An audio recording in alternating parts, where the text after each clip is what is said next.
Yo, yo. Yo, yo, yo, yo. What up, what up, what up, what up?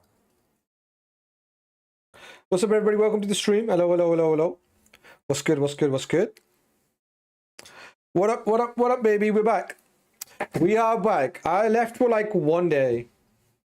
I left for 1 day and we get a new dungeon event, right? We get a ton of new stuff. What's good, everybody? Hope you guys have been well. Hope you guys have been doing fantastic. Where are we? What is it? The big Thursday? Dang, it's Thursday already. I don't know where the weeks are going. I don't know where the days are going. I don't know where the hours are going. It's going up pretty quick these days. How you doing? I'm doing good, Glaze. Hope you're doing well, man. I'm doing great. I'm doing bloody-tastic. The weather today, lovely. Just got back from the park.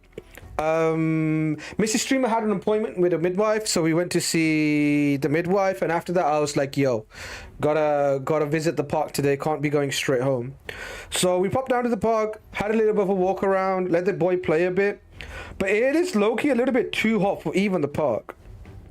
It is kind of too hot to really be walking around like midday-ish, so we did a little bit of a walk around and then we came back. We didn't stay too long. But yeah, hope you guys are doing well. Hope you guys have had a lovely week so far. The weather has been amazing in the UK. I'm sure wherever you guys are, it's summer everywhere, right? Everybody enjoying the summer?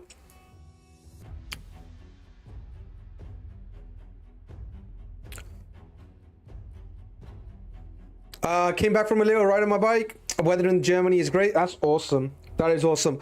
Mrs. Streamer's brother's a big bike head, you know? He's a big bike head, so he's had his bike out too. We went around yesterday and we saw his bike out. So yeah, he's loving it. He's loving it. He's a bike head too.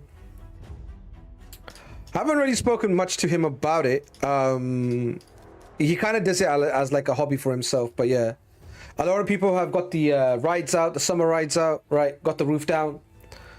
Weather is great.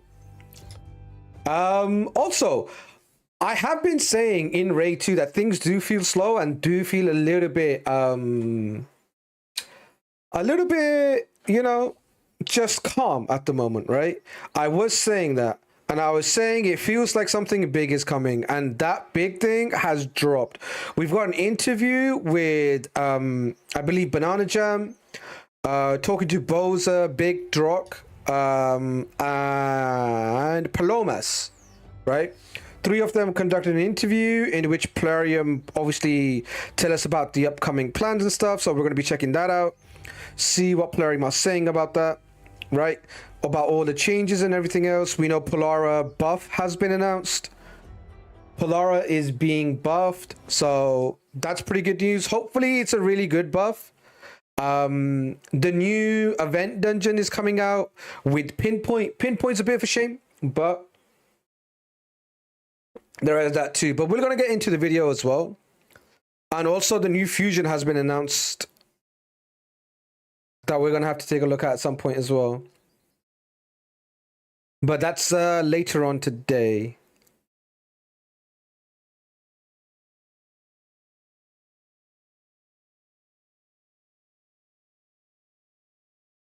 But yeah, we're looking to everything. But let's jump over to in-game and see what is going on. Boop.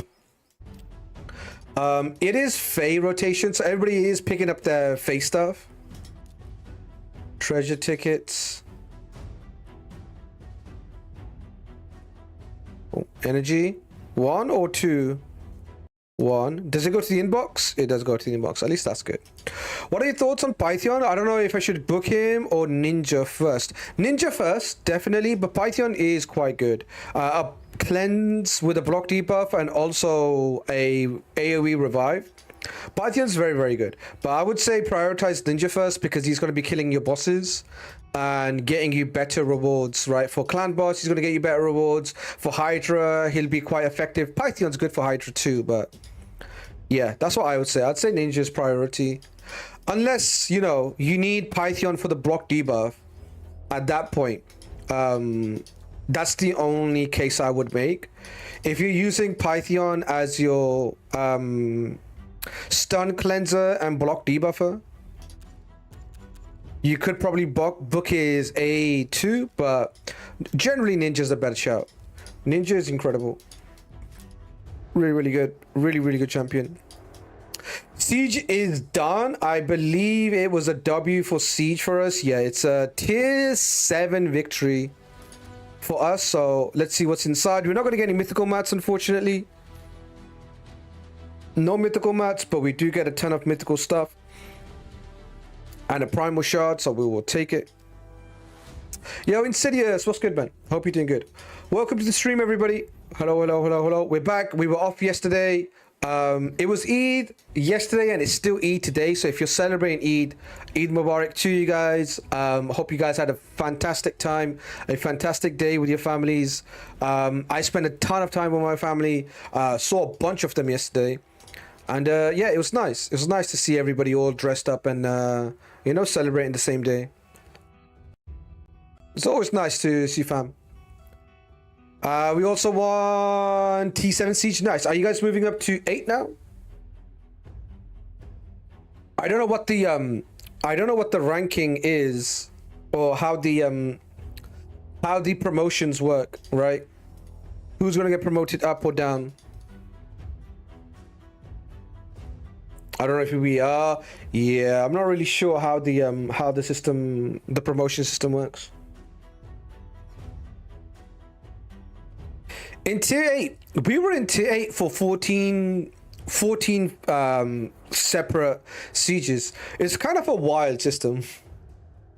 For 14 different sieges, we were on a streak. We won 14 like sieges in a row, and the one that we lost put us down to tier 7 immediately, which is a little bit interesting. I didn't think we would go down in with one loss, but that's what happened. Don't know how it works, but we won from Boza. Nice, nice, nice, nice. Sacks to sack. Yeah, shouldn't lose. Losing your 15th fight. What do you expect? No losers in tier 8. Only winners.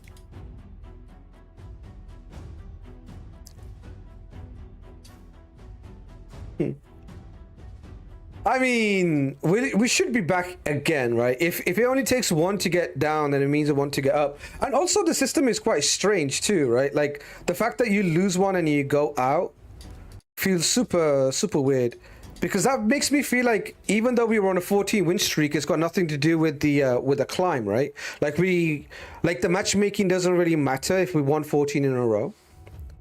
We would just still see the same people, which is a little bit interesting. Yo, Reef Man, thank you for the sub, man. Thank you, thank you, thank you, thank you. Thank you for the sub, appreciate it. Damn, the fly just flew into my room.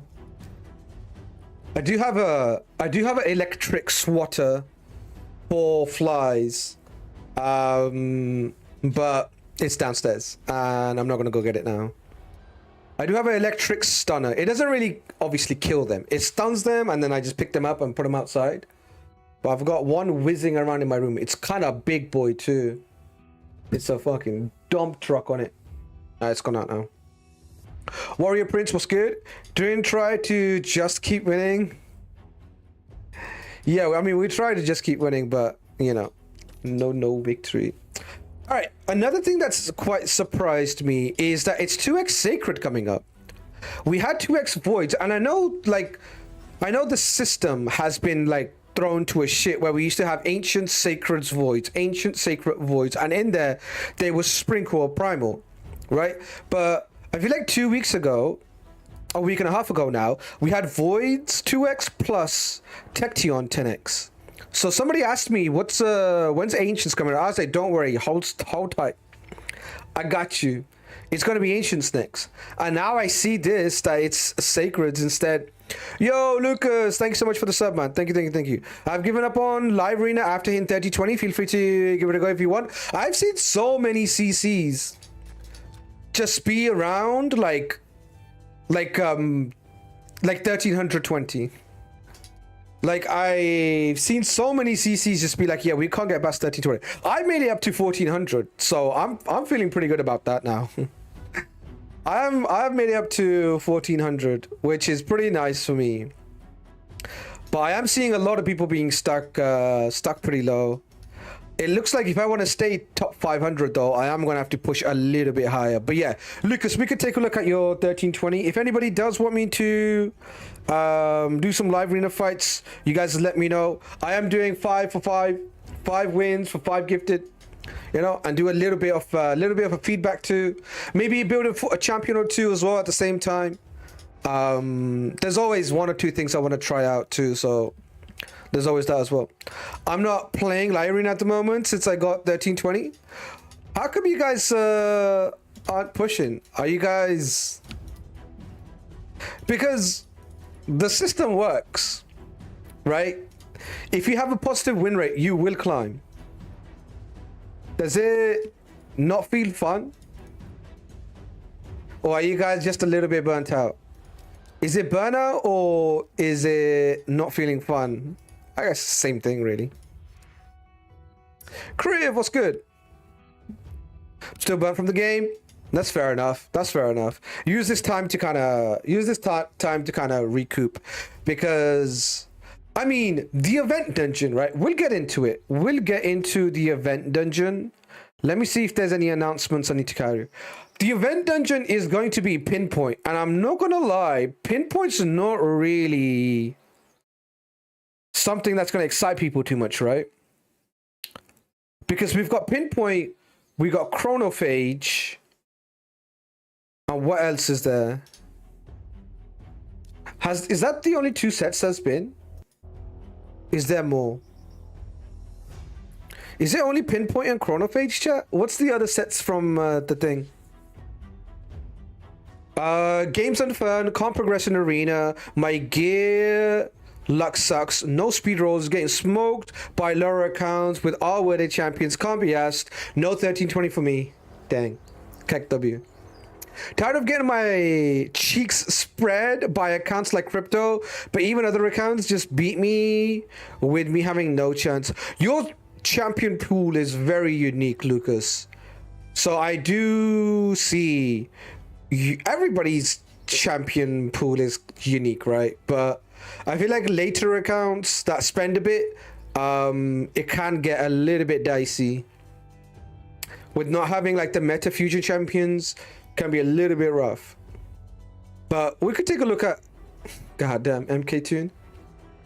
Yeah, we could take a look, Lucas. We could take a look. I'm not really consuming any raid content on the side either. I've gone through 2 games in the last sort of lull the game has gone through. I obviously tried Godforge beta, alpha, beta, whatever they're calling it. I tried it. I had a ton of fun with it. I'm not going to lie. I did have a lot of fun with it. There was obviously a lot of things that aren't working just yet. There's a lot of bugs and crashes, but I do like the game. I do think Godforge is pretty cool. There's a few things, there's a little bit of feedback I would give with Godforge. I feel like they obviously made it very similar to Raid, but at the same time, it's supposed to be an improvement on Raid. I feel like the game isn't looking to, or it is looking to improve on Raid, but it's too in awe of Raid, I feel like. It's like, oh, these things will work in Raid, let's put them in our game. Not necessarily like these things are problematic or how can we improve these things. They're just like 1 for 1. And a lot of them are quite frustrating because they're not good because they're in Raid, right? Not everything in a successful game is good, right? A game can be successful, still have a ton of problems. Like, just because Raid has it doesn't mean you copy it 1 for 1 and expect you're going to make a successful game neither. Well, why would people even change at that point? Why would somebody go and play Godforge if you're just going to copy it like for like? There are a lot of things that are unique and different and good and fun, but there are like really strange things like attunement, which is basically you can like attune a gear piece to your champion, right? Let's take oil for example. Rather than oil, there's an attunement, and if I attune the piece to Garol, she gets additional crit rate. But if I take it off, the additional crit rate goes off, and if I give this glove to somebody else, I have to attune the gear to that new champion. I'm like, what? No, that's like gear removal cost. Like, what are we doing? Why are we doing that? It's just, yeah, I don't know. It does feel very forced scarcity of the resource, right? The resource that's gonna be used to get the attunement attached to the champion, you're just gonna run out of that. So I do think there's a little bit of that. There's a little bit of like annoyance that they need to get rid of that they tried putting in the game. I think once they get rid of those things and, you know, focus on quality of life, not like, oh, we need to make this resource scarce, right? Don't just be like, we need to make this resource scarce and have that mindset. Because if you're like making a game and you're like, oh, okay, we need to have scarcity, you're gonna make a shit game. You will. You just will. You can't start with a mind frame of scarcity, right? But we need to have this resource highly valuable, so we need to make it sure that we drain it, because then you're gonna end up like, you know, making a game that's not fun. So those sort of things really. Castell's Optimizer just open, equips my game presets. So nice. I'm spending way less time checking it. Now that is something I want to take a look at as well. So you sent me this screenshot, right? The Castell's optimizer. So are you telling me, I didn't want to type this out because it doesn't make a lot of sense, so I'm going to say it to you. If you click like this button, this equip button, does it equip all the champions gears in one go? Is that what you're telling me? You can make presets for anything. So if you had like a Hydra team like you do over here, you have a Hydra team, and I know the way that the equipping works in the game, or in Castell's, it likes you to have the fitting room open, right? When you have the fitting room open, then it equips. How's it going to do that for 6 different champions? You can't have 6 fitting rooms open at the same time. Don't need fitting room? Okay, that's tight. That is hype. That is sick. If that's how it works, that is amazing. Because new update, that's fucking awesome. You know why? Because when I'm doing Hydra, I have teams built. Yo, what's up, Raiko? I have teams built. I have to go and fish these champions one by one. I come to champions, I go, oh, I need Mavara. And then I go to Mavara, and then I do basically this, right? Which is a lot better than it was before. But if I can just be like, okay, build this team for me in the builds I've got saved, that'll be way sicker. That'd be way better and smoother. That's definitely a bonus for time saving. A lot of nice updates coming to Raid. Saving time is the main thing. You know, we need to be able to save a ton of time in doing the chores so we can do the stuff we enjoy more.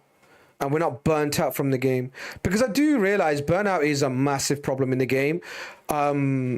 Just because we're so forced to play the game, it makes us not want to play it.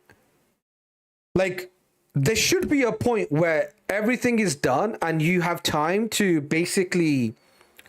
You have time to be creative. There's no time to be creative in Raid. You don't have the chance to make something or think about how you're going to build your champions or what new teams you want to make. You just don't have the time, right? You just don't have the time. There's so much you just need to click and do and click and do and click and do. It's not fun. That's not why people play these games. People play these games to be creative, to build new things, to build out new champions, use the new stuff that they pulled, not just to bloody run a simulation all day, every day. We need to get through with the chores so we can actually build out new fun things, right? If you're not going to give people time to build new fun things, they will eventually burn out and quit because they're not playing with new things. They're just playing with old things. And at that point, like, you might as well just go play something else, right? Like, there's so much quality in life. Like, I've told you, I played other games, and the quality of life in other games is incredibly high. And it should be like that. More time for puzzle solving, less time managing BS. Yes, more time to, like, I guess the best way to be is like be creative, right? More time to actually solve problems, like you mentioned, right? Not like just doing autopilot all day. It becomes monotonous at that point. Building doesn't feel rewarded if you are up against brain dead things like Nell Odin. I think it's actually the reverse. I think when you build something new, you have a... When you build something that's off meta, you have a level of like, your champion has a level of novelty, your champion has a level of surprise, right? That's what creativity brings, right? If you creatively put something together, you can get your gimmick off, right? That's what we're trying to do. Everybody's trying to get their gimmick off. When you build something creative or something different, right? You want to have the element of surprise, and that feels so fucking good. When I built Artur, and when I started running Artur and nobody knew what he did, it felt so good. It felt so good. This is why we play the game, right? To build weird shit like Artur. If we don't have time to build Artur, if we don't have like time to have fun, we're obviously not gonna have it. Let's be honest, 95 of players look at CC teams for builds. Yeah, that's because they don't have time to build something and to basically fail, right? Because I've spoken about this before. The punishment for failure in this game is astronomical. Your rewards are wasted, or not rewards, your resources are wasted and you never get them back. Obviously, you're not going to get the time back. Energy is wasted, you're not going to get it back. Like, it's such a punishment. We don't have any resets for building stuff that doesn't work, right? And automatically, that's like, fucking hell, I better not build something wrong. Right? This is why we have a community that is so fucking frightened all the time. Right? This is why we have such a timid community and not a lot of creativity, because nobody wants to do the wrong thing. And that's bad for the game. That's actually bad for the game. It makes the meta horrible. Makes the meta horrible when people aren't just experimenting and running fun, weird shit. And Plarium wants people to use different champions. If you want people to use different champions, don't punish them when they do, right? Plarium's like, like, we don't want to do guaranteed banners because it's a gacha game and what you get is random. Your account needs to be personal to you, right? That's why there's so many different champions. That's why there's no guaranteed in this game. Everybody has a unique path, which is true. But then you can't say that and at the same time be like, okay, you have this champion that nobody else has, or you have this champion that no CC has built. We want you to try it. I was like, okay, if I try it and he sucks, do I get my rewards back? Probably not. No. Fuck no. No, if he sucks, that's on you. What? What? You don't do guaranteed events so everybody can do the same thing. Well, we have fusions, right? We have fusions, so that's a guaranteed way to get champion. But if you want players to be, and they do want players to be more personal. They want players to have more of a personal sort of take on their account. Not everything, they say this, right? They don't want to basically make everything S tier for it to be useful, right? They want players to build different things. But the best way to do that, it's not buff everything. Because even if you buff everything, there's still going to be top 5 champions. There's still going to be top 10 champions. You can buff like Utrexa and buff her insane, and now she's top 5, and so everybody's using her. That's not the problem. The problem is when people build things and then they don't pay off, there's no way to get their resources back. And that's where the downfall is. You can't keep buffing champions. It won't solve the problem. It hasn't solved the problem so far. Right? We still have the same situation with meta. Everybody's burnt out from fighting the same champions. Nobody wants to build anything different. And that's not because champions aren't strong, it's because the punishment for building is too high.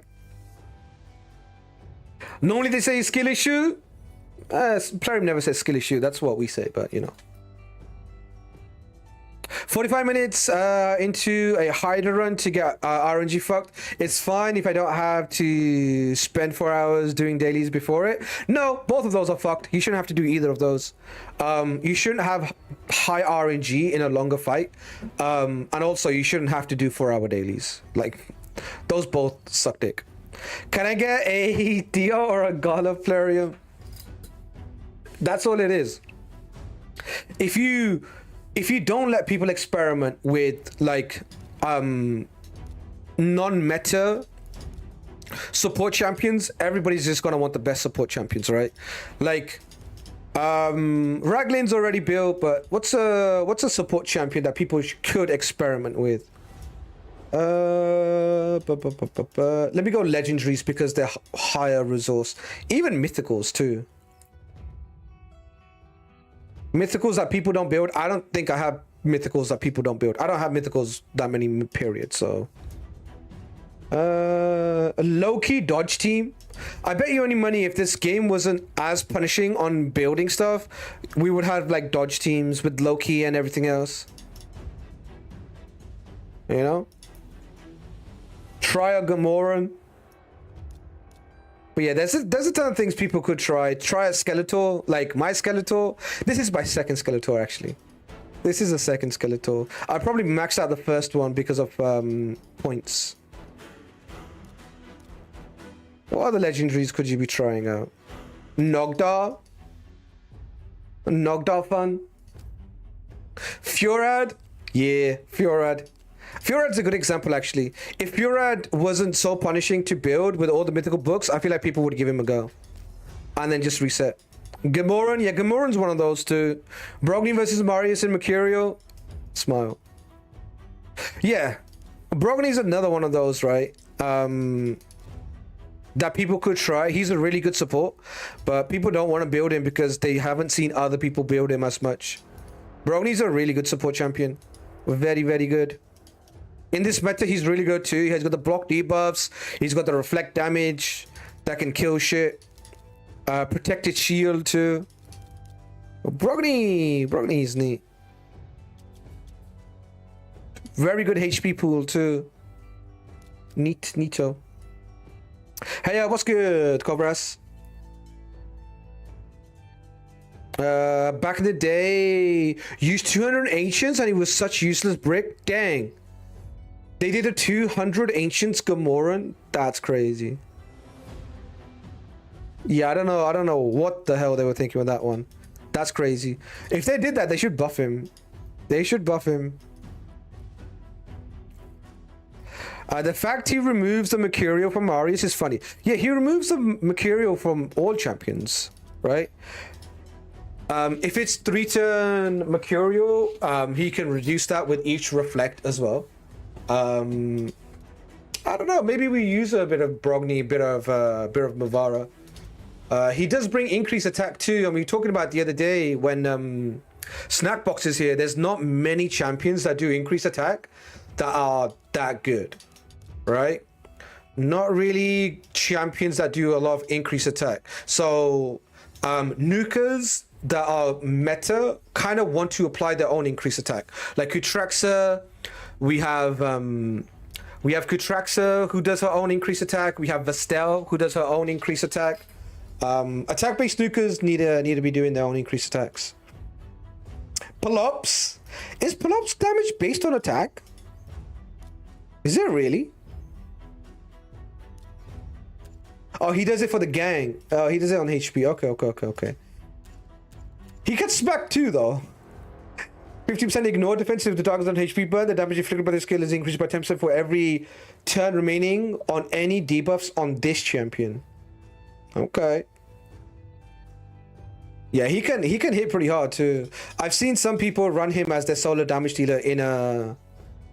Not a solo damage dealer, but like a second damage dealer in a Mavara team. Pretty cold. Pelops plus Brogni is a Pog duo. I have been seeing that playstyle a lot, not gonna lie. I'm not good at fighting it neither. But I have seen more and more people start using Pelops. Mavara is obviously good in a number of different teams. They use him with Donny. Very, very tanky, go second sort of setup. I think a Harima in that team could be quite good if you can fit an increased defense. Narcissus making a comeback then? Does Narcissus ignore Magma Shield too? I can imagine so, right? Ignore Magma Shield. We need Narcissus back.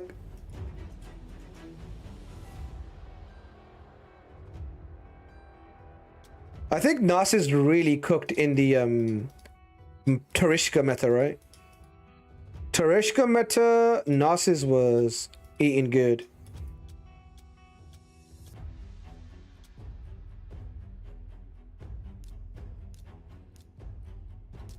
Got him.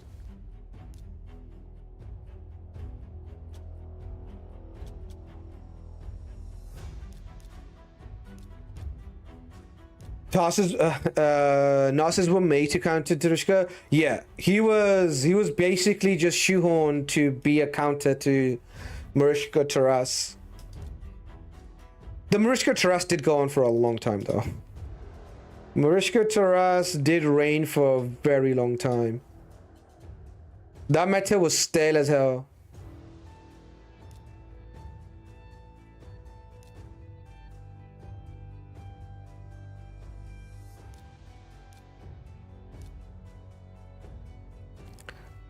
It was a great time. You liked the Mariska Taras meta? I thought it was rubbish.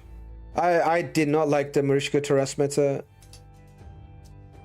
I thought it was kind of ass.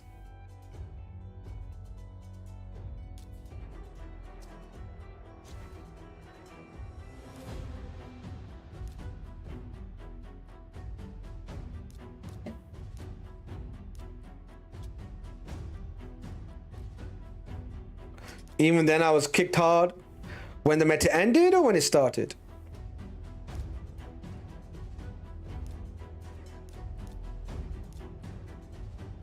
All right, what else is there to cover? 11.6. Okay, the 11.6 changes are here. Let's take a look. 11.6. Fusion leak when?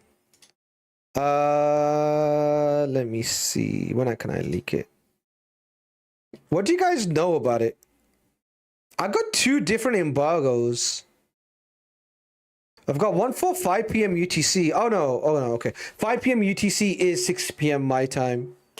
So it's going to be a couple hours before I can share that with you guys. 6 p.m. or an hour and a half, I think. But yeah, I got news on Fusion. You're going to have to wait though. It's a juicy one though. It is juicy, I'll tell you that much. Tell you that much for free. Okay, let's take a look at this. I had Obama bill to kill. Yeah, Obama plus Warlord was pretty nice into Mariska Taras. Which champion did you use that was the fear target? Because you needed a fear target for that. Warlord was the go-to guy. I think Necrit also. Maybe Necrit used to take a fear. Obama Shamel. Yeah, I know who Obama is. He clears fence. Yeah, but you need someone to eat the cleanse. Taras only does fear on certain champions. Obama. We do have the Obama clip. We do have the Obama clip. I don't know where it is though. You mean the booster champion? Yeah. Let me show you. So, Taras lands fears on champions from these factions, right? Orcs, Ogrins, Undead Hordes, and Demon Spawns, right? So, you need to bring one of these champions from one of these factions to actually get the fear applied. Obama cleanses and then boosts turn meter. I misunderstood what you asked me? Yeah, I was asking you what your comp was. That's what I asked. You said Obama, but what else? Yeah, Warlord? Cool. Cool. Anyway, let's take a look. So 11.6 is just around the corner and it will bring some nice quality of life details. Okay, now we have had a lot of quality of life and they are bringing more. I do think they are aware that a lot of players are burning out and maybe they are seeing a number of players even leave the game or not do as much as they used to before. And they're realizing that forcing people to play the game is not going to work long term. Hopefully, this is the conclusion they've come to, right? Forcing people to play the game in unfun areas isn't a way to build a community up. It's only going to force people for a short term, and long term, there's going to be problems. So hopefully they are looking at long term player retention, right? The longer, they keep players playing the game, the better it is for the game. That's what they need to basically realize. Skill issue, Dej, have you found it? Is this the Obama clip? Oh no, it's not. It's something else. This is pretty normal. It doesn't look like you chaos sort it. Trip hit and then reroll. If you get double double, reroll. You know? I wouldn't reroll if you don't hit double double. If you hit triple single or double double, then reroll. So use a bit of silver, get it up to 16, and then reroll it. If you got the chaos sword. All right, where's news? Okay, here we go.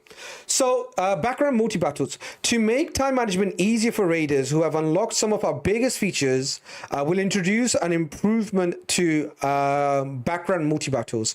As of 11.6, you'll be able to play Curse City and Grim Forest modes while running campaign, dungeons, or Doom Tower background multi-battles. All champions involved in multi-battles will remain available for both of those game modes without restrictions. W. Not only are we getting the quality of life, but it looks like they're doing it in a better way, right? It's not you have to use the unique champions. You can use them both in both the contents, or both of the contents basically. That's pretty good, honestly. A little bit of effort. I like to see it. Because the way the game is coded right now, if there's a champion that's doing something, you can't really touch their gear or their build. I guess that's going to still be the same. You won't be able to touch the build or the gear, but you will be able to use the same champion in other content, which is good. Which is good. And now that I think about it, it is pretty much the same.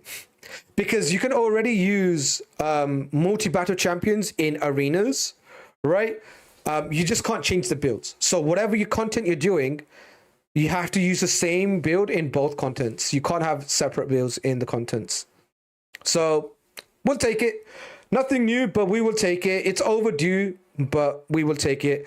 They are slow rolling us, I feel like, a little bit. I do feel like that feature could be implemented a long time ago, but it's here now, so we'll take it. All right, live arena changes. The upcoming live arena quality updates will address several aspects of PvP, ranging from matchmaking improvements to battle flow adjustments. Seasonal battle changes. Seasonal matchmaking will be improved to reduce the likelihood of facing opponents with significantly higher or lower ratings, resulting in more balanced matchups against players closer to your own rating. Changes for all live arena battles. Okay, so that was just seasonal, and this is going to be for the entire thing. The likelihood of being matched against the same opponent multiple times in a row will be reduced, while repeating matchups may still occur. Recently faced opponents will receive significantly lower priority in the matchmaking queue. No one enjoys getting stuck in overly long and exhausting battles, so we are introducing several adjustments aimed at speeding up matchups. Okay. To be honest, I kind of like the fact that we can go back to back into the same fights. I know it sucks when you go up against somebody who's too strong or too weak, but I kind of do think there should be an option to rematch. Right, like a lot of PvP games give you an option after the fight is finished. You can rematch or you can return, right? So you can return to the queue or you can rematch against the following player, and you should be able to do that 3 times, right? After 2 victories, it should return you. But I quite would like to fight the same person again, just because I have a little bit more information, and it makes it a little bit more fun. I don't want every fight to be new. I want to be able to fight the same guy, but slightly tweak it. So I do think this is not, I don't like this change personally. I know a lot of people complain about, oh, you know, I queue up into some whale, and, you know, I fight the same whale twice in a row, I lose twice in a row. People do say that. And that does happen, and it does suck. You could have just left and, you know, just quit the fight. If you know you're not going to win, just quit and do another fight. But this is the path we're going down. The problem is when you get that 2-3 same players or 1 bot. If it's 2, not worth the ore. No, it definitely is worth the ore. If it's double, it's definitely worth the ore. For Mercurial,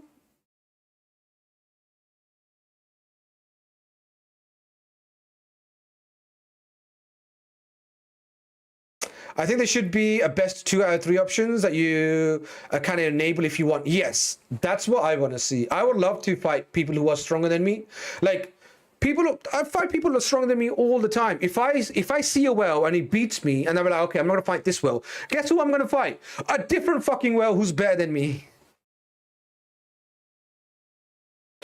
Oh, I don't like this whale. This whale's account is too stronger than me. Let me find another whale who's just as stronger than me, but now I have no fucking clue what he likes to do. I have no knowledge. I have no data. I have nothing. I'd much rather fight the same guy and try 2 or 3 different times before I decide that, it's cooked. But again, like, that system would be a lot more fun. Our player, I'm going to do it? Probably fucking not. We never get anything good. But yeah, that's what I would like to see. I would like to fight the same person more than once. Gong, what's good? Here we go. So this is going to be changes for reducing the amount of time each individual fight takes. So let's see what they're trying to do. The maximum battle duration will be reduced from 20 to 15. Okay, I never really go that far. I don't think in the last year I've had a fight that's gone to 15 minutes. Like, I don't even know if it's gone to 10 minutes. Like, my playstyle is like fucking hot and heavy. I just go in, I try to blow shit up, and if shit doesn't blow up, I blow up. I be like, GG, shake my hand, I go next. I don't play the block damage. Let me just stall this out. The most I'll do is I'll take a Harima. That's it. I'm not trying to sit there for a long time. I'm trying to run a Fabian, trying to lock you out, not trying to let you revive, trying to block revive you. I'm trying to do all sort of shit.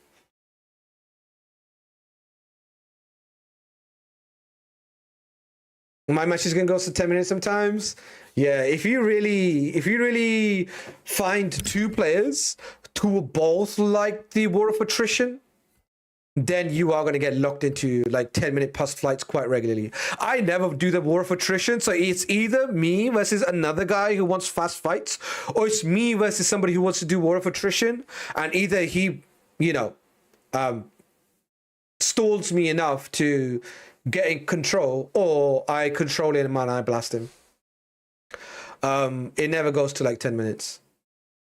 Okay, let's see what the other changes are though. Once a battle exceeds 5 minutes, oh, what's this? This looks fun.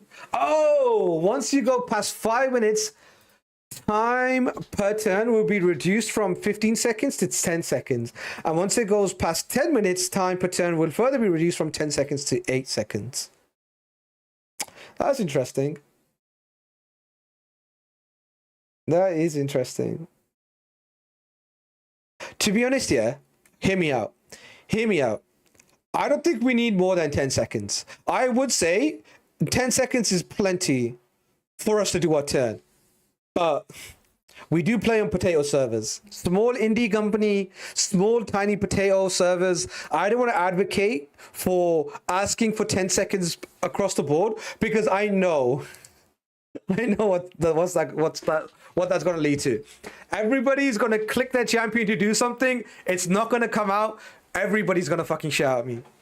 They were like, oh, it's fucking Ort's fault. He asked for 10 seconds and now we got 10 seconds. Now nothing works. Plarium servers are too potato. I can't really say 10 seconds is enough. 10 seconds is enough for you to decide, right? If you're doing live arena, the only time I need like 10 seconds is if I'm running a complete new champion. For content creators, 15 seconds it makes sense, right? You just jump on somebody's account and then you're trying to figure out what the champion does at the same time, trying to figure out what the builds are and everything else. I even sometimes read champions kit before I do their abilities. If it's something I'm not used to running, I'll give it a quick read. Or something I'm not sure about. So in that case, 15 seconds is good. Other than that, if I'm playing on my own account, I don't need 10 seconds to know which ability I need to do. I'm fucking quick with it. I do my turns immediately. I might be yapping. I do like a yap. So I might be yapping, and that yap takes more than 10 seconds. But it doesn't normally take me... It wouldn't take me 10 seconds to decide every turn. There are some turns. There are some turns that you're like, okay, what's going on here? And apart from this, the way they can increase or improve battle time is make the UI better, right? We need a UI to show turn order, right? Now, obviously, there are effects in battle that will change turn order.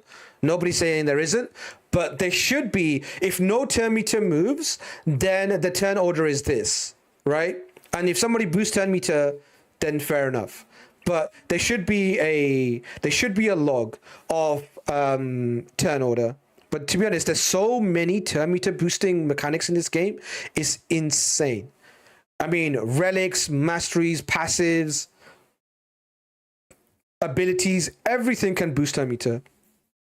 So, yeah.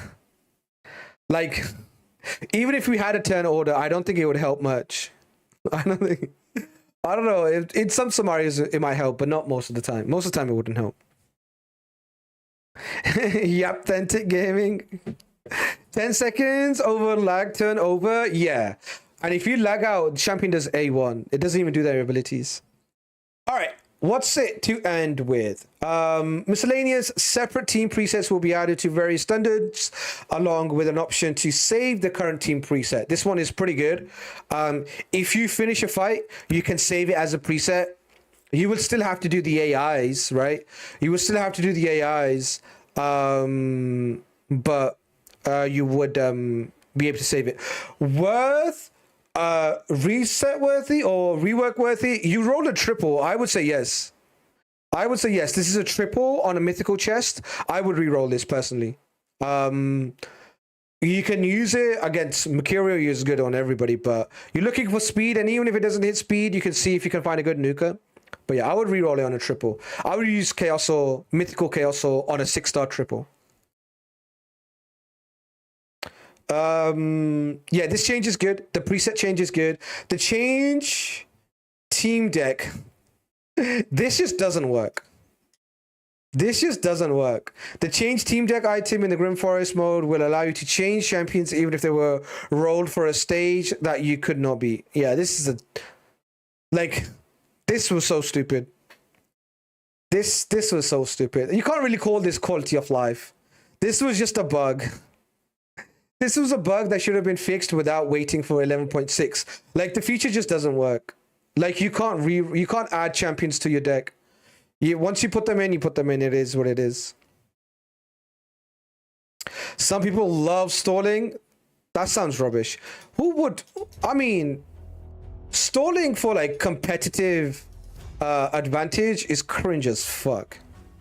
Like, actively stalling, like, I get, like, in a defense when somebody queues into your defense and you result in that, but actively sitting there and trying to stream snipe somebody just so you can slow them down is so sad. It's crazy. It's one of the saddest things ever. Incredibly sad.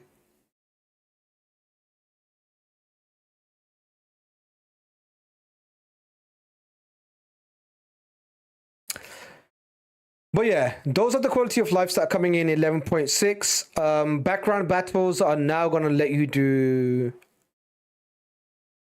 Background battles will now let you do Grim Forest and Doom Tower. Oh, sorry, no. Background battles will let you do Grim Forest and Curse City, right? Because these two you can't do in background and everything else you can do in background. So that's going to save a bit of time. You could probably run Faction Wars in the background. But to be honest, I don't know if everybody can even do background battles for Faction Wars. I can't. Doom Tower background is going to be nice. That's about it, really. I guess dungeons. Still going to take quite a bit of time. Right, campaign, we only do 4 fights a day, let's be real. We'll see how much time it really saves, but when you're actively sitting down and doing your dailies, it will help, right? When I'm actively, right now, I'm doing my dailies, I can now do, or when the you know, change goes live, I'll be able to do this one. I'll be able to do this one, right? Oh, actually, I will be able to do this one. I don't think you can find dungeons with dungeons.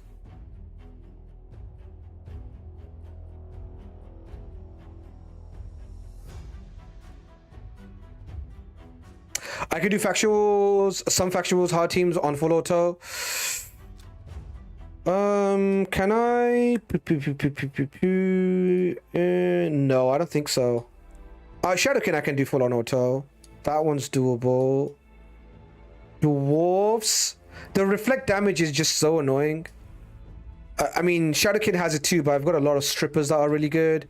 Maybe like Bannerlords I can do on full auto too, but they have the Mikage wave and the Tetsuya wave, so I don't know. Undead I can definitely do on auto. Or sometimes. Sometimes it just fails because Tetsuya just pops off on you. Skinwalker's the same. The boss can just be annoying. Yeah, I don't know. I can do them on auto. It's just it's not consistent. Right? And I don't want a bunch of failed runs. At that point, I might as well just do manual. But again, there will be people who'll be able to do them, so it's good. Nice to be able to do it auto.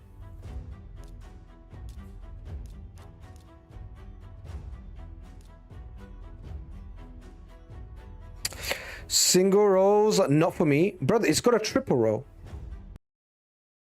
It's a triple roll. What do you mean single roll? It's a triple roll. Yo, Elite Death, what's good? I'd probably reroll that. That's a fucking straight reroll. That's a straight reroll. I think Demon Spawn is full auto. My only full auto faction. Demon Spawn. My Duchess blows up sometimes. I could probably make a better Duchess build and get it done.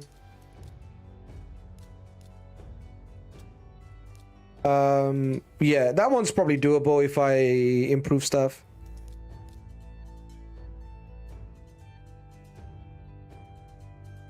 When I opened, the bomb bot was cut off. Thought it was zoomed in. That one, reroll for sure. Yeah. Do you think the mythical only had 3 substats? Are you like, what the fuck? Where's the 4th substat? Where's the 4th substat? Why does this mythical piece only have 3 substats?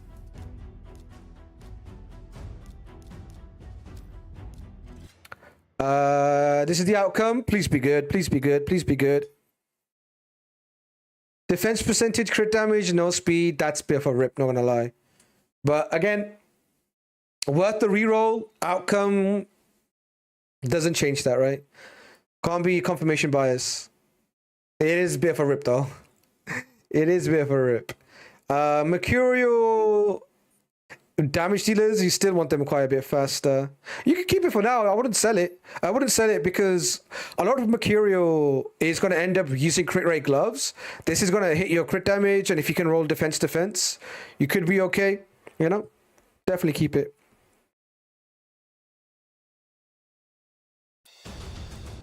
T-Rash.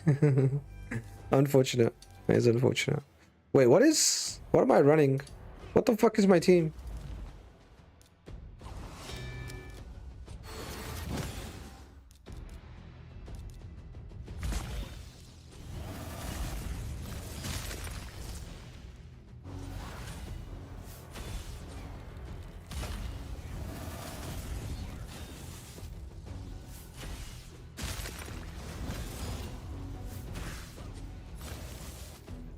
Bin, you guys don't like the piece? Uh-oh. Uh-oh. That's not good. I was worried for a second. Maybe we still have it. Maybe we still got it.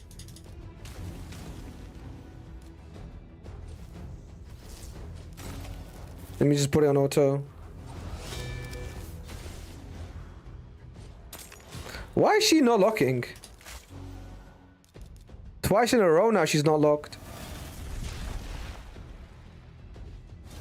Maybe she's wearing the hand. Maybe she's got the hand.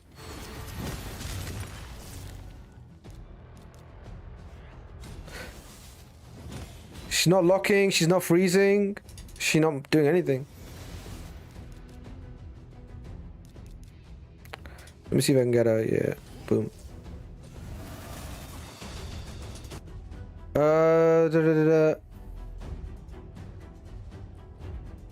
Might as well keep it for a defensive nuker. That's what I'm saying.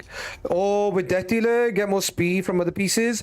Yeah, with Death Dealer, you don't really need any crit rate. So I'll definitely keep it. I wouldn't sell it. I wouldn't bin it at all. I wouldn't bin it.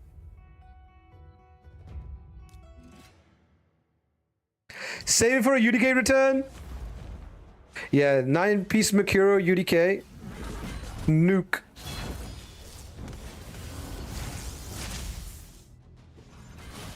That's not good.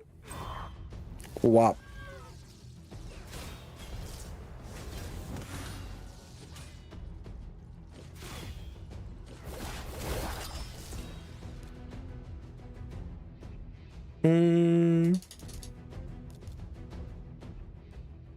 I am gonna die here, but I should come back with Revive on Death. Yeah, that's cool. Kill Embrys. Yeah, that was the Embrys kill there. If you kill Embrys, you don't actually get your Revive on Death, so you have to have Revive on Death when you kill him. SpongeBob, what's good? SpongeBob, what up, man?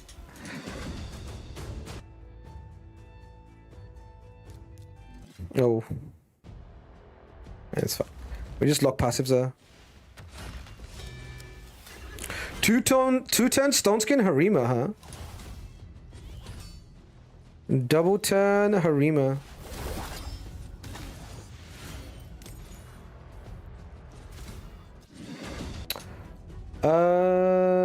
Cherim, do I need to watch? Have you guys seen the chat? Because I was thinking about watching it.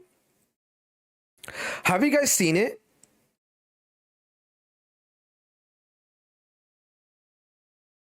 I haven't seen it. Do you guys want to watch it? Because I know what happens bits and bobs, but I don't know the entire story. Obviously, I've gotten like snippets as well. If there's like clips or if there's like points in the video, I mean, it's cut up nicely, you know? We've got the intro, we've got the game rules, we've got the first spin, second spin, third spin. And then first event question, fourth spin, fifth spin, one raid, first raid question, sixth spin, event question, seventh spin. We could try it. We could watch the video. It's a very cool video. Big like. You guys liked it? Not that interested? 1 hour long. There's mixed takes on it. We could watch it for the raid stuff and cut out the game stuff if you guys aren't interested in the game. They do announce the new fusion as well. I think, do they talk about the new fusion? I don't think they break the kit down, but they must say, right, that a fusion is coming or something. No? I guess not. I guess not. Well, there's gonna be a fusion at some point. It's not leaks. I'm not leaking. There will be a fusion. There will be a fusion in the future. That's not leaks. It's just the truth. There will be a fusion at some point in the game. We don't have one, and then there will be one. Let's spin it. All right, let's break down the kit of the fusion then. I have it. I actually do have it. We do have it, but it's embargoed, so I'm not going to share it just yet. I do have the fusion. I've got the kit and everything. All right, I know the kit. I've seen the champion. I've seen the design. I know what type of fusion it's going to be. Right? I know which faction it's going to be. I know how strong he's going to be. I know how you guys are going to react when I show you guys the fusion. But I won't show it to you. Spill in the DMs, please. No. You are Sprinkler Gaming TV. Listen. You think even if I was to send it to you in your DM, asking me on my live Twitch stream is a good idea? Like, come on. Your chances of you actually getting it go down if you ask for it live. Like, what the fuck are you doing? What are you doing? My DMs are open. When is the embargo lifted? A couple of hours, 6 p.m. UK time. So I want to say an hour and 5 minutes. Or it might be 2 hours and 5 minutes. I'm going to, you know, triple check before I do release the info. Yeah, embargo is in a couple of hours. You guys will know what it is, what it do in a couple of hours. We will break it down. I've seen it already. It looks pretty spicy. It looks pretty spicy.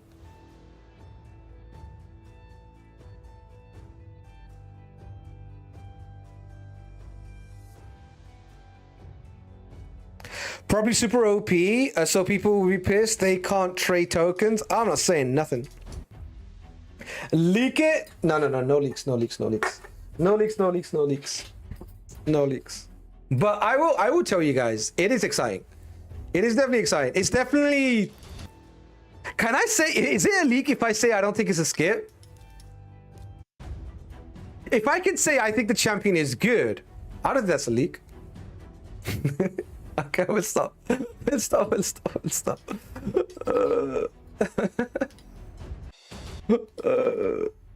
aura smacks. The aura sucks though. I don't even know if the champion's got an aura. A spicy like Indian food or a spicy like European food?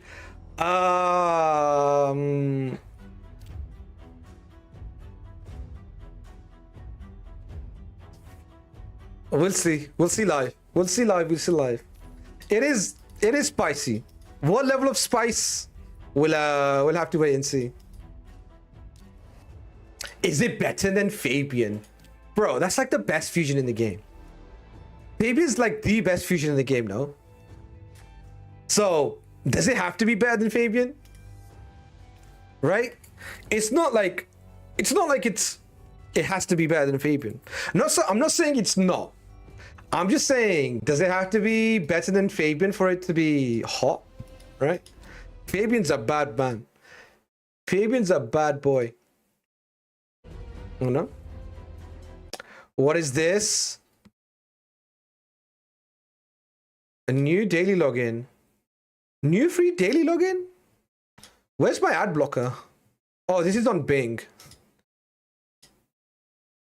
Oh, this is from the Web of Corruption. This champion we can share with you, right? This champion we can share with you because this champion is going to be the boss, right? This is actually in the video, in the Drock video. So it would have been value to seeing that, right? Because this was posted in my Discord as well. If you guys haven't seen this, this has been in my Discord. Abu posted it, Abu posted it, and it's been there today. So we can cover this, I guess. Mr. Chelsea, I was wearing my Chelsea shirt. Should I go put it on? Should I go put my Chelsea shirt on? I was wearing it. It fits pretty nice. Hold on, let me go get my Chelsea shirt.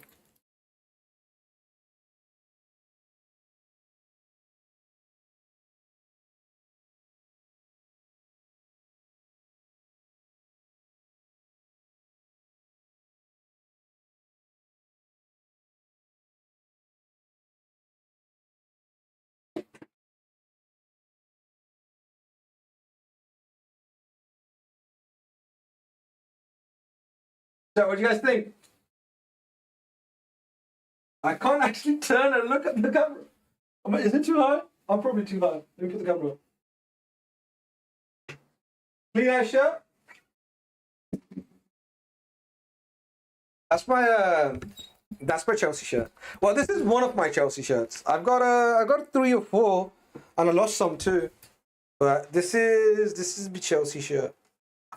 I don't know which season this is from when we had the 3 sponsorship. I think it's from the Antonio Conte season, if I'm not mistaken. It's a long time ago I bought it. The 3's come off though, unfortunately. I just got the outline of the 3 now. Nice one? Yeah, this is a nice shirt. I like the shirt. Mrs. Streamer gave it to me the other day and she's like, yo, do you want to put this on? And she was making fun of me. She's like, you ain't gonna fit. I was like, watch this. It's a nice color, man. It's a nice shirt. All right, boom. There we go. Mr. Chelsea. Mr. Xabi Alonso. The only thing that would make me put this shirt on is literally the fact that Xabi Alonso's coming in. I would never put it on. I'd be so pissed to even look at my Chelsea shirt if it wasn't for Xabi Alonso coming in. It actually kind of gives me hope for next season. Dad fit, it's nice. Thank you, thank you, thank you, thank you.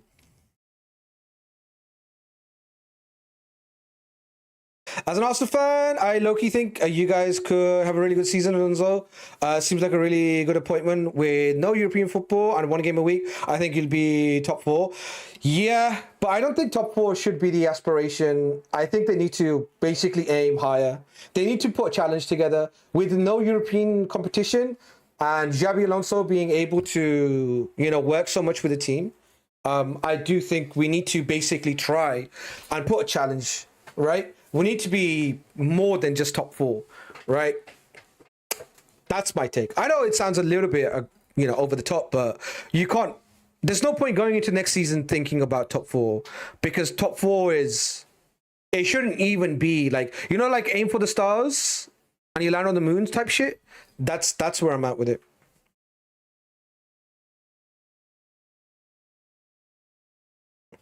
Perhaps a salad, perhaps not. Wait, what? Shame about the team. See you at the CBS this season. Shame about the team. See you at CBS. What's CBS? Why is He-Man sold in the event tab? What is he gonna do in the Mercurial meta? I don't know what they're thinking about the He-Man event. He-Man, we will cover that too. Covs ground? Oh, do you mean Coventry? The Coventry? I know Coventry got obviously promoted with Frank Lampard, the fucking GOAT. Yeah, congratulations to Coventry. Congratulations to Frank Lampard, my fucking GOAT. Yeah, what a man. Love him. Adore Frank Lampard. He's so fucking incredible. I'm not married, but I'm sure Mrs. Streamer thinks you are getting fat. So no more sandwiches on stream. To be honest, like yesterday on Eid, I wore the same kurta I wore on our wedding. Like when you wear a sherwani, I don't know if I've got any pictures from my wedding here. When you wear a sherwani, inside the sherwani you have to wear a kurta, right? Because the kurta is what gives the padding to the sherwani so the sherwani doesn't stick to you. So I was wearing a kurta underneath and I was wearing the nice sherwani over the top. So the kurta was quite plain. And I wore it yesterday and she was like, oh, this is from my wedding. I was like, yeah, I didn't have anything else. So I just whacked it on. And it fit perfectly. It fit nicely. So we good. I haven't gotten... There was a time where I was getting bigger, but I've lost a ton of weight. I've lost a lot of weight, which I'm really happy about. And I'm still trying to lose more. Round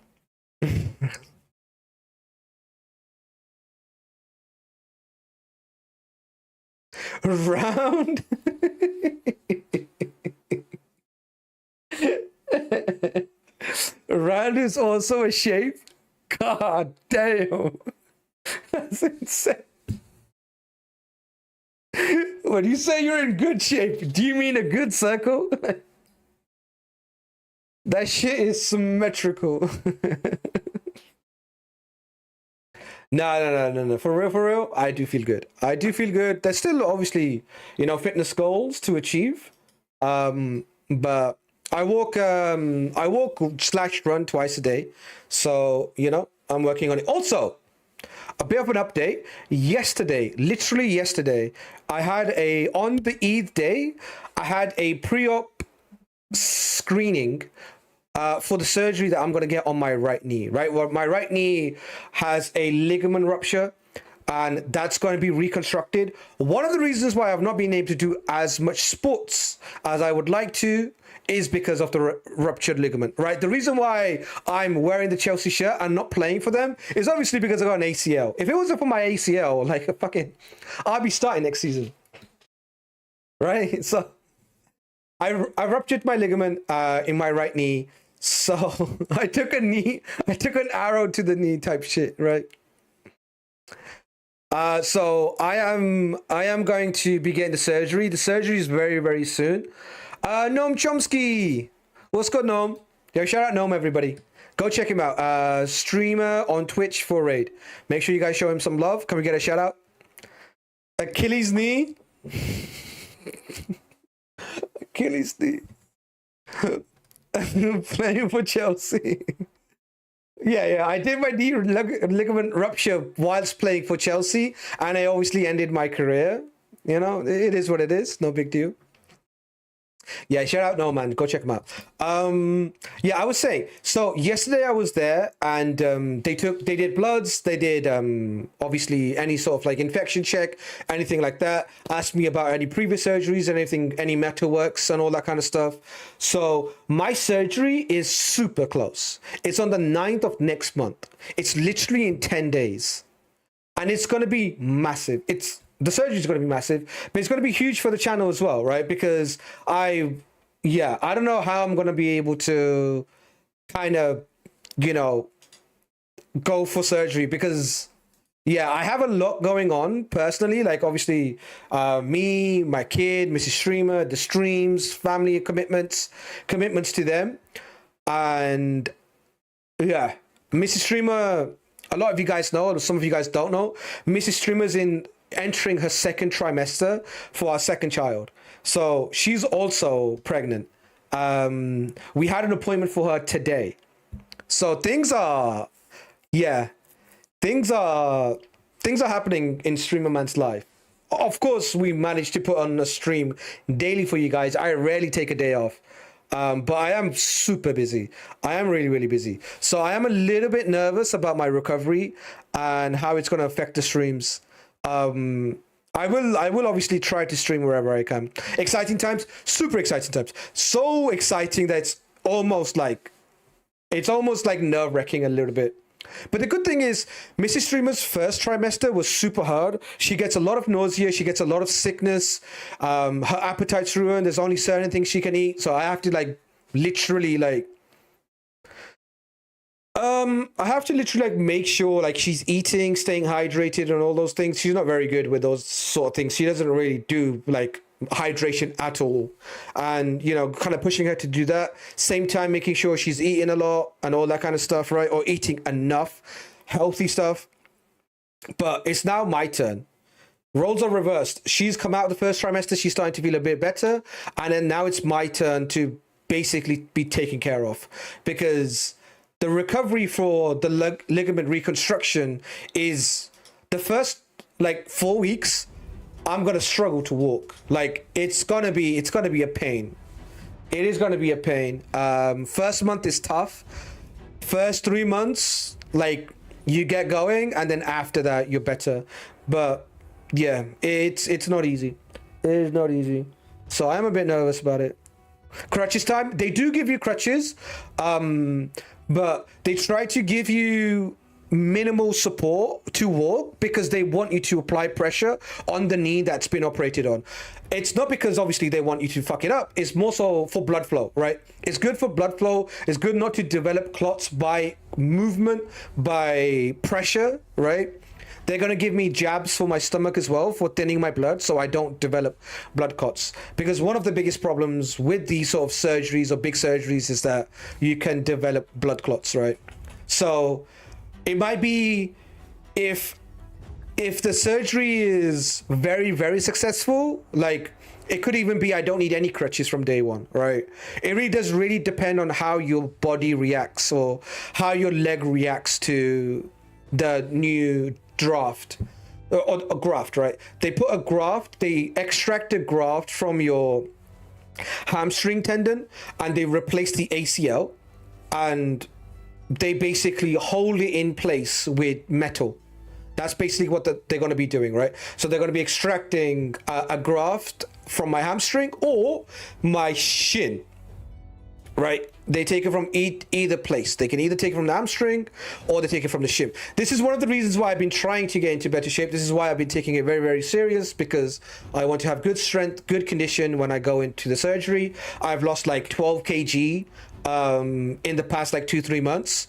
And yeah, I gotta make sure I stay on it, stay fit. So whatever graft they take, it's successful, inshallah, right? So that's what they're planning to do. So recovery is tough. So I'm gonna have sore leg completely. Hopefully they don't use two different legs. Hopefully they just look at the right hamstring and be like, yeah, we can take something from here and put it in the knee. Take all the time to recover. I had surgery on my right arm. It took me a lot of time to recover. I think arms are very hard to recover from. Like, I guess there's like pros and cons. Like legs, you need to walk. Arms, you can give more rest to. But I feel like you require arm to do more things, right? So you're more restricted, but therefore you have more control. But with your leg, you don't really have a lot of control because it's not like you can walk on your arms, right? Or I can't, at least. So yeah, I feel like leg is probably better to recover if you're careful. It forces you to use it, and because you're using it, it's better for recovery. The movement took me like 1 to 2 months.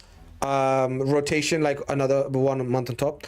Well, you're more GOAT than Messi, so you'll crush it. Yeah, thank you. I had MPFL reconstruction on my left knee 10 years ago. Was the worst 9 months of recovery of PT, etc. Dang, 9 months.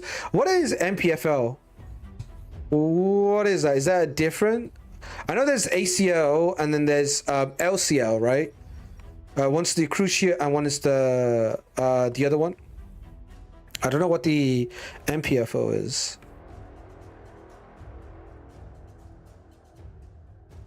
Hopefully you have a full recovery. I can't put load on my knee while squatting anymore. Yes, there are scares as well. I have a heavy foot surgery. I have had a heavy foot surgery, was recovery for a year. Even after 6 months, it didn't feel good while doing sports. Yeah, it's not quite the same. It is not quite the same. It can be quite hard to come back from. I broke both bones. Dang, had too much plates. Dang, that's crazy. I had a gut operation last week, like a small one. Happy it's over. Nice, dude. I hope you're feeling better. MPFL holds patella in place. I dislocated my kneecap. Shit. And cartilage pothole on underside. Fuck, that sounds painful. That sounds painful, man. You had it 10 years ago, and it's a crucial 9 months recovery. I mean, what stage you get the recovery or what stage you have the surgery is important too, right?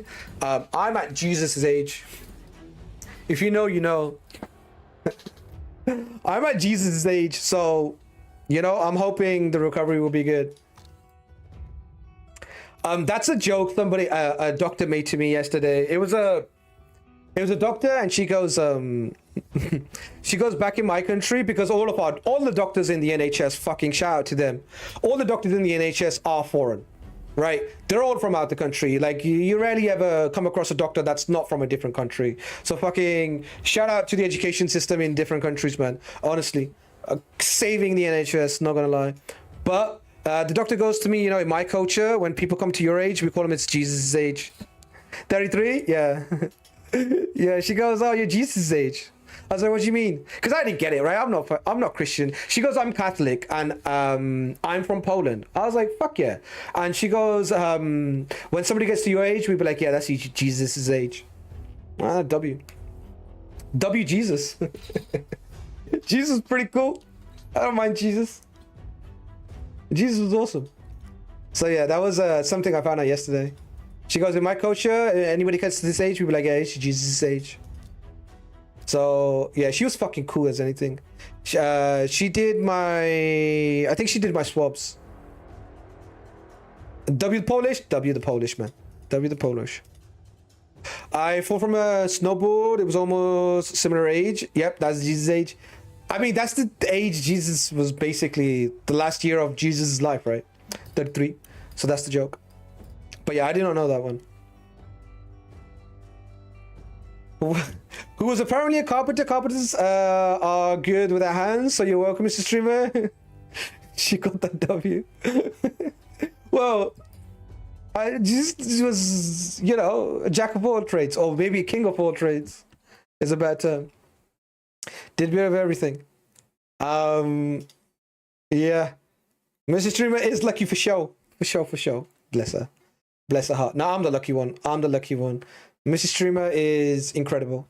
Mrs. Streamer is incredible. She's awesome. All right. Boom. Let's take a look at this new champion, huh? Did you ever put that dang window up? Okay, listen, I really want to cover this champion ritual, but one last sidetrack.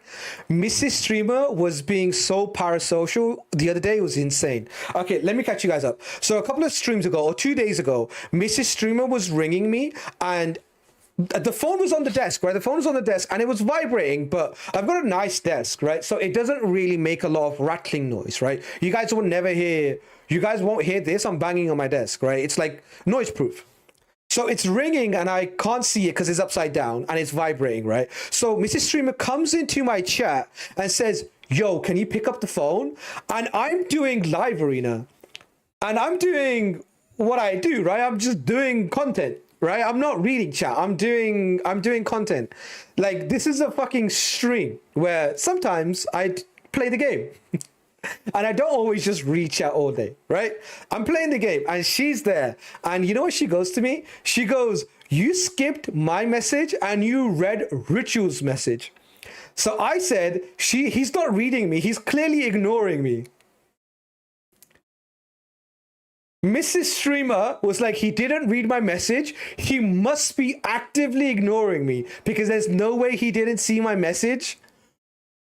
And he saw someone else's message before me. So he saw me, ignored me, and then went to Ritual. I was like, why the fuck? Why would I ignore your message to read Ritual's message? She goes, I don't know, you tell me. It was insane. When I read chat, and when I'm actively playing the game, I glance over and I actually think I was on Ritual's account. So I glance over and I filter through the messages. I don't read every single message top down. Sometimes I do. Most of the times I do. But because I'm in a live arena fight, I'm not doing that, right? I'm just scanning. I saw Ritual said something. I read Ritual's message. Ritual's message was, read Mrs. Streamer's chat. I was like, what? Rituals goes, stop doing the live arena fucking fight. Mrs. Streamer's in chat. I was like, what? What happened? Have you missed the birth? Yeah, Mrs. Streamer got taken into labor. I was doing live arena. Fuck.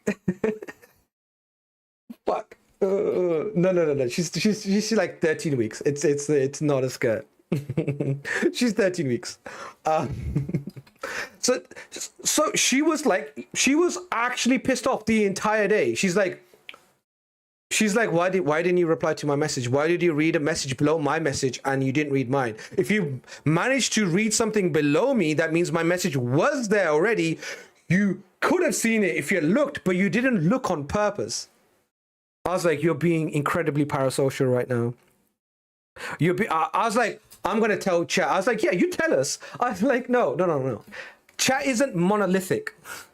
You guys aren't like one entity. You guys are different people. Like, sometimes like chat gets offended as a group. Like they're like a minority. Like we're chat. Like you guys get offended like an ethnic group. You guys be like, oh, that's fucked up. How dare you say that to chat? Don't you know chat has no power? Huh? Don't you know chat is so oppressed? Like, I'm like, no, motherfuckers. Don't want to that. Guilty as charged. Nah, bro, it lagged. Nah, I just said to her, listen, like, you know, I didn't actively ignore your message. I had to like, she was fully pissed. I was like, this is how chat feels. This is basically how chat feels when I don't read their messages.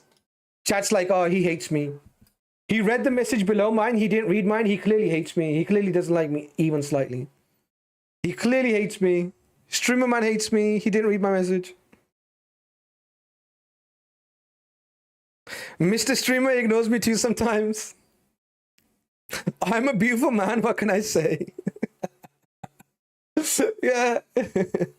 You were frame mugging Mrs. Streamer. That's why you got the attention. You were just mugging Mrs. Streamer. Mrs. Streamer's unmuggable though.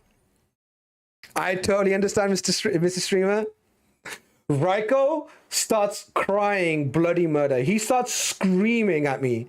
If I'm doing something And I said this to Mrs. Streamer. There's people in my chat, and I was talking about Raiko, obviously. There's other things that Raiko does as well, but this is Raiko's favorite thing. If I'm doing something right, and I'm doing it based on my own information, and I might be doing something wrong, and he won't be like, I've said Mr. Streamer what the right thing is. He won't be like, oh, he'll read my chat and he'll start spamming. Imagine reading chat. Imagine reading chat. Read chat. Stop playing the game. Read. He'll start spamming. I'm like, bro, it doesn't matter if I'm doing the wrong thing. I'll figure it out. That's how you figured it out. That's how everybody else figures it out. They do it, they have the wrong opinion, and then like, oh shit, this didn't work. Oh, it doesn't work. Brilliant. You just start screaming. Just start screaming in chat. Just start throwing shit. Insane. I will realize what I'm doing is wrong myself. Trust me. Trust me. I'll do something, it won't work, and I'll be like, oh, that didn't work. Right? And then I'll be like, oh, okay. Did spamming work? No, it didn't. It did. It just got him in trouble. I called him an idiot. I called him an idiot and told him to stop spamming. That's probably what happened.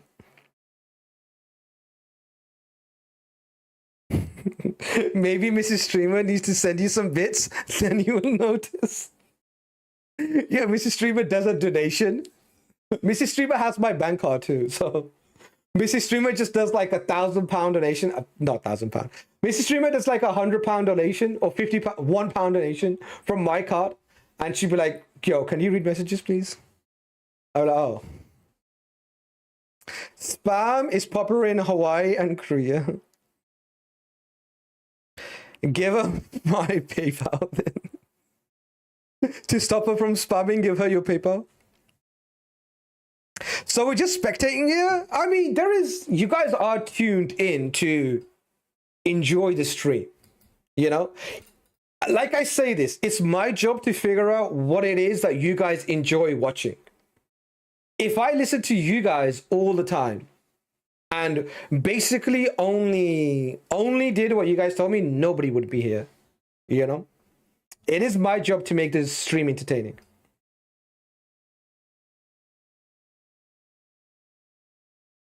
We'll help you. We can review this cool looking champion now. We only do fun stuff.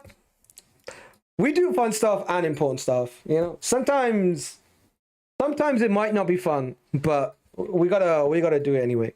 You know, gotta lock in and do it anyway.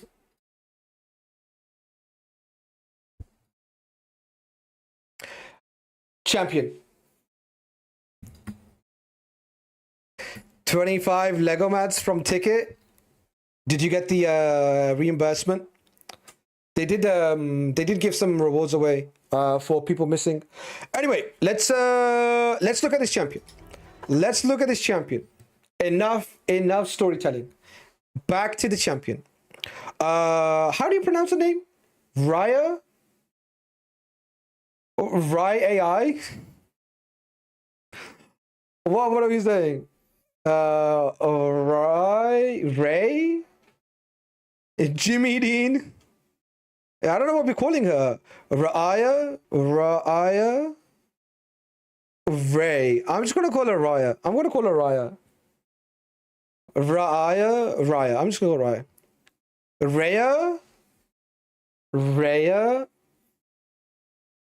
Maria. Rahaya. Rahaya works too. Rahaya and Raya both work. Hello? Call her Riri. You just call her Riri. Raya or Rahaya? I want to say Raya. I'm going to say Raya. Ray. Short for Ray, but we already have a Ray in the game, so we can't really do that because it will confuse people. I'm going to say Raya. All right. Raya's kit. 35% increased attack in Sylvan Watchers. Pretty good. She is a Void Legendary Champion. She will be the boss for the Web of Corruption dungeon event. So even though you don't have her, it's good to know what she does, right? She is an attack-based legendary, massive aura. Now, she does say Sylvan Watchers aura. So we might be seeing more Sylvan Watchers on the last, not the last wave, but on the boss, right?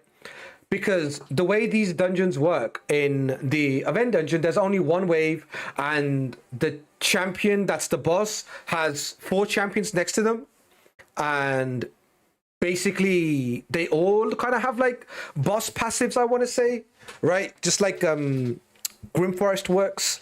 So enemy max HP is capped and all that other stuff.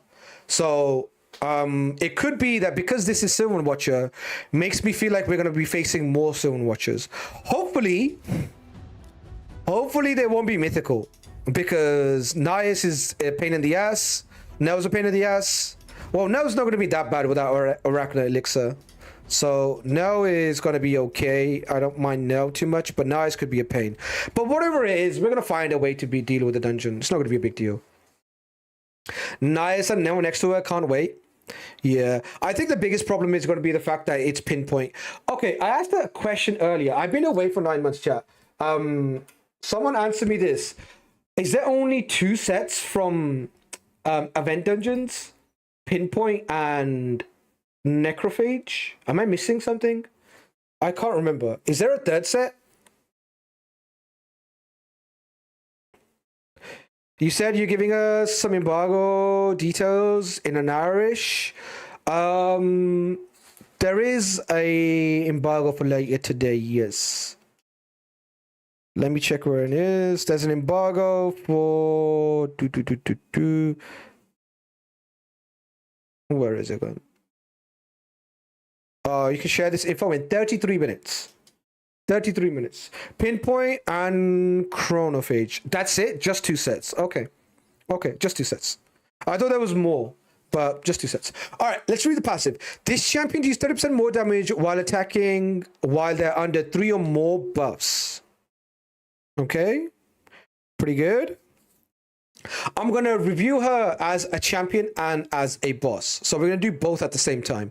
How to basically fight against her with the boss passives, and also... I mean, there's no point covering her for, like, individual accounts, right? Because I don't think she's something that's going to be that accessible. She's a Void Legendary, right? While this champion is under increased attack and a block debuffs, and a veil or a perfect veil buff at the same time prevents this champion's death, and their debuffs are instantly, and their debuffs and instant effects also cannot be resisted. What?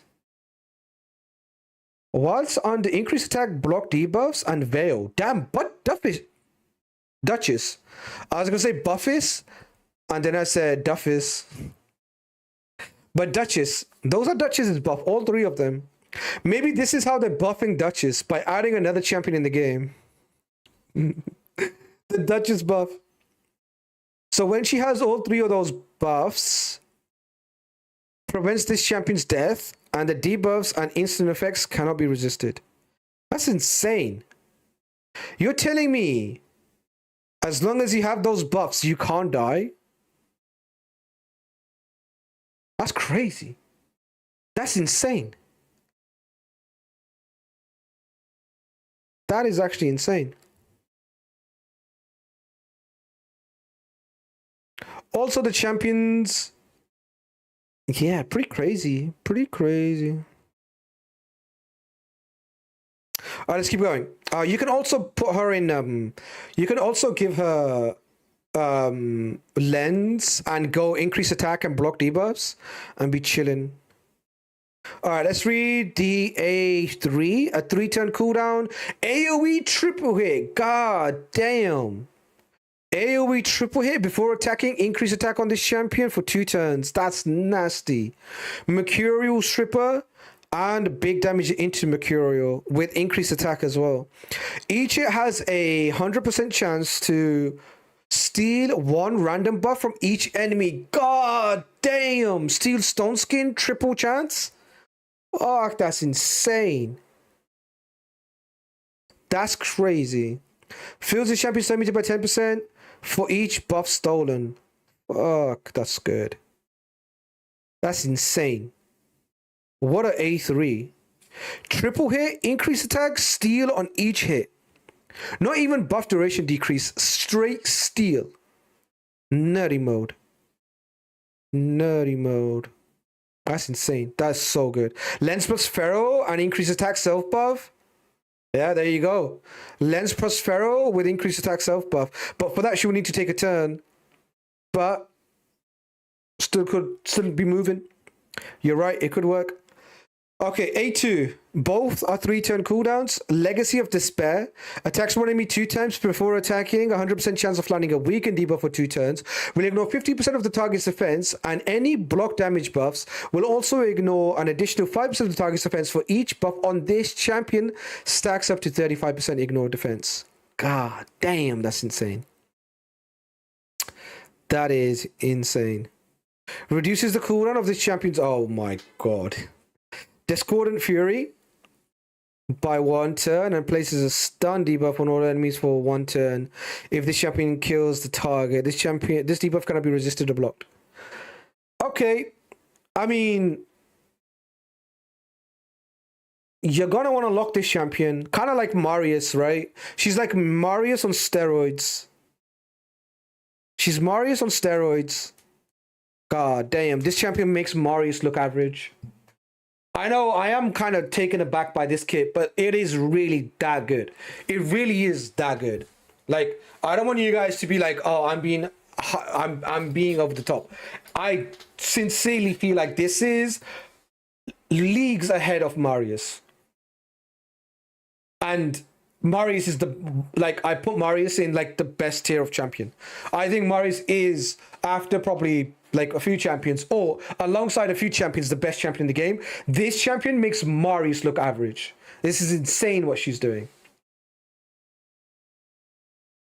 I'm pretty sure you guys feel the same way. I'm pretty sure you guys probably read this. I'll be like, okay, this is the best thing in the game. Prepare for the #1 champion chase for the tournament. Yeah, this champion makes Solinar. This champion power creeps Solinar. This champion power creeps Marius. 2 of the best champions in the game. It's insane. I think she's a side grade. Her A1 doesn't shed things like Marius does. Yeah, Infibo is pretty good, but again, I do feel like both her and Marius are bad into lockouts because of the A1s. Marius A1 isn't really that powerful if you have block debuffs or if you have a way to kind of deal with Stormcaller. And that's more so Stormcaller than Marius. Infibo is pretty crazy too, but I do think her A3 and A2 are better than Marius's A3 and A2. And A1, you can make an argument that Marius has the better A1. Surely, ass multipliers and no max HP. I don't know if her multipliers are going to be ass. We'll have to see. She has her own increased attack, so I'm assuming she's going to smack very, very hard. A problem, she'll be squishy. She doesn't really have any good stay alive mechanics apart from increased attack, block debuffs, and veil. You need to have all 3 of those buffs to basically cheat death. But, you know, we will see. She does her own increased attack, so you just need a block debuff and a veil champion. So Mavara is gonna be good, right? Because Mavara's got the veil. After that, you're gonna need a block debuffer. So gonna be interesting. She's like a shadow buff to Duchess. Yeah, that's what I said. She's weird. Yeah. Perfect support would be Duchess for her. Perfect buff for her would perfect support would be Duchess. Bayek with her really good. Galathea is good. Yeah, Veil from Bayek, Galathea giving the block debuffs could be quite good. She gets her own increased attack, so she kind of wants like Veil and also block debuff. Now, we are talking about feral sets, we're talking about lens, but they only apply at the start of the turn. You don't get it like once you're moving, right? So, yo, Gasike, what's good, man?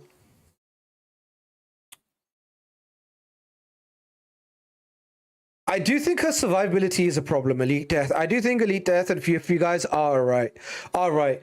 If she goes over quick and she dies fast and her survivability mechanic is only that, which is quite high requirement, it might be problematic to keep her alive. Like Solinar's survivability is insane, right? Because of the amount of buffs he can get.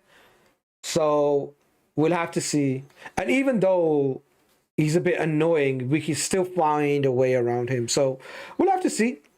We'll have to see. If you lock this champion out, like locking out this champion is going to be very, very important. You don't want her to do A3 and A2s. They're pretty nasty. If she hits stupid hard, 9-piece Mercurial will be crazy on her. I mean, she's got the ignore defense in her kit, right? She's got the increased attack in her kit, and she's got the ignore defense, right? On the single target hit. Before attacking, places a weaken. And also block damage. So she ignores 15% ignore defense by standard, and then additional 5% for each buff she has. So I do think damage is not going to be her problem. She would probably be a 9-piece Mercurial. Of course, she looks incredible. Yeah, she looks amazing, doesn't she? I saw her. I didn't read a kit, and I was like, yeah, she looks tight. My first impressions when I saw her is that she looks incredible. Bin Alva posted her, and as soon as I saw her, I was like, yeah, she looks amazing. As soon as I saw her, I was like, yeah, this is one of the best looking champions in the game. She looks proper on theme too. Like the Sylvan Watcher design. Looks really, really good. She's a good answer to Neame, I think. Ignore the block damage. I mean, she has one ability that ignores block damage. That's the A2. So, we'll have to see. We'll have to see. I feel like Garol and Kutrax are better answers, but could be another good one. Could be another good one. All right. A1 attacks one enemy 2 times. Each hit will ignore 15% of the target's defense. Heals the champion by 30% of the damage inflicted. Extra turn if this attack kills an enemy. Yeah. Yep. Even into a lockout. This is good anti-lockout behavior. This is really, really good anti-lockout ability. So even though the lockout is problematic into her, if you pair her with a mythical nuker that can't be locked out and you reduce the HP so she can A1 one-shot, she can cycle back around.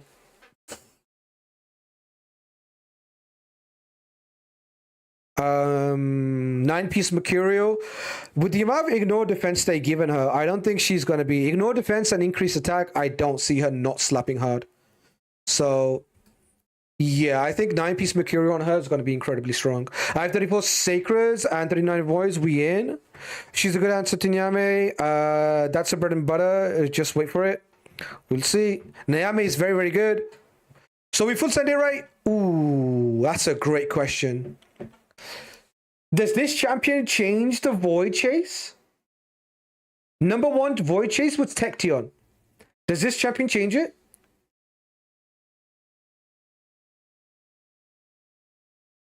I want to say no.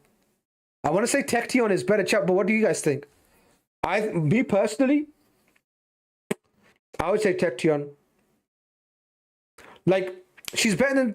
She has the potential to be better than Solinar, although she's on par with Solinar and on par with Marius, but I think Tection is better. Well, Maria's still better. I love Maria. I can't wait to get Maria. Maria is really, really good.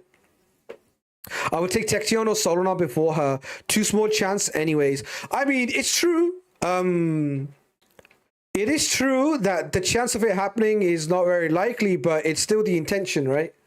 The intention has to be there. Like, if there's a 10x on Saturday for Tection, on Friday there's a 10x for Solinar, and on Sunday there's a 10x for Araya. Who are you pulling? I feel like everybody's pulling for Tection. I know Insidious is pissed because we pulled 7 legendaries on 10x Tection. And we didn't get it. So, Insidious is definitely disenfranchised.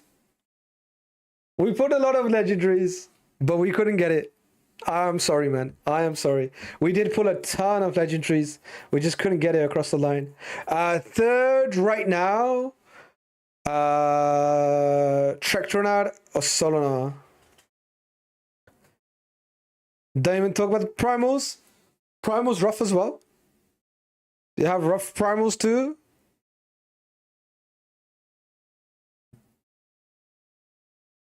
I have a bad memory. I have a really bad memory, so I would take Tection or Solinar. I personally would take Tection. Or even Solinar over her, that's true. But we have fought Solinar and we have fought Tection. When we fight her, we will have a better understanding on how good she is. Right now, I feel like she's very, very good. But Solinar and Tection probably ahead of her. She's insane though. She is very, very good. Tection has never scared me in arena. Solinar, that's Solinar. I think Tection is scary. 9-piece Mercurial Tection or even one turn Mercurial Tection is very, very scary. IMO, she's better? Okay, why is she better than Tection? Go on, go. How is she better than Tection?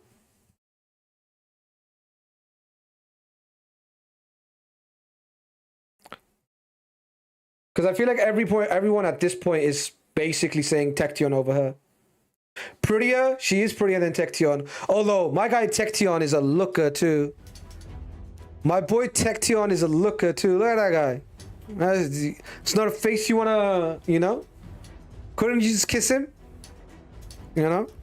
Couldn't you just kiss this face? Not even a mother could kiss this face. God damn. He looks like he escaped hell. Literally. He looks like he made it out of hell and he's in Teleria. He's just looking for a home. There's no escaping hell, let's be real. Hell is eternal. He's still in hell. He's still in hell. Nobody's coming back. It's GG's. Ewan Melters, handsome fucker. This guy is a handsome fucker for real. A3 boost meter.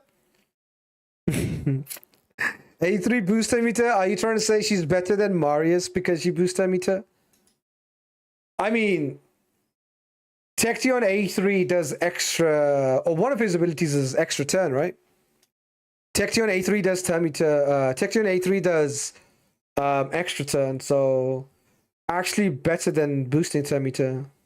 Who needs to boost turn meter when you you know, just take a turn?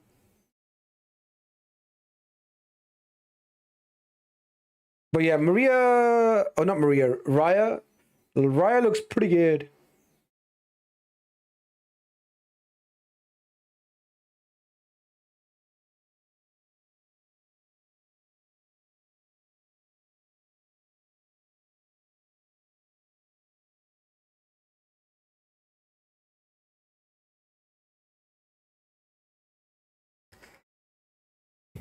Hell is real, Raid Hell. The only hell I know is Raid Hell. It can take another turn. Well, this thing is going to take another turn if it steals like full buffs. A lot of people are in cage, but yeah. I guess it could happen. She could boost her meter. I don't think she's going to steal 12 buffs and get 120% turn meter, you know? But technically it could happen. Sometimes, situationally. But Tection will always get an extra turn. If you steal enough buffs, you rotate faster. Faster than extra turn. My Rhea carry is insane. Oh, okay, what a fucking comment. I gotta have to pin that comment. That's an underrated comment for sure. OP comment. My Rhea carry is too insane. How do I pin a comment?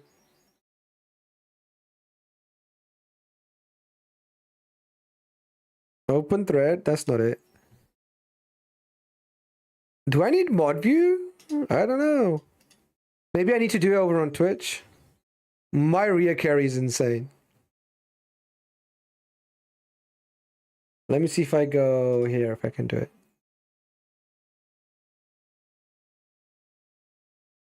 There we go. Boom.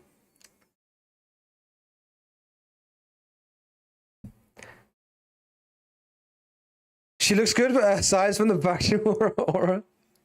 Yeah, the faction aura. To be honest, Sylvan Watches are pretty nasty too, so... What else in Sylvan Watches? I mean, if the aura was speed, it would be nasty, right? Like, the aura is not really good for Naya's second form. It's good for Nell, I guess. It's good for Vestel. But the other champions don't really see much play in Arena. Aratea. Yeah, this is defense based, so it's okay. Yo, Propos, I saw you your live arena fight.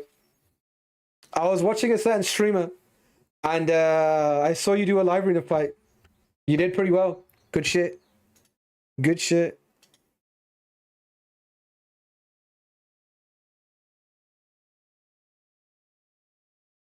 Busted. Nah, I saw him do a live arena fight. He did pretty well. I was Booster Patrol. I was like, yo, it's Booster Patrol. That's my boy. That's my boy. Free to play roleplay? Yeah, maybe. Maybe. Wasn't he using like Fabian? Fabian showcase? I mean, Fabian's a strong champion. I was ready to counter. Yeah, Fabian with Fabian into Glycia plus Crixia is actually just like a GG unit. It's actually just a dead champion at that point. And Glycia and Crixia do so much more than just lock down Fabian. I've been fighting some Fabians. Or been fighting some, I guess I could say Fabians. If you have Glycia and Crixia, like Fabian's a dead champion. Glycia, who's that? Glissy. But yeah, I don't think this changes the equation though. I don't think the equation changes from Tection being the #1 pull from Voids. I don't think so. I don't think I think this champion's gonna be really good, but I still do think wait until you guys just wait until people start putting Tection in Mercurial 9-piece damage, or Mercurial even like 4-piece with damage, and also giving him AoE stun, wherever the Stormcaller, Tection. This champion's not going to come close. You just wait until the meta's even more broken. I think this champion is going to slot in nicely to the meta. The meta is, like I said, it's more so... I don't think this champion is going to be... She is better than Marius. So that's already, like, puts her top 3. She's not better than Tection in my calculations. She's right there with Solinar, Marius, and her, right? Those 3. I put Tection slightly ahead because of his A1 double hit stun, and also his lock, right? And his Poison Cloud passive. As a hot take, and that's like the coldest take of all time. Is this a fusion or just a new champion? No, this is just a new champion. This champion is for the Web of Corruption. So she's also going to be the boss that we fight in the new upcoming dungeon event. I don't think there's going to be that many people who are going to be farming it like crazy. Pinpoint is good, but Mercurial is better. At this point, Pinpoint is just used as a side set, no? Like, are you guys excited for Pinpoint? I don't know if people are. I never see anybody in Pinpoint. I don't even see anybody in 4-piece Pinpoint. Barefoot Rip. I feel like at this point, Pinpoint is pointless. Lol. Pinpoint, like more like no point. Right, chat? Right? Pinpoint, more like pointless. Hey, yo. I would kind of like Chrono right now. Everybody would wanted Chrono. IMO Chrono rewards would have been better than Pinpoint. Yeah, I think that's a consensus of the community. Pinpoint is kind of dead. It's kind of dead. Mercurial was better. Pharaoh does a pretty decent job. Yeah, at this point, Pinpoint is just a 2-piece set. People run for accuracy, and even then, Pharaoh does pretty okay with that. The only pinpoint has going for it is a hit doesn't make it go away. Same as Mercurial, but that's not enough. Yeah. I guess. Okay. I see what you mean. Mercurial. I know what you mean. A hit would get rid of Mercurial, whereas pinpoint it has to be a debuff. You got a point there, but Mercurial still wins. But pinpoint did better metrics for Plarium. Suggest Plarium do a community survey about dungeon rewards. Suggest Plarium do a survey. They don't believe in surveys. Plarium doesn't believe in surveys. To be honest, like,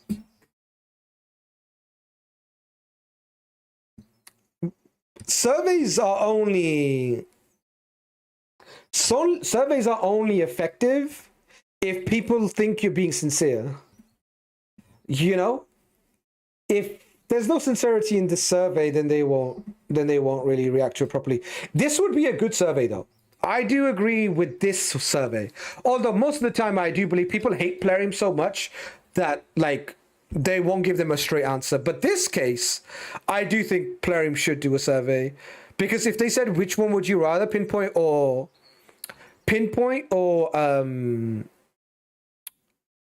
Chrono, I think it would be like a 75-25 split, which is insane. It's incredibly one-sided. Taking server these nuts, agree Mercurial, slow pinpoint, yeah. Do a poll here, what people will farm in event, pinpoint versus... I mean, we already know the answer, we don't need to do a survey. Like, I think out of the 60 odd people that are watching me, like 20 of them would vote, and like 15 of them would say, what thing? Do you want something to click on? Okay, if you want something to click on, and we'll make this look like a professional stream, we'll do a survey. We'll do a survey, huh? We'll cosplay as proper streamers. Let me do a poll is the closest thing to a survey. New poll. What would you rather farm? Pinpoint.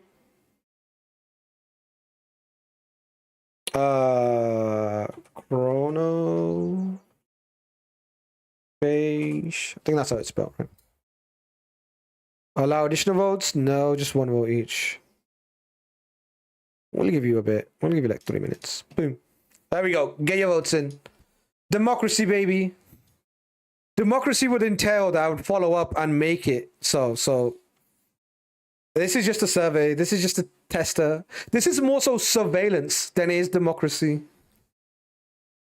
I just want... Plarium would likes to know what you want. Not to give it to you, but just to know what it is that makes you work. Smile. You know, it's not democracy. It's more like surveillance. I'm good for 3 votes.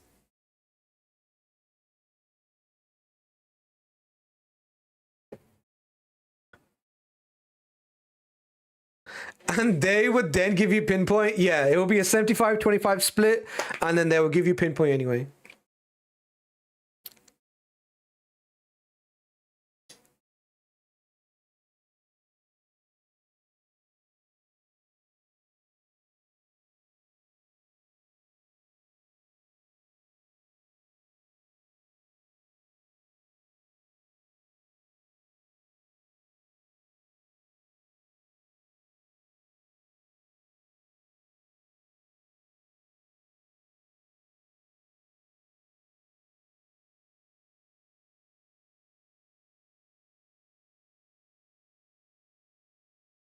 Where is the option for neither? See, this is what I mean. Like, surveys are pretty tricky.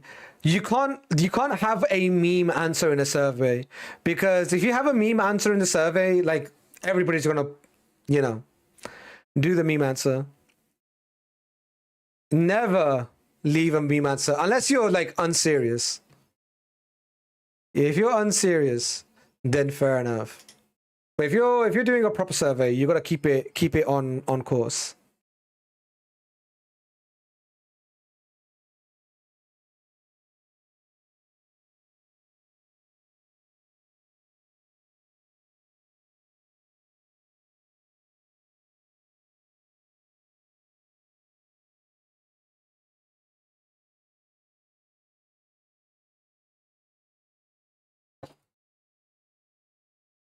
I want to get something to eat. You still talking about her? I did not miss much, then I assume. No, it's talking about Pinpoint over Chronophage. We still have her on our screen because she's the boss, but we're talking about Pinpoint versus Chronophage and why Plarium decided to go with Pinpoint. And Raiko's probably right. The metrics show them that Pinpoint is actually, you know, like it's on par, right? Even though it's not close, because, you know, analytics are, you know, the past, and we're moving forward. Moving forward, nobody wants Pinpoint. Everybody wants Chronophage. Pinpoint kind of dead after Mercurial came out.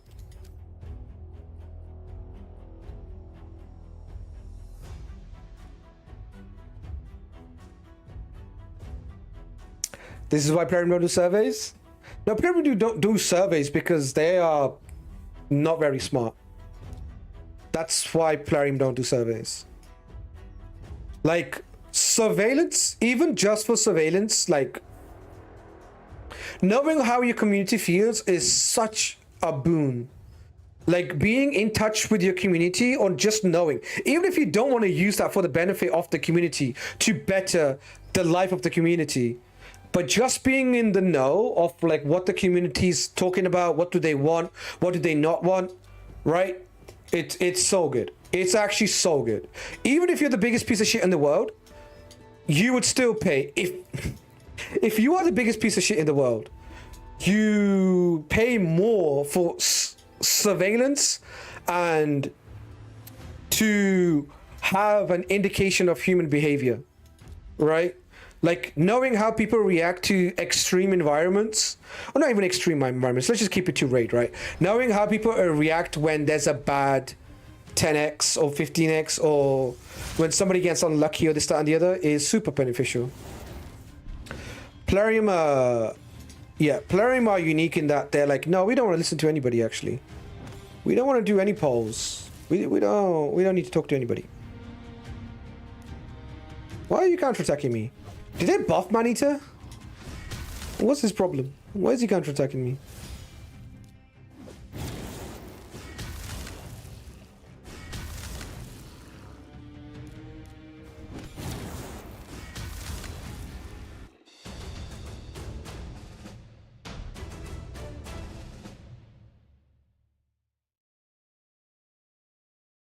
Everybody was complaining that it was Chrono last time, and now it's PP, and everybody's complaining again. Huh. I watched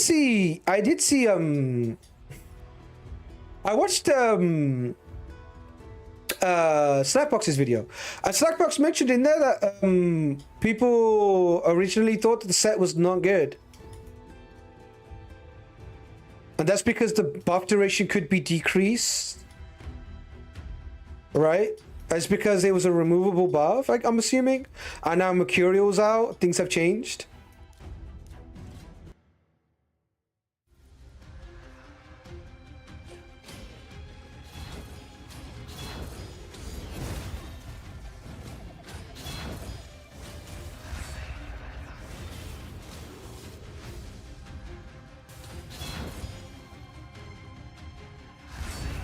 They don't do surveys, so they don't have to follow the answers.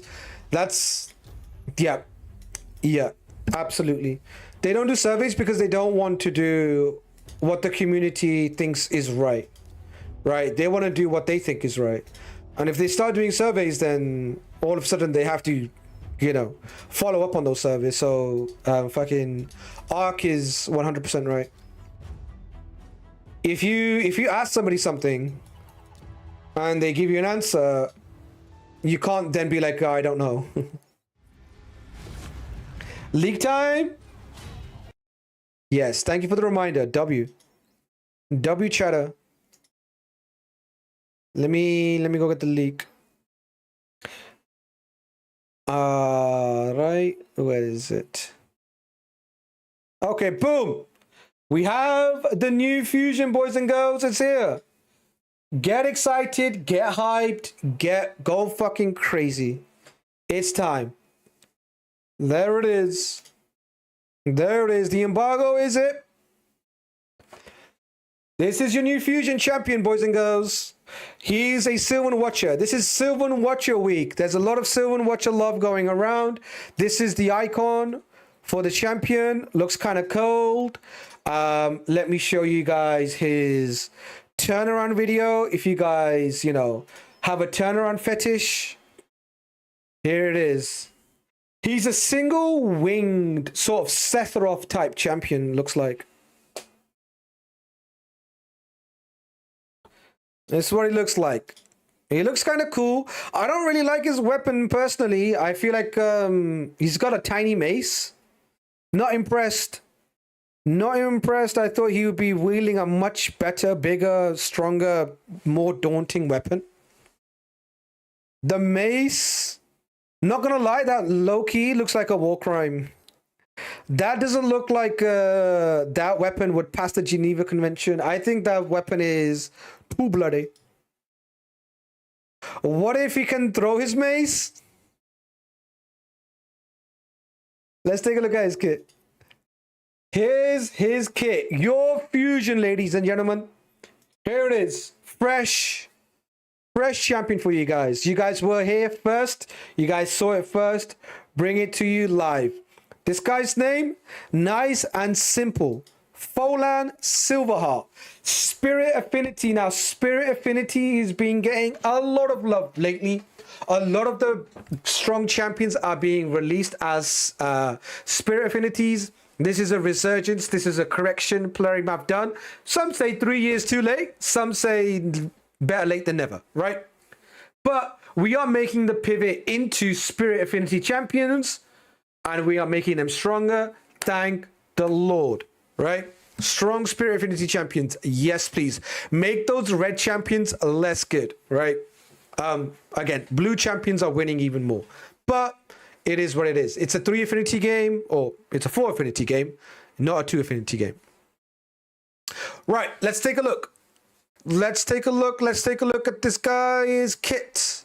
His passive, or more so, his aura. 30% damage, or 30% increased attack in all battles. That's fine. Again, another champion that has attack aura. Not really incredible. This is probably going to be one of the last things you need as an aura. You rather take accuracy, you rather take speed, you rather take HB. But if you don't have none of those that are useful, you can then go attack. It's not a big deal. Not many attack-based nukers that you want to run. Probably one is about as many attack-based nukers you're going to run. Maybe like if you're running Kutraxo or Garou, or if you're running Maria, or if you're running Vestel. But those are, you know, some attack-based nukers. Anyway, his passive. Let's start with his passive. Malignant Might. For each Sylvan Watcher ally on the team, including this champion receives 10% less damage from AoE attacks, and ignore defense effects against this champion are 10% less effective. Now, Faction War passive. More Sylvan Watchers. I mean, I guess this guy is going to be another one of those champions that is going to be in the event dungeon. So that is going to be one thing. But yeah, a lot of faction in Unity, a lot of faction effects, which is cool. It's not bad. A3 is crazy. Rest is kind of mid. Let's read the rest of the passive. Whenever this champion attacks, has a 30% chance to turn weak attacks into normal attacks. This chance increases by 10% for each debuff on the target. Now, when you're reading this, you're probably thinking, if he's 100% crit rate, what's going to happen? If it's 100% crit rate, it will crit. It won't be a normal hit. So if you weak hit, you have a 30% chance of doing so. You have a 30 or a 35% chance of doing a weak hit. Once you hit weak, you will have a 30% chance to turn that weak hit into a normal hit. And if you're crit capped, you won't do a normal hit. So you will only see weak hit or crits. You won't see normal hits. So it would be a weak hit. So this guy's got a less of a chance to basically weak hit, right? We need to see damage before anything. Let's keep reading the rest of his kit. The A3. Attacks one enemy 2 times. The first hit has a 75% chance of placing a decreased defense debuff for 2 turns. The second hit has a block passives for 2 turns. That is nasty. That is very, very good. First hit into Mercurial.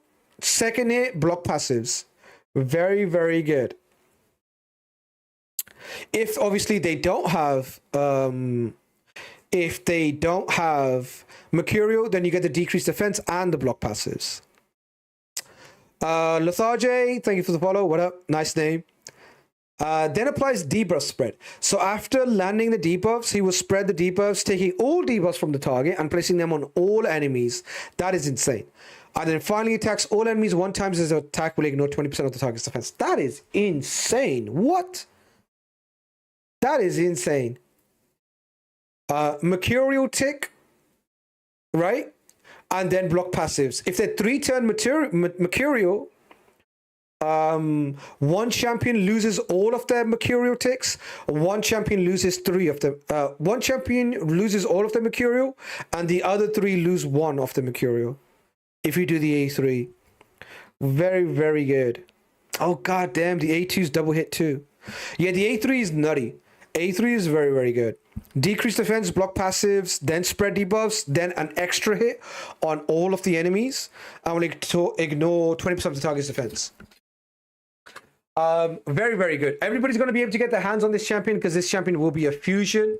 Let me give you some flavor to... Oh, actually, I'll finish reading the kit, then I'll give you the flavor that Plarium put out. All right, since we're into the kit and in. Props for reading the kit from the bottom up.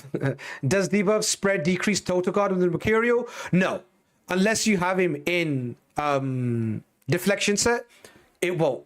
It's not a hit. It's just the debuffs that get passed, right? The last hit will reduce Mercurial. So with deflection, yes. Without deflection, no. You put that in there as well.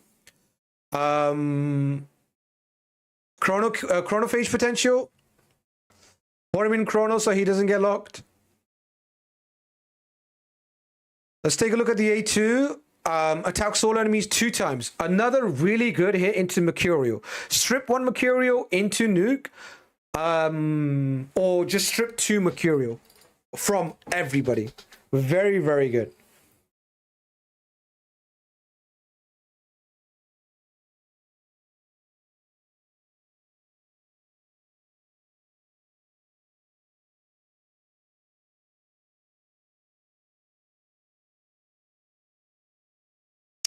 All right, the A2s are going to ignore unkillable and block damage, which is really, really strong. Definitely not a skip. Yeah, this is definitely not going to be a skip.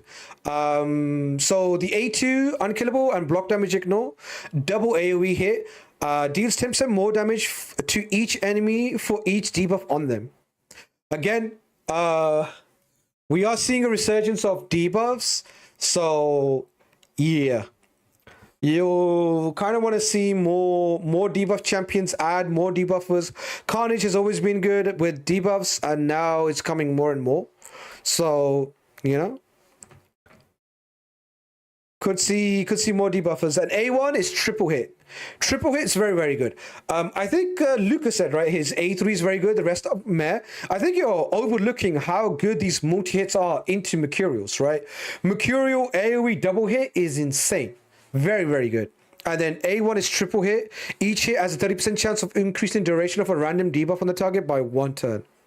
Books up to 50% chance. Very good A1 just because of the triple hit. Very good A2 just because of the double hit. Having multi-hits is super nice right now. What is this champion? This is the new fusion. This is going to be your next fusion that you guys will be able to get your hands on. Everybody's going to be able to get this guy.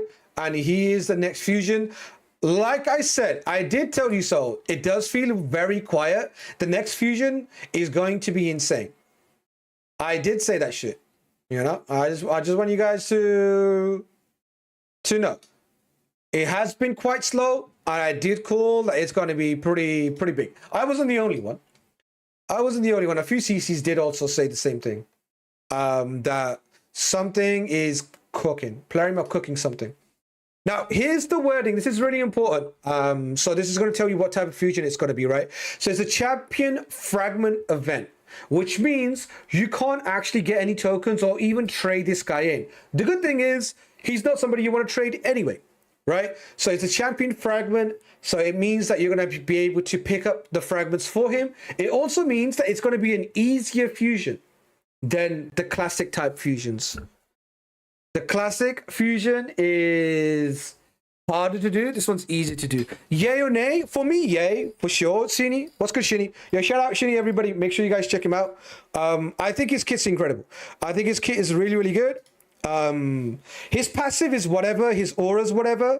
His triple hit with the block passives is very, very good. His double hit AoE into Mercurial is very good. Ignore unkillable and block damage, and also triple hit on the A1 again. Mercurial, really good.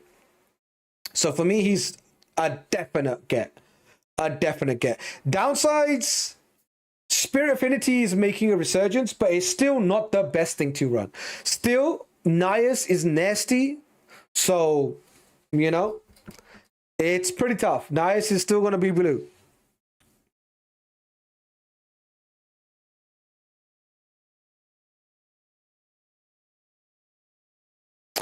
Thought they said the next fusion would be traditional. It did look like it was going to be the next one was going to be traditional, but I just feel like maybe they knew this champion is good, so they were like, okay, let's not. If there's anybody super desperate to do a flip, let's save them from themselves a little bit. That's my tinfoil hat theory. Sick champion, big fan. Yeah, he's incredible. Okay, let's read the rest of the Plarium's sort of flavor for this champion. They're saying Fulven Silverheart is a damage-based focus champion designed for PvE and PvP content. He relies on his fellow Sylvan Watchers allies for additional survivability, while his multi abilities make him especially effective in the current PvP meta. This is true. They're talking about Mercurial.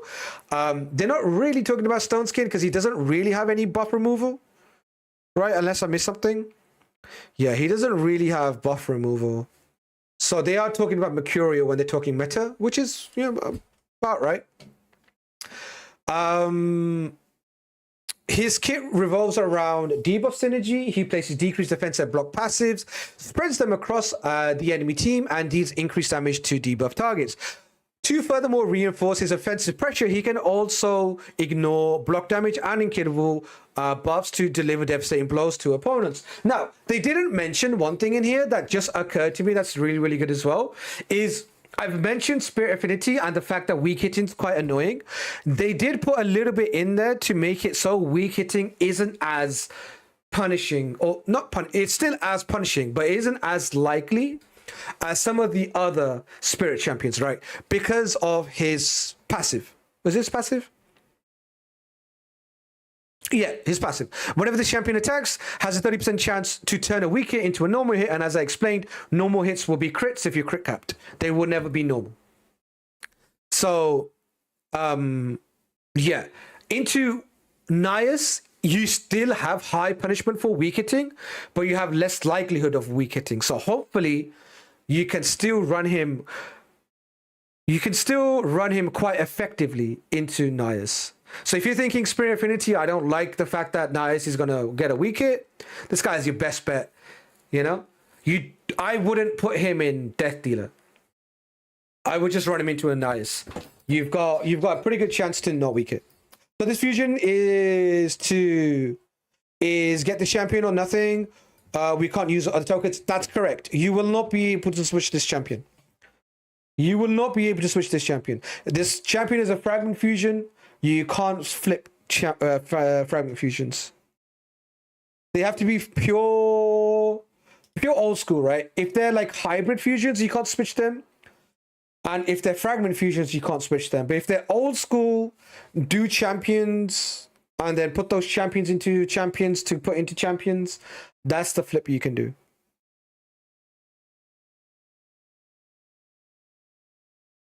When can we use our tokens, please, Plarium? Maybe next one. Maybe next one. But again, like, if you skip this champion, I kind of feel like you might quickly, in like 4 or 5 fusions, be like, man, I need to go and get this champion too. So I kind of feel like you'd be wasting a bit. When does the fusion start? We don't have the fusion start date just yet. Let me see if there's anything about fusion start date.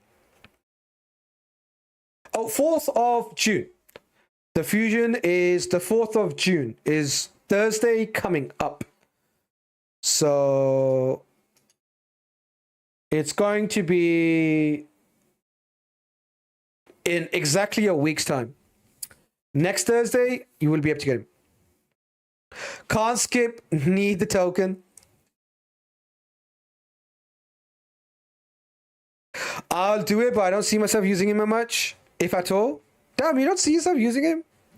Okay, maybe you've got crazy champions. I'm definitely going to run him. I'm definitely going to build him. I'm definitely going to use him. I think he's going to be quite good for me. Unkillable Ignore, I don't really have anything good. So when I go into Theodosia teams, I'm fucking cooked. When Theodosia revives, I just leave the fight. If like I don't have Marius, I don't have anything to ignore Unkillable. It's dark. It's dark. So this guy gives other options into Unkillable Theodosia. Does this shit give a token? We'll have to wait and see. Will this give a token, chat?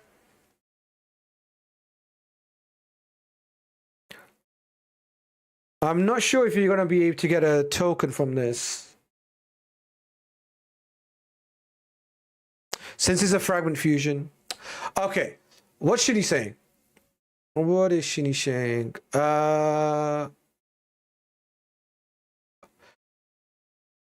No way better than Maria, I'd say. Better than Maria. I'm being negative. Other CCs see something more than me. I'm not impressed. I mean, saying a fusion is not as good as a different fusion isn't really the evaluation you should be doing, right? You can just do both. You just get both, right? Like, I don't know, why would you... Like, is he better than Fabian? Like, compare him to Fabian or compare him to other damage dealers like Maria? And Maria is better for sure, except if these multipliers are nuts. Embreeze gave the token.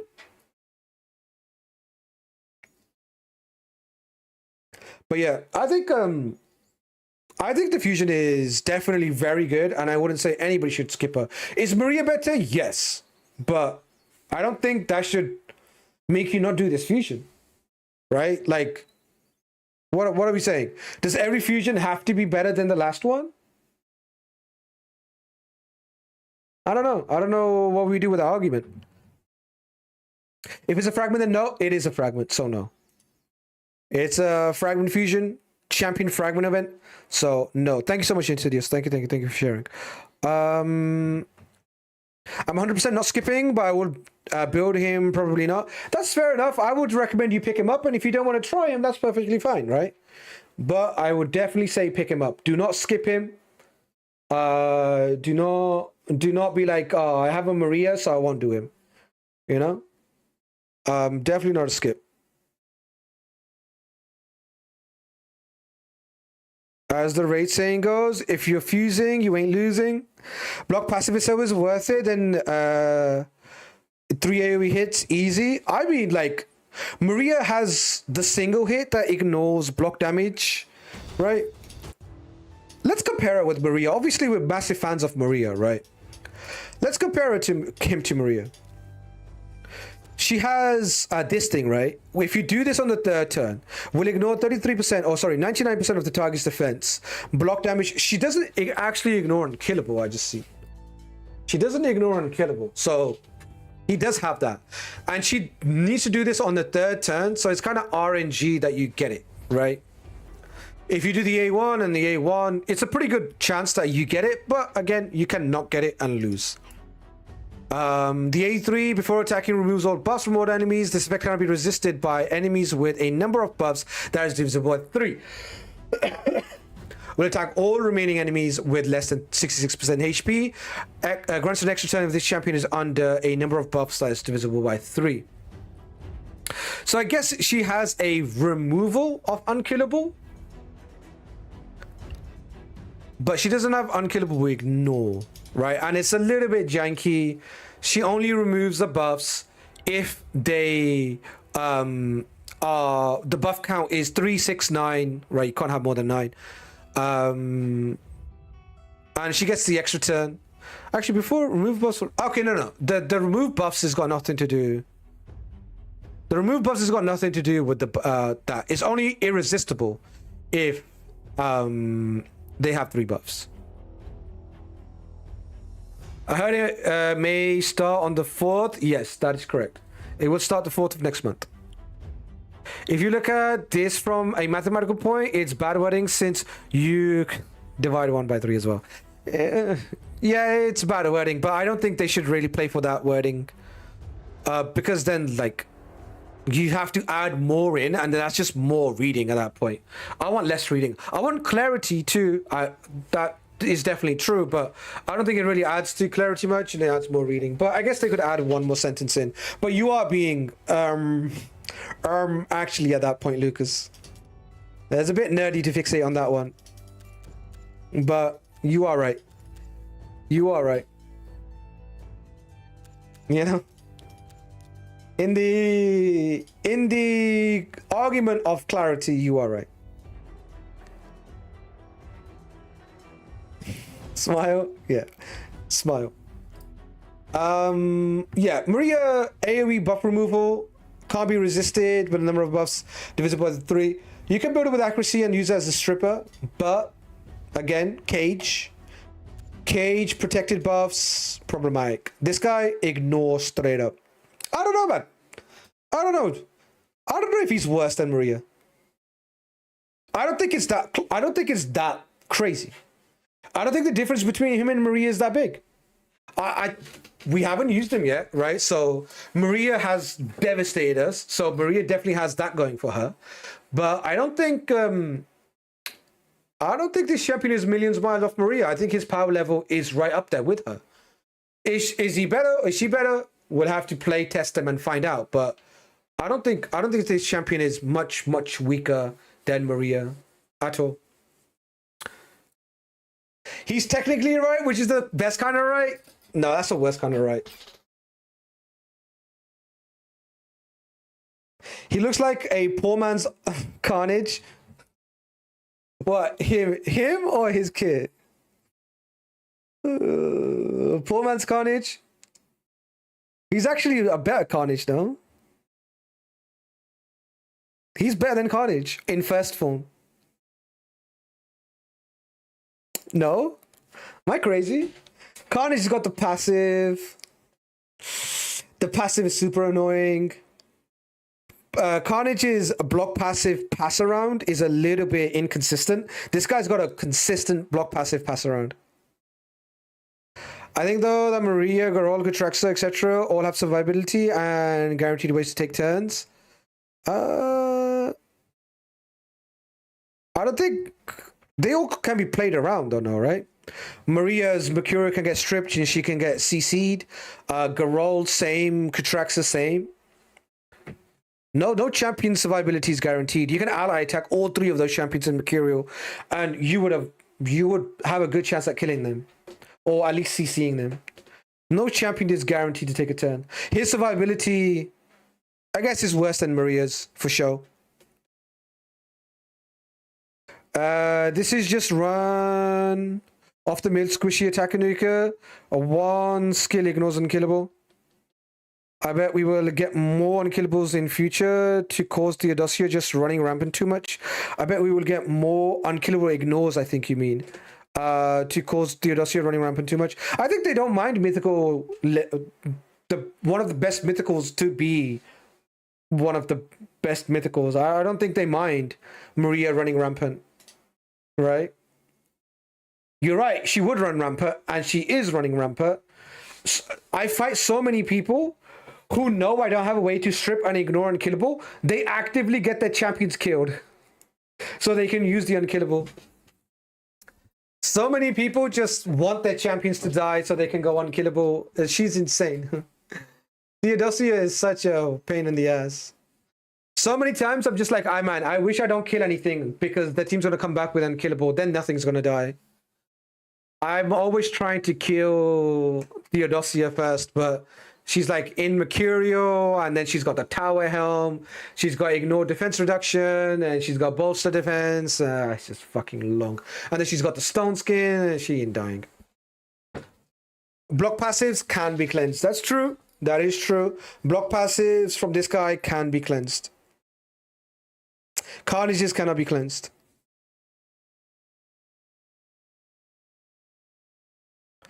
I like to put in my daily complaint about asking for Corrosa and for only buffs. I mean, we saw the buffs they did. They didn't buff any legendary, or they didn't buff any mythicals, and we haven't had a mythical buff in a long time. So Corrosa, I would say, is the worst mythical right now. Can't think of a worse mythical than Corrosa. Is it time to bring back Ronda? Smile. Triple hits? Ally tag. Is it time for Ronda meta? Damn. Or Ronda. I feel like Ronda's damage isn't high enough. Or am I crazy? I don't think she works in 9-piece.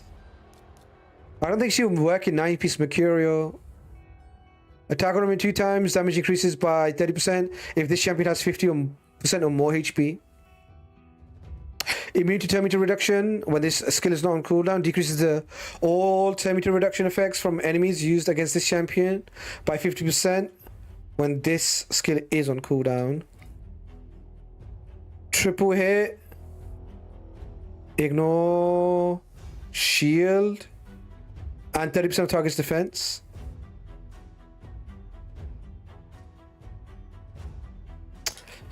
I think she needs like maybe block damage ignore to be good into like Nias and stuff. But I don't know. I think if she just needs a little bit more. I don't think they'll ever buff her though. Maybe they renegotiate. Maybe they renegotiate and buff her. You know, a buff would be nice. But passive is great. Yeah, passive is really good. Chance is a little bit low though. Chance, 15% chance is super low. Garol has a 50% chance. It happens all the time. She has a 15% chance. It never happens. Just make a +4. I haven't pulled a Cillian in forever. Although people keep telling me Cillian for City is pretty nice, but I don't have a Cillian to make a +2. Add Mariska. She goes constantly. They gave us He-Man instead. I mean, Ronda's more meta than He-Man is. If they did a Ronda rerun, with a Ronda buff, I think I would have been pretty happy. I would have been pretty happy.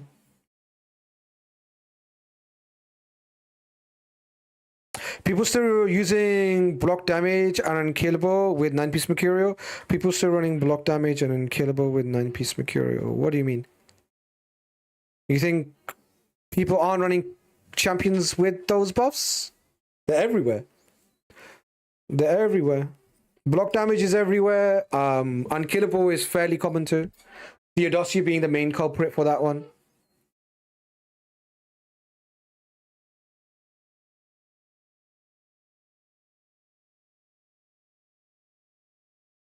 I run 9-piece Mercurial on almost all of my champions. That's why Ronda is trash. I mean, she's already pretty good into Mercurial, right? She's decent into Mercurial. She's an AoE double hit, 2 triple hits, single targets. She just needs a block damage, ignore, and killable, and then she'll be good. She'll be better. Yeah, that's why Ronda's trash. Okay. Cool. Nobody said Ronda was good, but okay.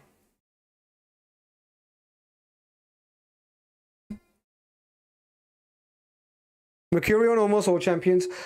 What champions would I not run Mercurial on? I don't run Mercurial just like on everyone though. What champions do I not have in Mercurial that I would like to still have in Mercurial if they did enough damage? I don't think I would ever run Sifi in Mercurial. I think in protection she's just good. But outside of that, Fabian, full speed, that wouldn't change for me. Full speed or maybe slightly reduce the speed, go higher accuracy, or go maybe supersonic. I can see a build, but I don't really like supersonic. Rotos, Mercurial Rotos, 9-piece. Could be interesting. Yumiko Chronophage plus Mercurial is needed. I wouldn't run Mercurial if I didn't need to, but the way Chronophage works, you actually need a Mercurial Chronophage Yumiko. But that's not 9-piece, that's more like 4-piece. Don't build 9-piece Rotos, damage too low. I tried. Yeah, Rotos is too much of an engine. You need him to do a lot.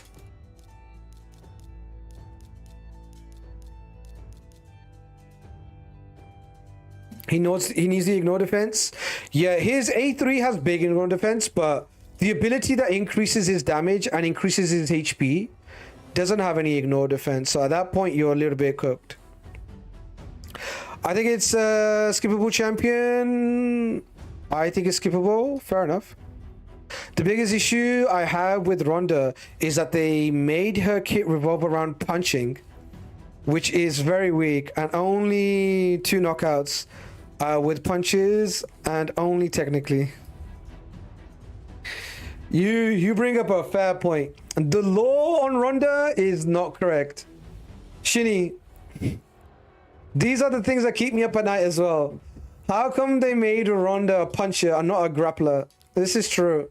The Ronda archetype is all wrong. We need her to do some fucking submissions. She should have been a poisoner. She should have been a burn champion. You're right, Shinny. Fuck. I never thought of it like that. She should have enemy max HP. She should have enemy max HP, yes. Yes. If they buff her and made her use her grapple, maybe she will then actually be good. Yeah, she needs an armbar. She needs an armbar. Her favorite move. It's true. I'm surprised nobody has brought this up before. I'm surprised nobody has mentioned this before. Furry Tremor and Phase Rushdown, Flaming Fury. She's definitely a grappler more than she is a boxer. McGregor would be a burn poison champion. You'll do nothing. A taunt on him. A taunt on McGregor. More UFC champions in the game, please. We need another UFC collab, and buff Ronda and bring someone else in. Bring Makhachev in, or bring Khabib in. You know. Bring in Dustin Poirier.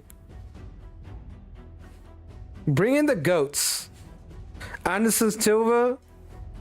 Bring the goats in. We need another one, right? That way we can rerun Ronda, buff Ronda, and also bring another UFC champion to the game.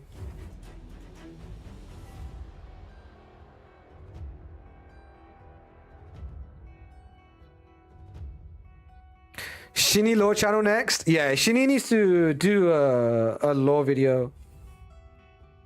Like, Shinny low-key has the librarian look already, not gonna lie. Shinny do got the librarian look. He definitely knows which books are in which sections, for sure, for sure. Shinny's a bit of an internet librarian too. Like, he's got screenshots leading all the way back to 2020, so Shinny's archetype is perfect. Shinny pays attention to the aesthetics. Makes sense.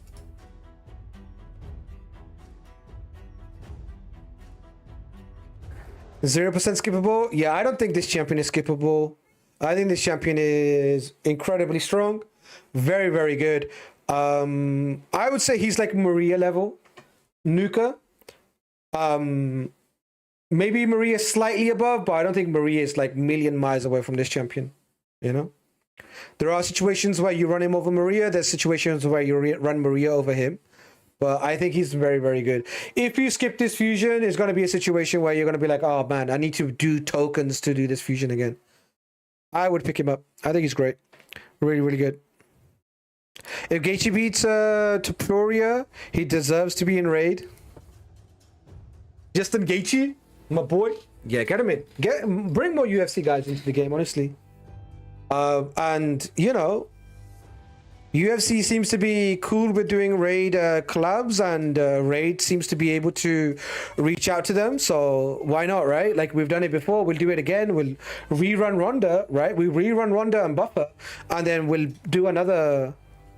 We'll do another champion from UFC. Gaethje passive makes him lose defense and do more damage the lower HP he is. No guard. Yeah, he increases his damage. When he's below 50% HP, he becomes Death Dealer, right? He becomes Death Dealer. He can't not crit. Like all hits are crit when he's below 50% HP. Which is a terrible passive for consistency, but lore-wise, it's great. I think fragment champions are never fusible. You get them or you don't. Dang. Okay, definitely don't skip it then.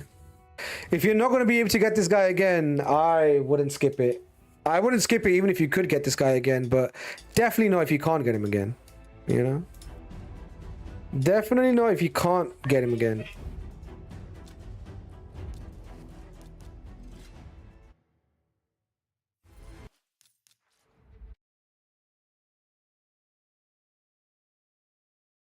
If I'm faster, I can have a lot another nuke except this champion. If I'm slower, he dies. If you're... Is this restart my PC or what? Restart what? I don't want to click restart because I don't want it to restart my PC. Let me go and restart like this. Is this going to restart my PC? It doesn't say restart PC, it just says restart now. I might just leave it. It doesn't actually say. Is this going to restart my PC, chat? Yo, is Insidious here? Yo, Fate, is this going to restart PC or does it just restart? Maybe it's the update. It is the update, but I'm not sure what it wants to restart. I'm pretty sure it only restarts guest optimizer.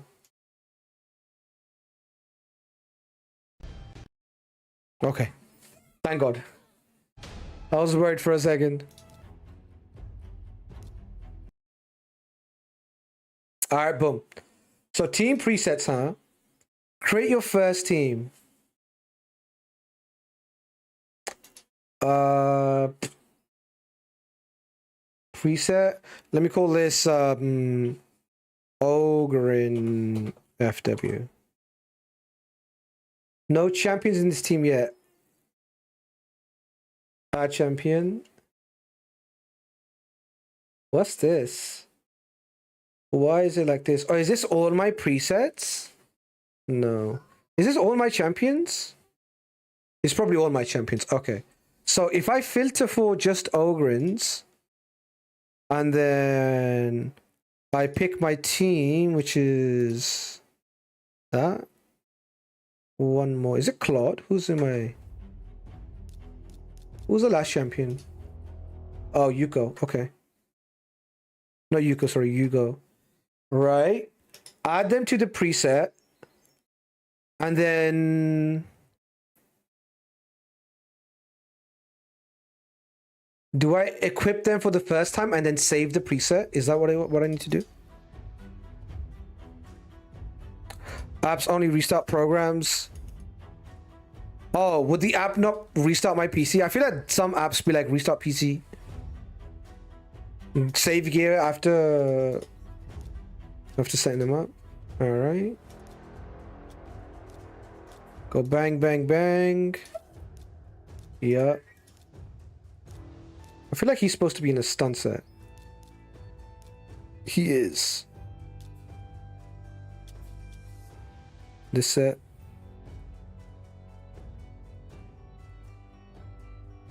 A bit squishy, but it is what it is. Shamrock. No. No. Boom, boom. Yeah.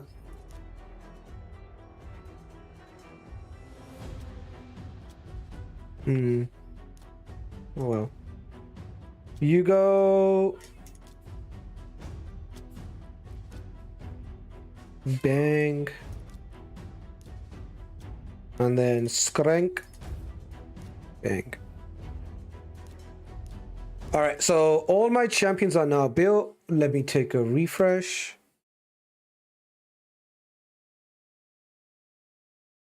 Take another refresh. Is there a different way to refresh this? Update all. You can update them individually as well. You're not happy? It doesn't say they're geared. Maybe if I re-add them... Oh shit, that's not what I wanted. If I re-add them, then maybe it works. Let me see. Let me restart the game. Nope. Oh, okay. So the game needs to be added before I make the preset, because that's how it says. Update should work. Update all. Oh, boom shakalaka. Nice. I did click that earlier, but it didn't do anything. Nice. It told me that the gear piece missing too. All right, I am going to test this too. I am going to test this. So what do I need? I need a broken piece. Let's take this. All right. Okay. So now if I update all, pieces get added. Apply team preset. Oh, apply team preset. I think that gears everyone. Update all. Is this saved now? Is this saved? This is going to be hot. This is going to be hot. This is going to be hot for sure. All right, let me refresh. And I hope this is saved now, because it's showing everybody is geared now. You can remove the gear and let them optimize the gear. That's going to be so fucking sexy. You're telling me if I now remove my gear pieces from multiple champions, I don't need to remove everything. I'm just going to remove one piece each, because that's enough to find out. This is going to be so sick if this works. Remove. Okay, so now we're missing a piece from all of our champions, one piece each. Apparently, this does all the gears in one go. So apply team preset.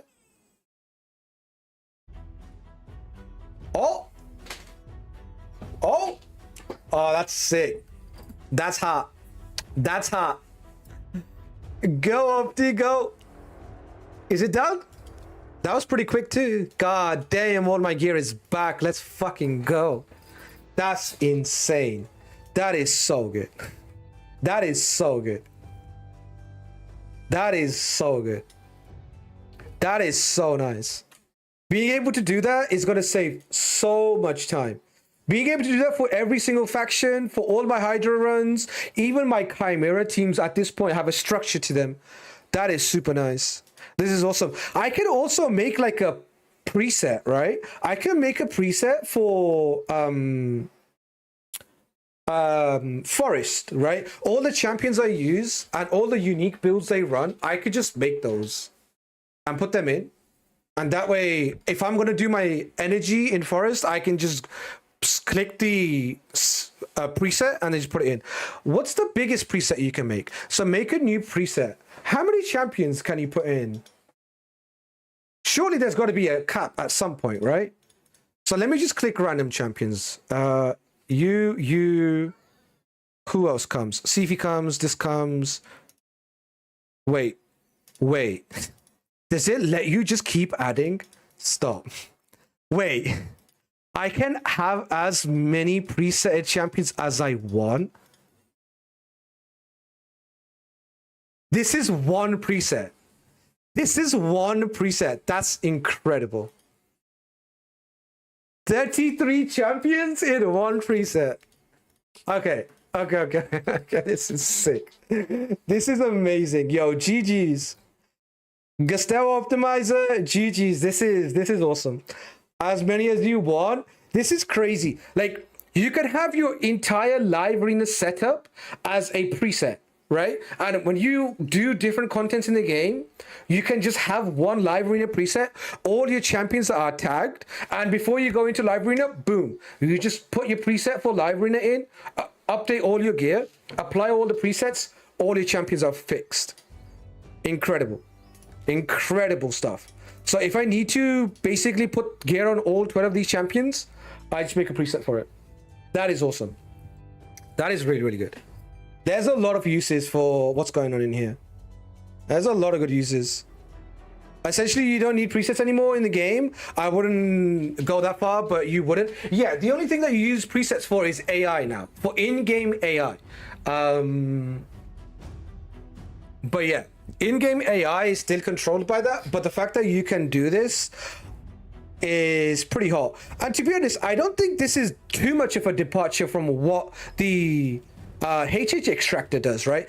HH Extractor does it one by one. What this is doing is doing multiple champions at the same time.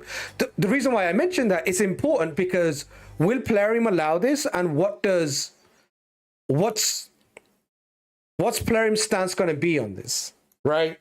There have been things that have been introduced by the Optimizer and the Extractor, the Raid Extractor, the HH Extractor, and Farbstoff have done things before, which have been in the game, but later on they had to be removed because Plarium said, okay, this is not what we want. I am hoping that's not the case here, because all this is, it does the same thing, but to more champions. It's not doing anything different than what we already have. It's just making it more accessible and more easier to achieve, which is a fat W, right? I don't think Plarium should really. The only argument Plarium will have is that this is too good.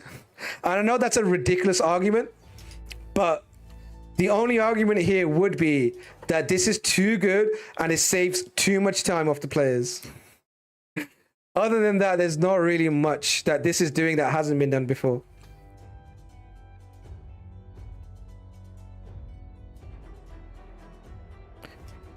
Pretty much only when the optimizer is down, you might want it. For optimization, I think they're going to do... I think it's nice that they aren't just like building this. This is not an urgency. We already have something that works really good for this. So this has made me incredibly happy. The fact that they are looking to improve the quality of life in different areas, not just be like, okay, there's an optimizer out there. How do we outdo the optimizer that's out there? That's so counterproductive. That's so not the best way to help the community. This is so much better than if they bought out their own version, improved version of this, right? Because me personally, I'm still running HH Optimizer for optimization. I think it's got a bit more nuance. It's a bit slower than this. This is much faster. So there are sometimes I would just use this, but I do stick with that. So I'm really happy that they are tackling it from a different angle. We are getting quality of life from Plarium. We're getting quality of life from Gestel Optimizer, and we're getting quality of life from other areas like Farbstoff's Optimizer is doing bits as well, and is going to be adding more things to it as well. And there's some things in the Farbstoff Optimizer that are really good, like gear cleansing. I think Farbs is probably the best at gear cleansing and presetting and running during fights. Whereas this quality of life is completely new and different. So I love this. I think this is amazing. I need to make a Sandoval preset. Yeah, this preset is definitely going to be very, very handy. Right, let's go fail in Faction Wars now. Smile. Let's see what the team does. Make sure they're all good. I'm pretty sure they are. Yeah, I'm gonna do this for all of my factions. I'm gonna do for all of my Hydra teams, all of my live arena champions. they're all going to get the same sort of setting where they're going to be optimized. I don't know if this is actually a preset or what. It's not. I actually do have AI settings. I don't know where the fuck they are though. I don't think it's auto though. What happened? Do I not have an Ogryn preset? I guess not. Oh shit, I guess something has to not be preset, right? Because we got... Oh no, we got 15 factions. Argonite is not out just yet. So everybody gets a preset each. Where's my Ogryns then? This is High Elves, this is Sylvan Watchers. Is there overlap? Bannerlord, Skinwalker, Bobs, Dark Elves, Lizards. Oh, 2 Lizards. Oh, that's the problem. This looks like a faction war. Looks like a clan boss team. I don't know what it's doing here. I don't know what that's doing there. Boom, boom, boom, boom, boom. Preset wise, doesn't really matter. Guess I want to do like this. And then on the boss, like this. Gurgo freezing the first wave. Can we one-shot the first wave? Yeah, I'm gonna not freeze the first wave. Avalanche. Go. We'll do the decreased defense. Once. We'll see how this goes. I might need freeze actually. I don't think Skrank can kill immediately. I might need the freeze once. I'll take the freeze once. And then Avalanche, you can do it, whatever. Shamrock, when we get to the second wave. Shamrocks is cutting in between, so... something like this. And then on the boss, same thing. Hugo does that anyway, and Skrank. Kinda want him to land the burns first, right? He only gets increased attack if he hits something that's already burning.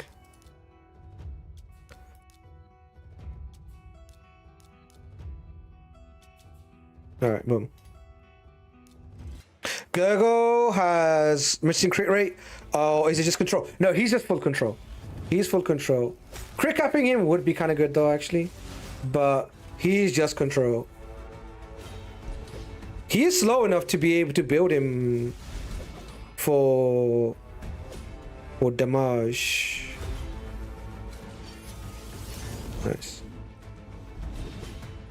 Like, I had to build him slower than this guy because the whole strat in this team is to basically go for a stun here and then go for a strip from Gurgo and then go for a freeze and then lock them out. And then bang. That's basically the whole idea. There will be a strip. I think it's going to be successful on some of the champions. Well, not on all of them.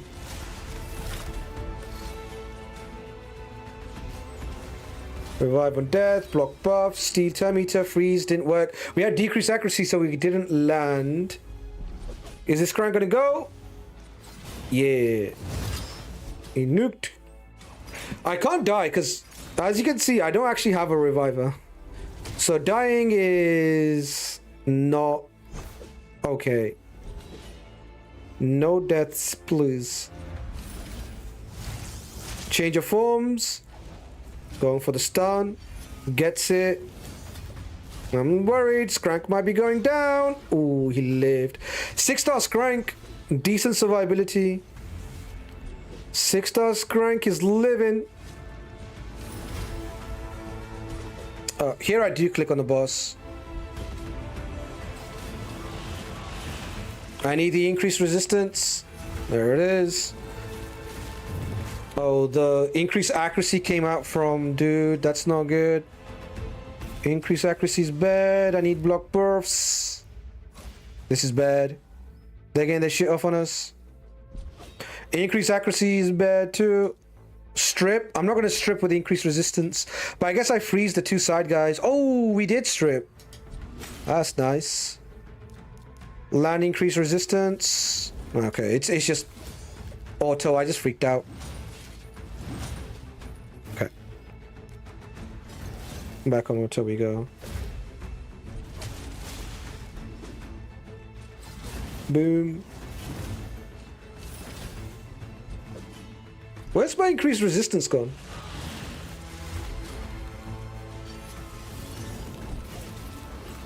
Surprised it ran out, that's so quick. Revive on death, healage. Shamrock's basically my reviver. Boom, just like that. 463Ks. Skrank does do mad damage. 8 million damage from Skrank, by the way. Skrank did 8 million damage.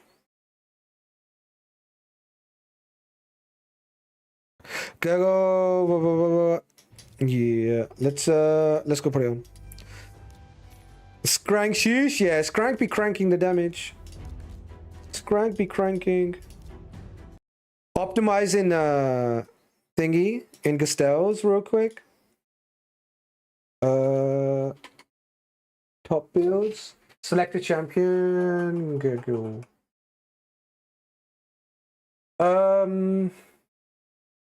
Priority. I don't want him to be faster than this guy. So 362. Does it take area bonuses into account or no? Oh shit, we've got damage priority. Oh, wait a minute. Hey, wait a minute. Overall damage A1 or A3? Okay. Okay. Whoa. Hey. That's sick. They added damage? Yeah, I just saw that too. I just saw priority or damage. So in damage mode, you don't get to set priority on stats. There's no sliders. Which is fair enough. If you had sliders, they would have made it too long to kind of get the build back. Yeah, that damage now, that's kind of pog. I don't know if they take into account the fight you're in. I don't think it does, since it doesn't actually say your opponent, right? So you have to type in what their stats are. I'm gonna assume it's like 8K, 10K, I don't know, 8K. What's the defense of what's the defense we should be looking at? Like 8K, I guess. I don't know. HP, I think they have like 300K or 350K. I'm just guessing here. Overall damage for the AoE. Crit capped. Speed, I want it to be pretty high. I want minimum speed of... I want him to go after this guy. 362. And before this guy, 356. So I'm going to say 357. 357 is a lot of speed. It's only just going to be a cap. Anything else? Slots. Is there been any changes to slots? No, slots seem to be the same.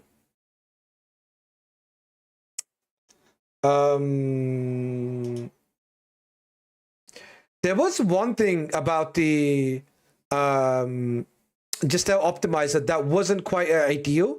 If you tick this, leave this slot empty, off equals, yeah. This is the thing, right? If I untick this, it won't look for ring, but it would assume the ring. It would assume the build without the ring, which is not what I want. I want it to assume the build with current ring, right? And that's not here yet, unfortunately. It would be nice to have it assume the build if you equip the ring, right? Give the option to do so. Because if I run pinpoint gives me accuracy and speed. I need to now put it in my own calculation of what that's going to be. You can still do it, right? I can still do it, see what I'm going to get, deduct those stats from my final build and optimize for what I need. But it would be nice if it did that for me. 7k plus, 8k is fine. We'll just go with 8k.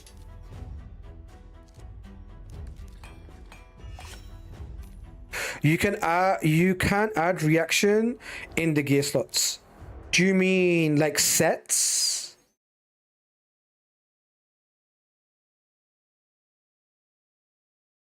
You can add reaction or something else.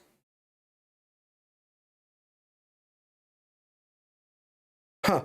Yeah, maybe you can add sets somehow. From here, you mean you can change it to sets and then say fix it to a certain set? That could, yeah, speed it up. Yeah. That's actually a good point. You could do it that way as well. But if I say pinpoint, it might go pinpoint chest, right? Which is going to make it a bit tricky, right? Because you can't set a set to a slot. I think in future, they should probably do that, because this optimizer seems to be positioning itself as the fast optimizer, right? And if you want to be the fast optimizer, you need to give all the options to speed things up. And one of them that could be good is leave current piece, right? It should be off plus or optimize based on current piece, right? And the optimizer already knows what your current piece is, so it should be doable.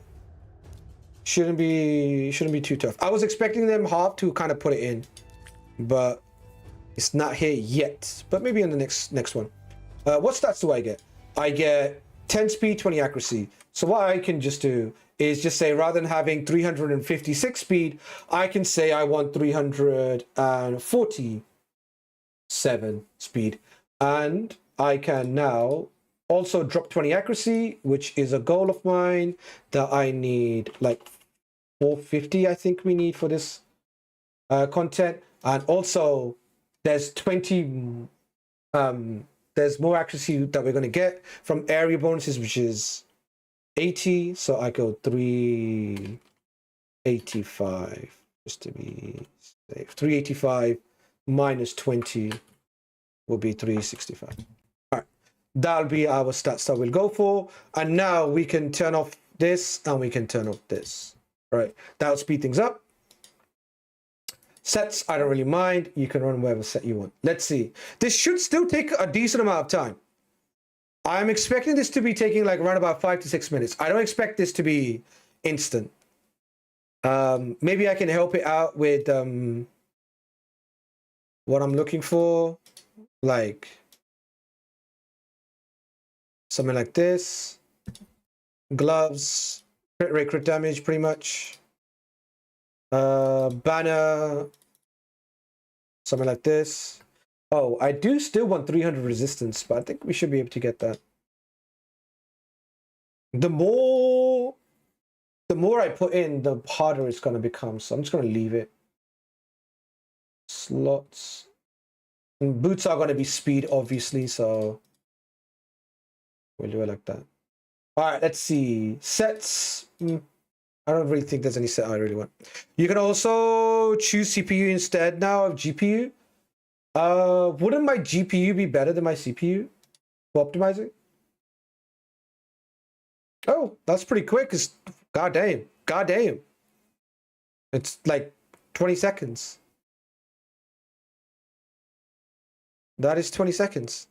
I think GPU is better. Where can I change to GPU? Settings? I don't know where that is. GPU when setting lots of requirements. Yeah. Just couldn't hand my GPU or no? Settings, but it's already on GPU. Okay, that's fine.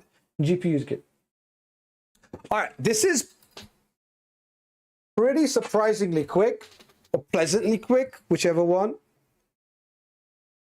This is the build it came back with. Yeah, I deducted these two pieces, which is fine. It did take my Yugo piece. We'll just give Yugo something else. This build isn't really that important. So if I equip in game now, it keeps the 2 pieces. It gives me 361, which is about where I wanted it. I wanted him a bit slower.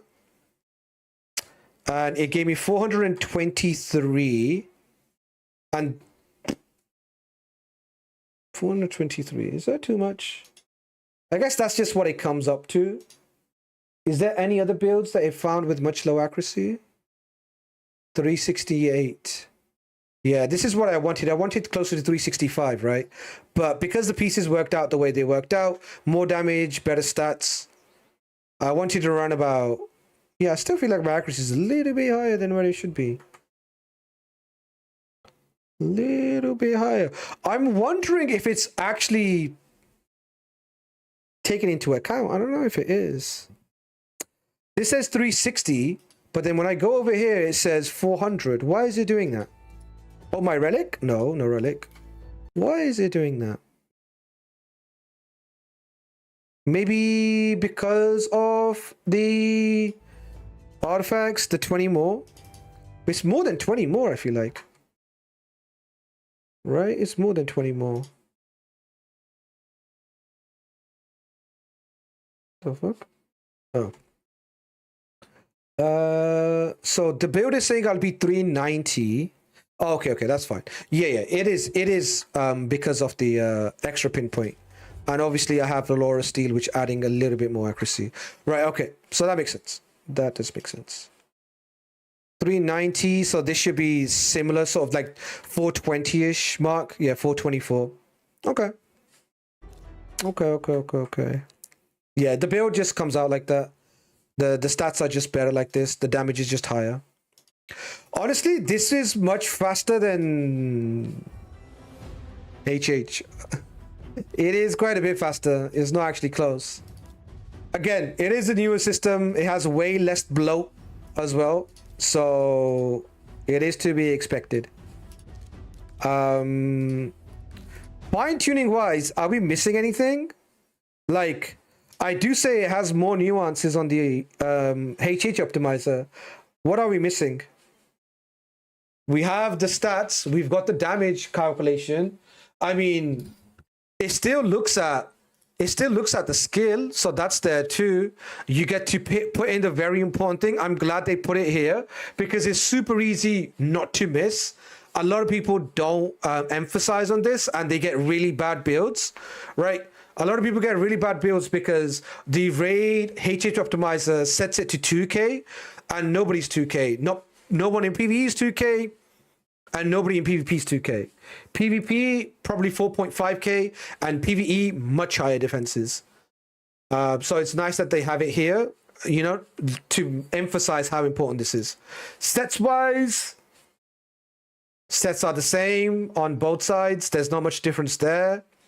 Maybe I need to pull it up to do a side by side if I forget something, because I don't want to. Let's take a look. Oh no. Where is the extractor? Is it called optimizer? What's it called? Oh, here we go. Is this the installer? God damn, this is the installer. Where is the app? Should be here. Is it not down here? No. Extractor? Oh, right. Artifact extractor. Should call it what the thing is damn called. NBA ain't even in 2K. Suggested teams, I mean. Suggested team builds? Yeah, suggested team builds is definitely really good. That is true. But I am comparing the optimizer to the optimizer. I'm not comparing the other elements, right? Because that's what I want to do. I want to do like for like. There's obviously loads of things that are on the website, not just the optimizer. But we are comparing optis versus optis. Filter wise, to be honest, like I don't really struggle finding champions that much. Artifacts, managing artifacts like this again isn't really an extractor or sorry, a builder thing, right? I'm focusing on the building and how long it takes versus the nuance it has. This is what I want to focus on. This and this only. Right, so it's got the form. Let's go and put that in Gestel too. I'm pretty sure it's going to have both forms. Like, if I say Garol, if I want to optimize Garol first form or second form, yeah, they both have it. And they both can optimize for nukes in each form. Yeah, Calamitous Maul. All right. Survivability. There's still no survivability in Gastells, right? It's priority. And at that point, like, I don't think many people even use survivability. But maybe, I mean, HP over defense against, unless you're going against a certain amount of ignore defense. If you're going against 100% ignore defense, then you don't build any defense. But if you're going against 50% ignore defense, then you could make the argument, or like 25% ignore defense, do you build extra defense to keep you at 4K? But not really one that gets used a ton. Where the fuck did Optimizer go? Is it here? Where did Optimizer go? Oh, is it just back here? Okay. Oh, it's on Bing. That's mine. Yeah, okay. That's pretty similar. Remote optimization. I think remote optimization is not great. Not gonna lie. Presets. Oh, one thing I would say is I never use this. Personal preset, shared preset. Speed booster 151, up and down. I haven't used this. Is this like a preset for like builds? Speed booster. Yeah, I've not really tried this that much. Arena speed booster. So is it gonna 320? What? Oh, maybe that's from before. Let me reset and then go. Select damage. Arena booster applied. Apply preset. Right, okay. What? What did it change? What does the preset do? Am I missing something? Castell said so. At least in his stream, they will be adding that as well. For survivability, I don't think that's yeah, you could do. It could help out some early game players or like some mid game players. But when you like know the nuance of like ignore defense, I do think it's going to be quite niche. But they can add it in. I don't want them to necessarily focus on that too much. But they can add it. I don't know. Did this do something for me? Because I would assume that speed booster would mean that they would say something like this, right? Like speed booster would be something like this, but it didn't do anything. It didn't change anything. Oh. I'm confused. Maybe I need to save the preset? I don't know. I don't know what those presets are, honestly. Maybe it's good, maybe it's bad, but I don't really know. Cold Heart, Ninja, Fast, Maneater, Bat-Eater, Sun Wukong, Hydra, Brutal. Okay, that doesn't seem to be as intuitive as it needs to be. Configure, max priority. I'm just gonna restart. Okay, so optimize, boom, boom, boom. Configure, okay, the masteries. All right, yeah, the mastery thing. The mastery thing is important if you want to optimize for different masteries. I don't think we have that.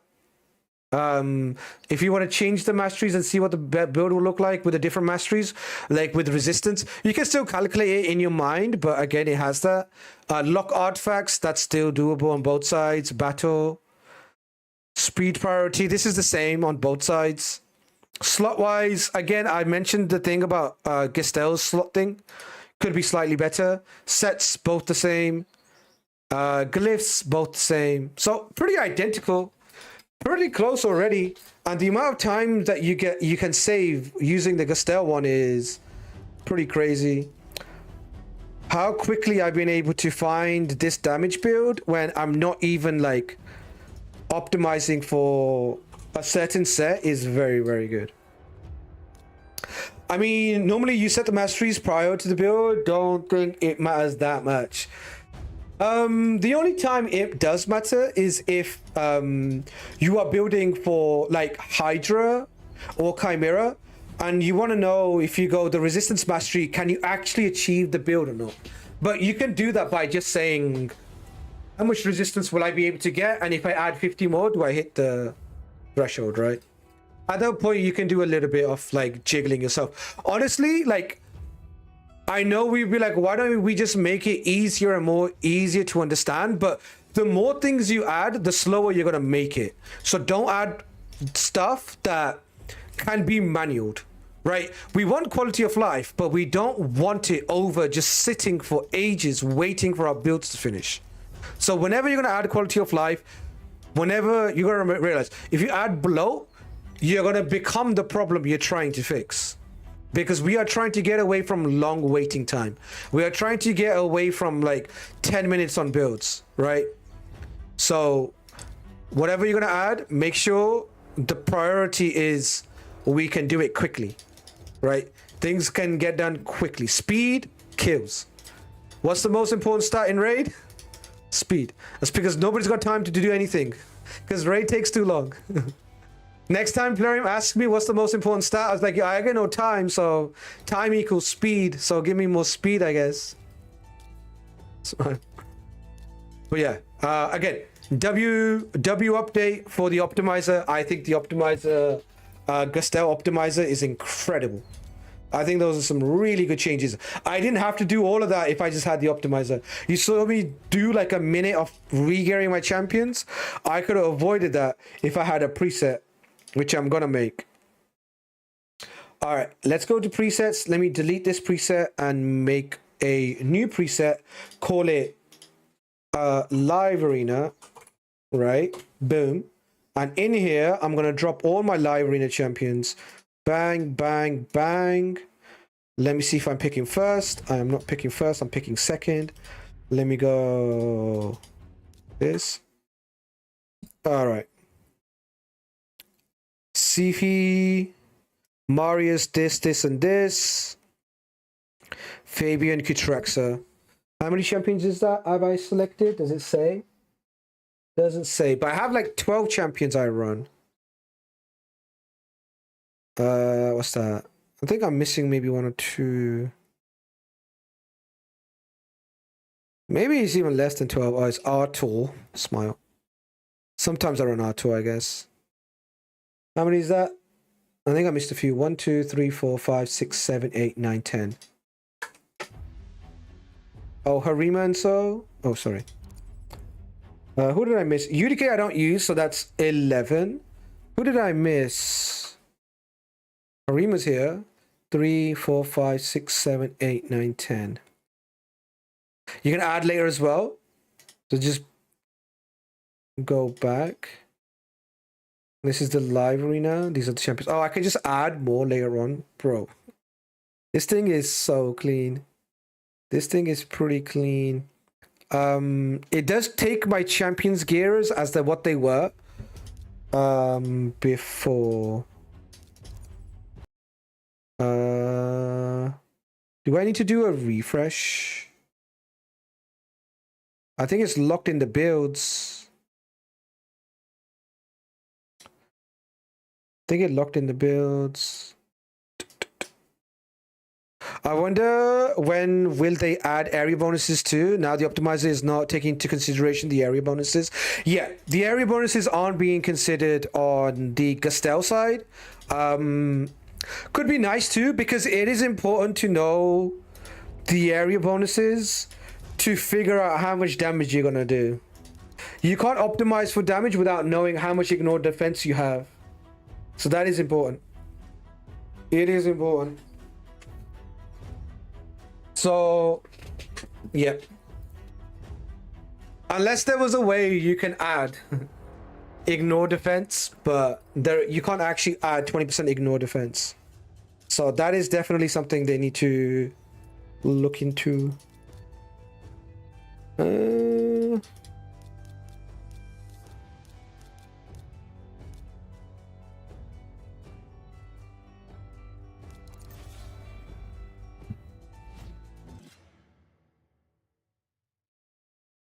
Block D-bus.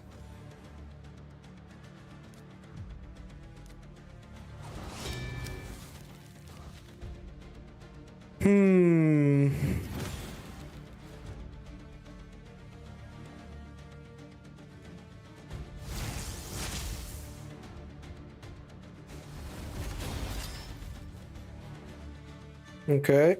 So she's dead. Catraxa's not living this much poison. Oh, she's going for the AoEs. Does he have block revive?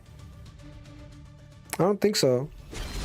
Changing forms gets rid of the passive, right? So I guess you should still want to have... Oh god, oh god, oh god, oh god, oh god. Oh god. Oh god, Catraxa, stop it. They're gonna die. Stun? Stun is quite bad. Stun is quite bad. Otherwise, Catraxa would have just taken everybody out. Sheep is creep. Ding, ding. Losing my counterattack was a bit bad. Boink, boink. Boink, boink.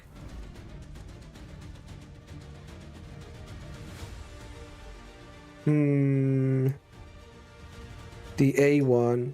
He's taking his time. I don't think he's playing himself. It's an AFK bot. Is there a lot of bots in the game? I don't really have a good I don't really have a good eye for the bots, not gonna lie. I haven't fought too many of them.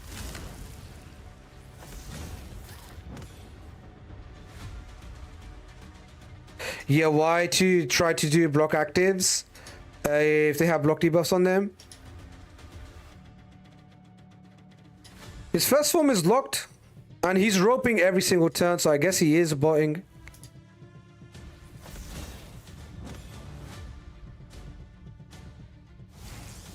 Change forms again. Sleep. Revive. Alright, GG's. I'm gonna lose to the bot. And foot. Fear proc. I don't really care about this fear proc. Oh, I didn't get it anyway. Oh, the counter attack has gotten rid of my Mercurial. You can set up bots who does dailies, arena, and live arena. That's sad. That is sad. Bots just playing the game for you? I mean, it's damning for Plarium that people are botting, but I don't blame them. I don't blame anybody who's botting the game. The game should be fun to play, and if people are resorting to bots, that's on them. I'm not gonna blame the players for a second for botting. If the game isn't fun to play, then and you're gonna force people to play it, then this is what's gonna happen. Nice to have when you don't have time to play here and there. I mean, Plarium wouldn't really like, unless you're speeding up the game. What's Plarium gonna say? Right? Like, I don't think Plarium has a problem with it. I don't think it's against TOS. Like, if you think about it, like, Extract as a bot basically saves you time, right? Building your champions, you could build them manually. You know, you could build them manually, or you could just use a bot to build them, is what we do. Farbstuff tool is a bot, and Castell's tool is a bot, so using a bot to get your dailies done, bro, like, it is what it is. Fuck it, do it. Do it. Don't burn out. Burning out is worse than using a bot. Use a fucking bot. I don't know. If Horticulture is legal, why this wouldn't be? I mean, unless you're speeding up the game to do some fuck shit, then yeah, okay, no. Right, don't speed up the game. That's against TOS. But if you're just having a bot auto-click for you, then we already have that. I don't see it being a problem. Right? I don't see it being a problem. Use it. Fuck it. If it's going to help you save time, and if you can go away and like spend time with your family whilst the dailies get done, then fucking do it. Use it on your forest teams. You're using, I don't know. If Plarium wants to have a chat with me, I'm willing to have a chat, but I don't see a problem.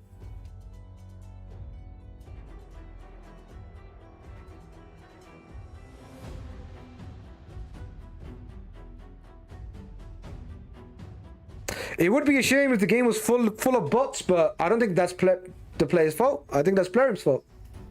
Right? Does it suck I'm doing live running against bots? Yes. Is it the player's fault? No. It's not. It is what it is. But yeah, I don't really have a good read on the bots, not gonna lie.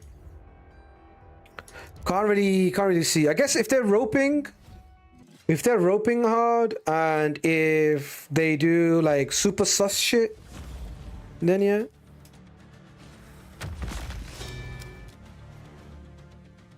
Reset again. I don't really need to reset again. We'll reduce this timey too.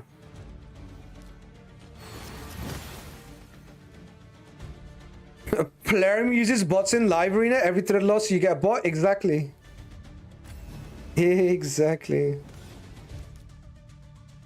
If Plarium's botting, then what's the problem?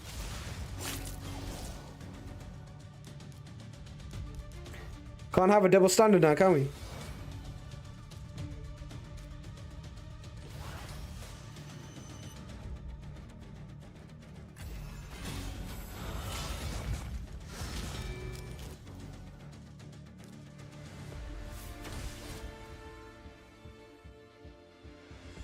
He's locked out. This is pretty much GG's.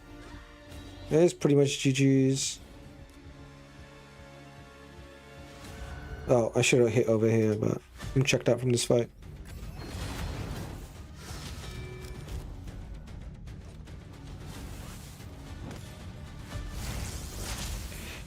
Maybe you have a twin brother? Why you say so? Did you see somebody that looks like me?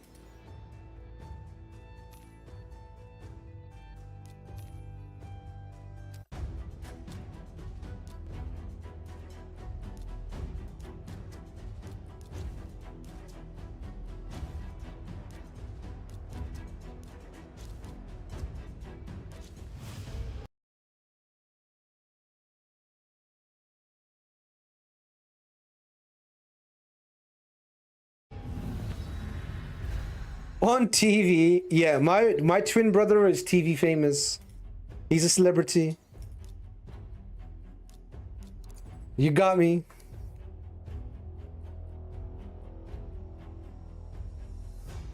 Twin brother on telly.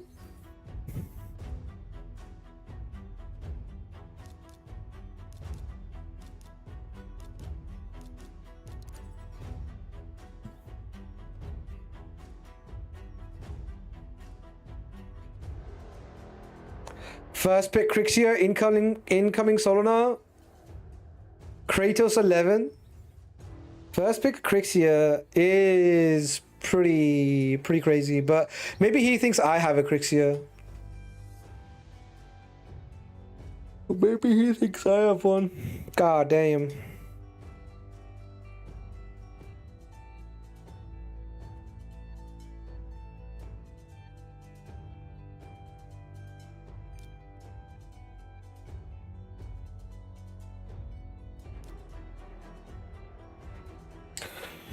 What if I did this? No second lock.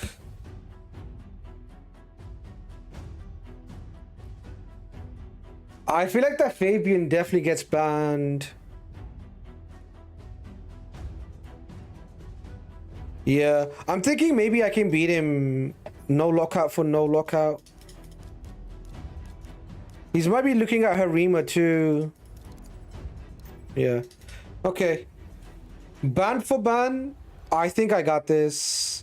Well, I always think I got this, but he's got some pretty crazy champions, and I've got some champions that are pretty good too. Not gonna be easy, but we'll see. Mercurio. Increase accuracy, do I need it? Probably not. I want to keep the extra turn to get back around to the AoE quicker. Stone Skin apply. I do get the provoke, which is good because I get unkillable plus provoke. I don't actually want to kill her. Decreasing the defense. No, I want to keep the triple hit for this guy. So I'm going to do this. Ooh, his Predator's faster than his Nias? In what fucking world? Double tap. Harima keeping me alive there. Here comes Nias. He does have the block revive. Bam. Okay, I don't have anything into her anymore. So, a little bit shit. This might be cooked. This might be cooked. Do I want to change forms on Nuke?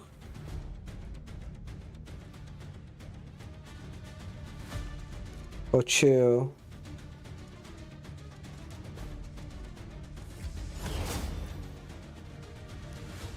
There's no point killing until I can get rid of her. If I AoE, her hit's gonna go into here.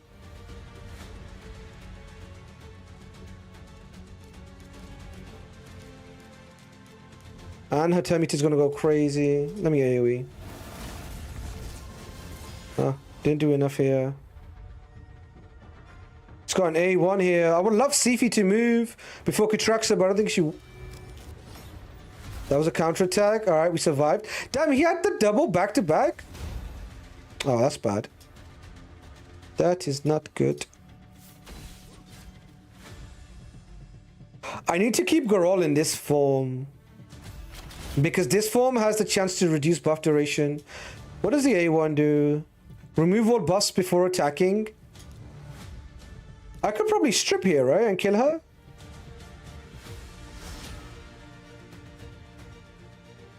What else you got? A1? What you got? Stone Skin again? You're such a bitch. Sorry. I fucking hate that champion. God damn. At least it's 110 Stone Skin, not 210. Pick up Harima. Yeah, let me pick up Harima here. Because he might have the block revive, and hopefully he can't kill Sifi. Oh god, he crit. A1 or AoE? I might as well see if I can survive one more turn. And then go for the thing again. He's got a double hit. If he crits, he might kill me. Oh, there it is. Not much I can do there. I tried, but there's not much to do there. Theodosio is so insane. Wait until I get my hands on the new fusion champion. You can swap back and do unkillable again. No, I actually never swapped. Oblivion Poly sucks. This is Magna, right? Or is it somebody else? It might be somebody else. I think this is Magna. This Dabrowski. Oblivion Poly sucks. Or is that... Wait, is that someone else? I think it's someone else. It's definitely somebody I know. Definitely someone I know. I forget his name. But he's definitely, I know him. It's not, it's Smurf. Who's Smurf? The last 320 points, I have had a 44.5% win rate. Tough. I mean, at least you're climbing.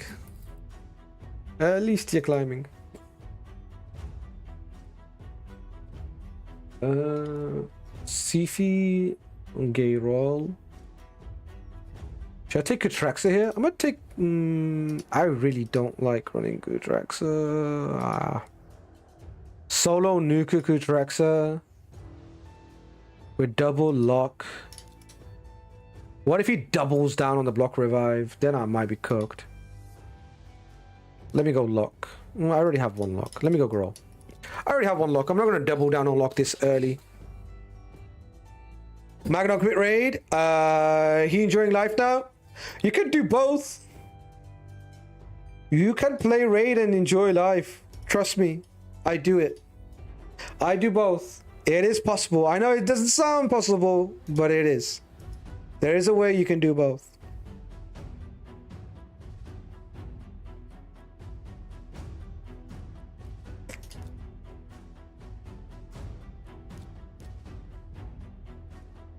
Poisons? This is such a bad idea.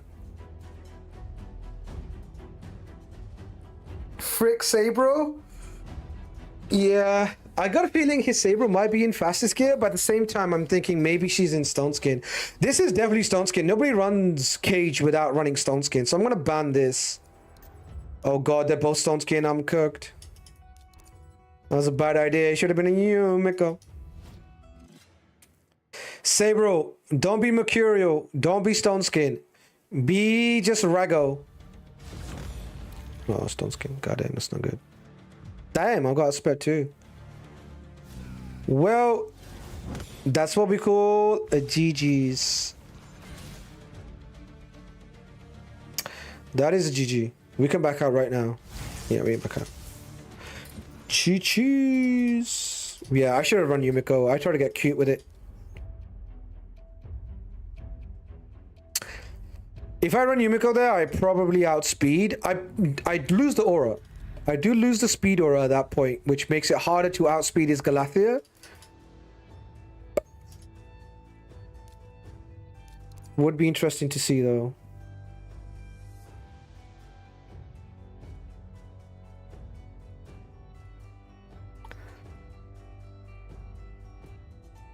Okay, I'm thinking about it. Is there ever a point to basically pull your ancients on a like a 15x progressive chance? Sabres are usually very fast, just stripping and resets. That's how I would build Sabro. I would give him my some of my fastest gear. Right? Maybe I'd give her like Yumiko gear.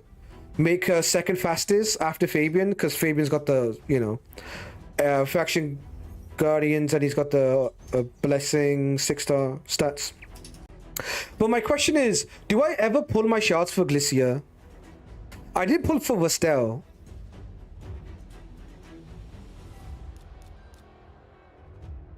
So I'm wondering if I ever pull for Glycia.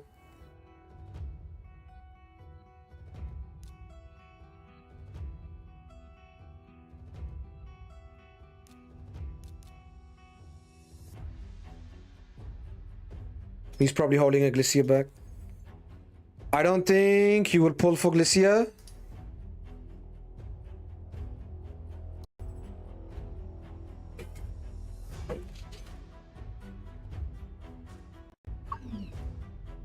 And does that kill my sound? It does kill my sound. Hold on, let me... he's probably gonna Crixie on me. Fuck. What's he gonna ban? Fabian or Carnage? I didn't bring a Carnage. I'm fucking cooked. Oh, I should have built with a Carnage. What have I done? We're just gonna have to get through it. Yeah, we're just gonna have to get through it. Hold on one second. Can we get the music back? You guys should have music now. Yeah, you do. Just need to put my headphones on, Jack. You don't think I'm gonna pull for Glycia? Do you think I shouldn't pull for Glycia, or you don't think I got the balls to? She's nice to have. I think she's more than just nice to have. I think she's like pretty meta breaking. Personally, I think she's kind of meta breaking. I think she's insane. Oh, I do need increased accuracy here. Okay, A1 into Garol, that's fine. I go for a provoke, right? So he can't do increased accuracy of his own. I don't really have a lot of accuracy on others. I would love to get rid of him. If I can. He's probably in accuracy though.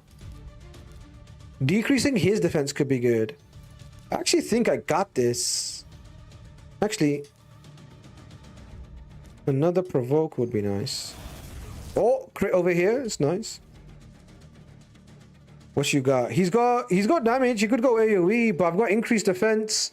And I got Harima passive. Nice. Harima keeping me alive. Good go, Harima. I didn't land the provoke over here. Enfeeble, land asleep. And that's what we call a GG's, boys. Bayek who? Bayek who? Let me go for that increased attack, baby. Zoink. Bye bye. Bye bye. GG's. We got it done. Got it done. Got it done. Yeah, Marius and Garol CC is kind of all I need. sometimes. Bayek sucks. No, Bayek is good. It's Odin that was the problem there. I'm kidding. I'm kidding. They both suck. Now Bayek is good. Bayek's I don't know, man. Very much tricky to pull off. Like Harima there did more damage reducing than Bayek did. Harima had the bigger damage reduction there. Who's Lord have mercy. Crazy Shiba.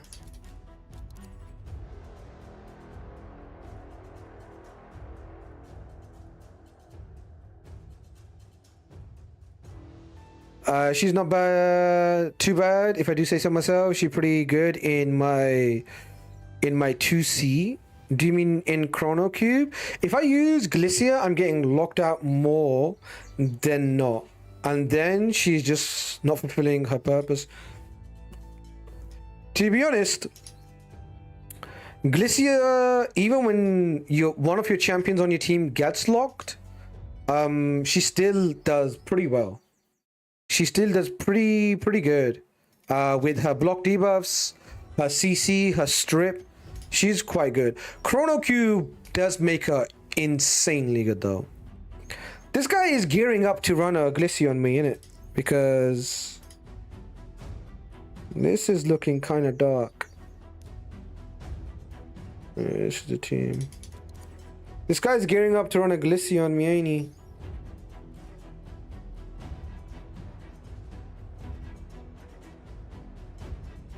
Going for 50-50 IMO is not nice. Not gonna lie, every time I ran her, she's incredibly effective. Yeah,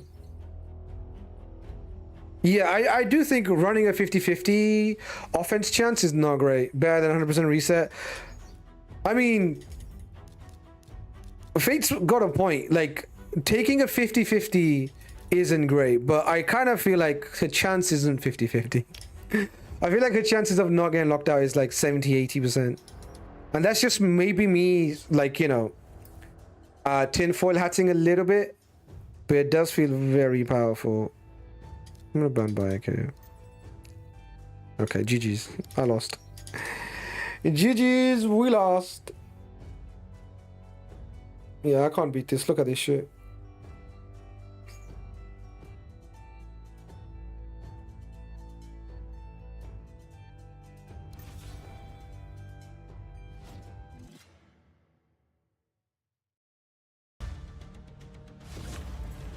Oh, she's outspeeding me too with no aura. Lord. Actually, no, she's 6-star aura with Theodosia aura. GG's. GG's. And she was like full speed too, so maybe poisoning her could have been good. Yeah, those kind of champions I need to run poisoners against. There would have been a good time to take Carvalex. With Glycia is true, you never know until you try her. Yeah, I kind of feel like Glycia's chances of not getting locked is a little bit broken. Well, she has a 100% chance not to get locked, but she unlocks or she stops your champions from being locked very consistently. Like, at this point, I've given up on trying to lock her champions. Like, you'd be like 50-50, I'll just take 2 lockouts. I'll take Fabian and Yumiko, and I'll try 3 lockouts, and I'll eventually lock out everything. She just blocks everything. I'm like, I'll bet. Sick. Pablito.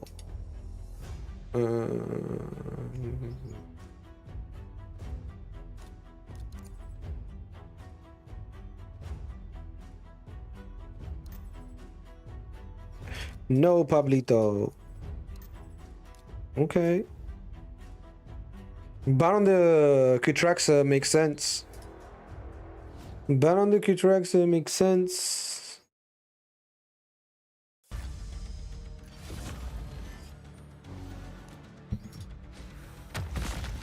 Weak hit on this side. Oh, he's dead, which is quite bad. Him being dead means I don't get another lock. That is really freaking bad for me. Oh, wow. If he can crit me, he can lock me too. Oh, that's also quite bad. Yeah, there it is. Change forms, take an A1. This is... I mean...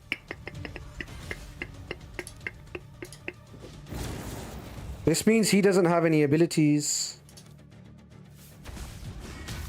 Am I gonna get countered? Fuck you, dude. Some bullshit champions, man. Jesus fucking Christ. That's some dumb shit. That's some dumb shit. GG's. He's such an idiot champion. Just reading her kit didn't tell me much, but gave her a try and seeing everyone use her. And she exceeded my expectations. With Crixia, I feel she doesn't do that good. Dang, you think she's better than Crixia? That's high praise. That is high praise. But yeah, they're sort of similar in ways that Crixia also has the block debuffs and the anti-lock, whereas Galicia and Crixia both have that in common. And they both sort of have a strip too. I would say Crixia is better than Galicia, obviously, but they both fill the same sort of role, right? They both fill the same sort of role. And even when you don't run them into lockout champions, they're still quite good. Oh god, he's taking my Sifi. Oh no. Taking my Sifi. Alright, if you're gonna take Sifi, then...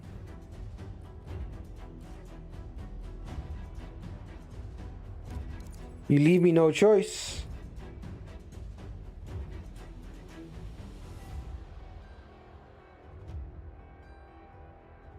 I mean, she has no problems with Fabian, but against Crixia, she has problems.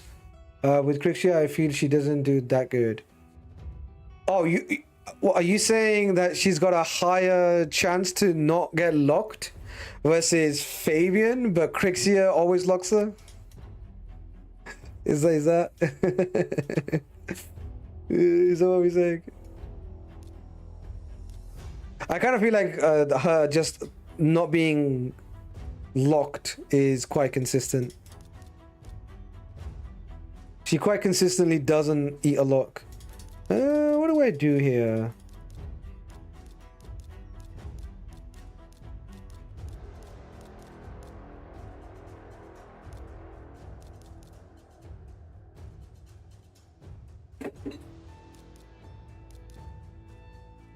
Maybe it should have been him. Maybe... I don't know. Maybe it should have been Donnie. Let's see. Crixia can reset and block buffs, block buffs and debuffs. Yeah, Crixia is the better champion than Fabian. That's probably what it comes down to, right? Because if you lock out Fabian, it's GG's, shake my hand, right? But if you stop the block from Crixia, it's not done. She still has ways to come back. Stone Skin applied from this guy. That's pretty bad for me. I'm gonna land this here. Oh, Teemu Predator is what we call it. Teemu Predator is what we call it. Oh, wap wap. I can petrify him too now. That sucks. Sucks to suck. Oi, back off. Okay, decrease cooldown. Stone Skin stripped. I could lock the passive. That's probably the best thing to do here. Right, 310 block passive, so he doesn't get Stone Skin again. Try and wipe these two. That's GG's. That'll do it.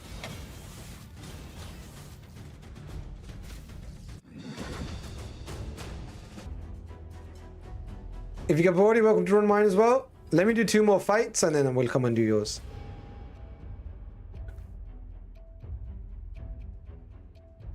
From my point of view, a lot of opponents will ban one of my damage dealers instead of Glacier, and one damage dealer is more often not going to cut in this meta. I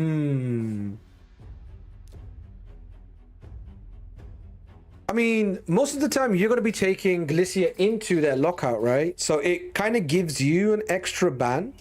If they pick Fabian, you take Glacier, all of a sudden you don't need to ban the Fabian, right? But if I take Fabian, my opponent takes Glacier, I'm 100% banning the Glacier. Like, if I want to keep the lock, I will ban Glacier. I'll be like, no Glacier for you. Damn, I'm losing points. I'm losing points. But yeah, unless you've got two ways to deal with my lockout, then I won't ban the Glacier, right? If my opponent took Glacier and Donny, at that point I wouldn't ban Glacier. But if he only takes Glacier, I'll take the Glacier ban.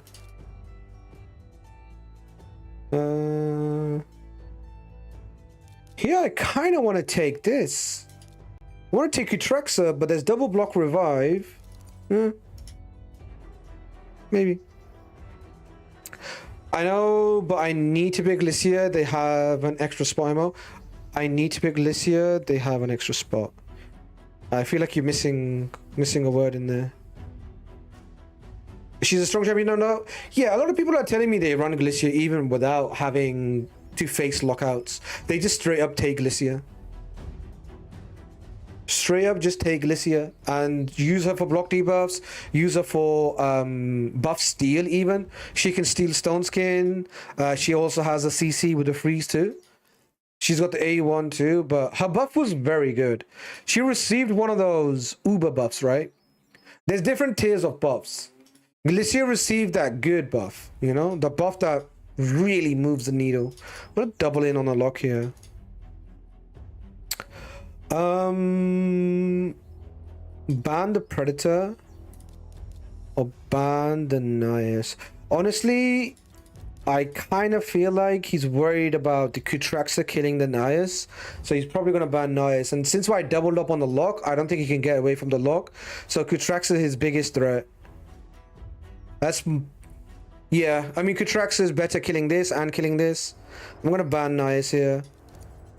Yeah, I called it. Called it. Now I have double lock and Garol and he has no Nias. I'm okay with this, but still could be quite tough. I'm forced to pick Glacier into double lockout. They can freely pick, and I have to pick Glacier. If your opponent takes double lock and you take Glacier, most of the time they're gonna ban Glacier. And if you get to run Glacier into double lock, your money. At that point, it's your job to ban their Nuka. Right? Oh, I got everything, which is pretty sick. I got everything. Can you guys hear that?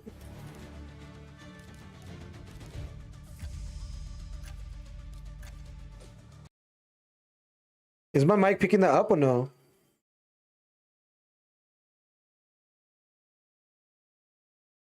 Hear what? Mic check, mic check. You guys can't hear that? And W mic setting then. W mic setting. My neighbor's got a chainsaw out. And he's trying to cut down the world from the sounds of it. My neighbor has a chainsaw out.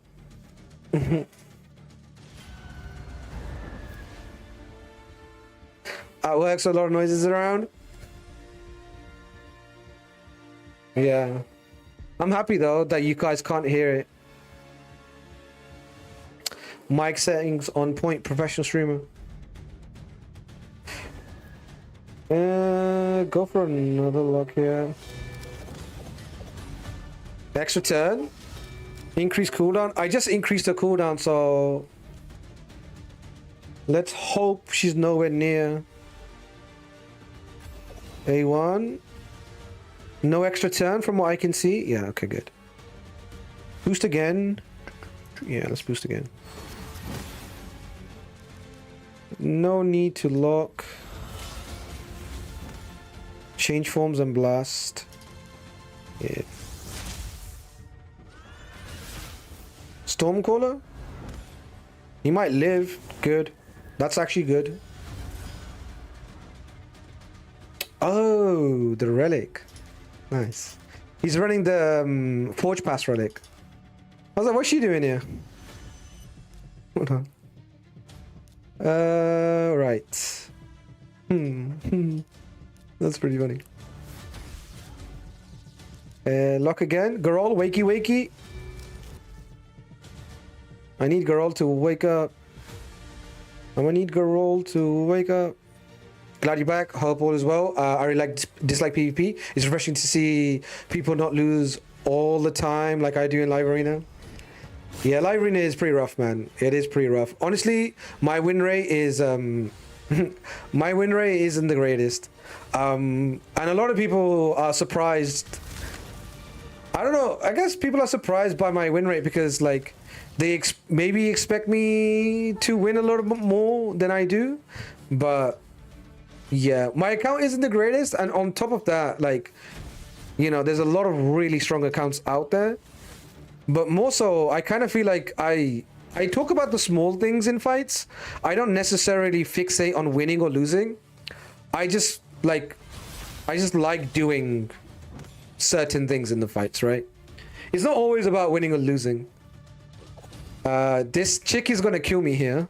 That will happen. I will die to her, but at least I know I died to some ridiculous A1 RNG.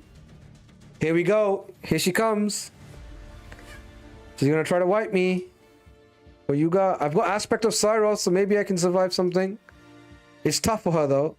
It's tough here to kill everything. That's a pretty good kill there.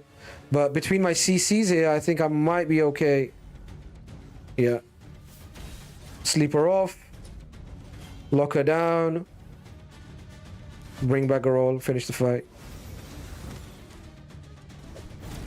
2k hit on Garol's biggest nuke with increased attack. Your gear is good, you just have way less options than others. That's true. I do outgear a lot of people. That's true.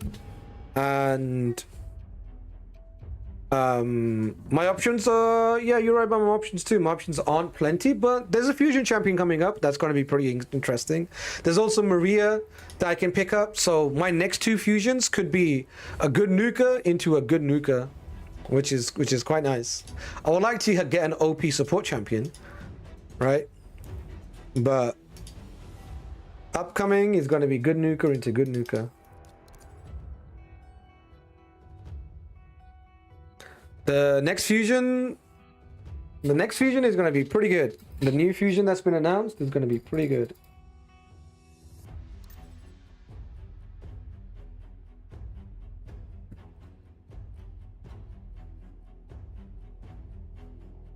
Let me get my headphones back. But yeah, I'm waiting for a 2x primals. Me too. Would love a 2x primal. I think I'm back onto like 30 primals again.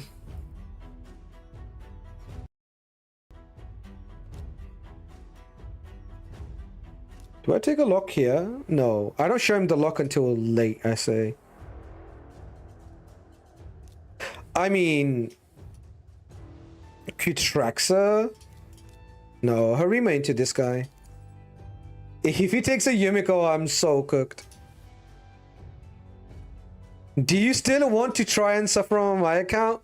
Well, I did say I was going to go to Gongs, but we can come to you as well. We can come to you as well.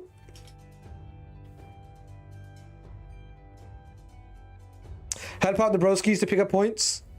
I think you both have hit 1320, right? I think you both have hit 1320, so it's just chill at this point. Or it's just mayhem at this point. All the fights are just +9, -9, +9, -9. Let's see if I can win this last fight. Yeah, I was never going to take Utraxa. And here into Bayek. I might double up on the lock. No, I'm not doubling up on anything. I'm just singling up on the lock. To be honest,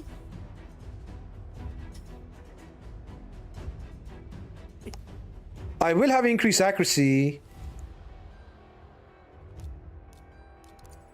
I don't mind this position.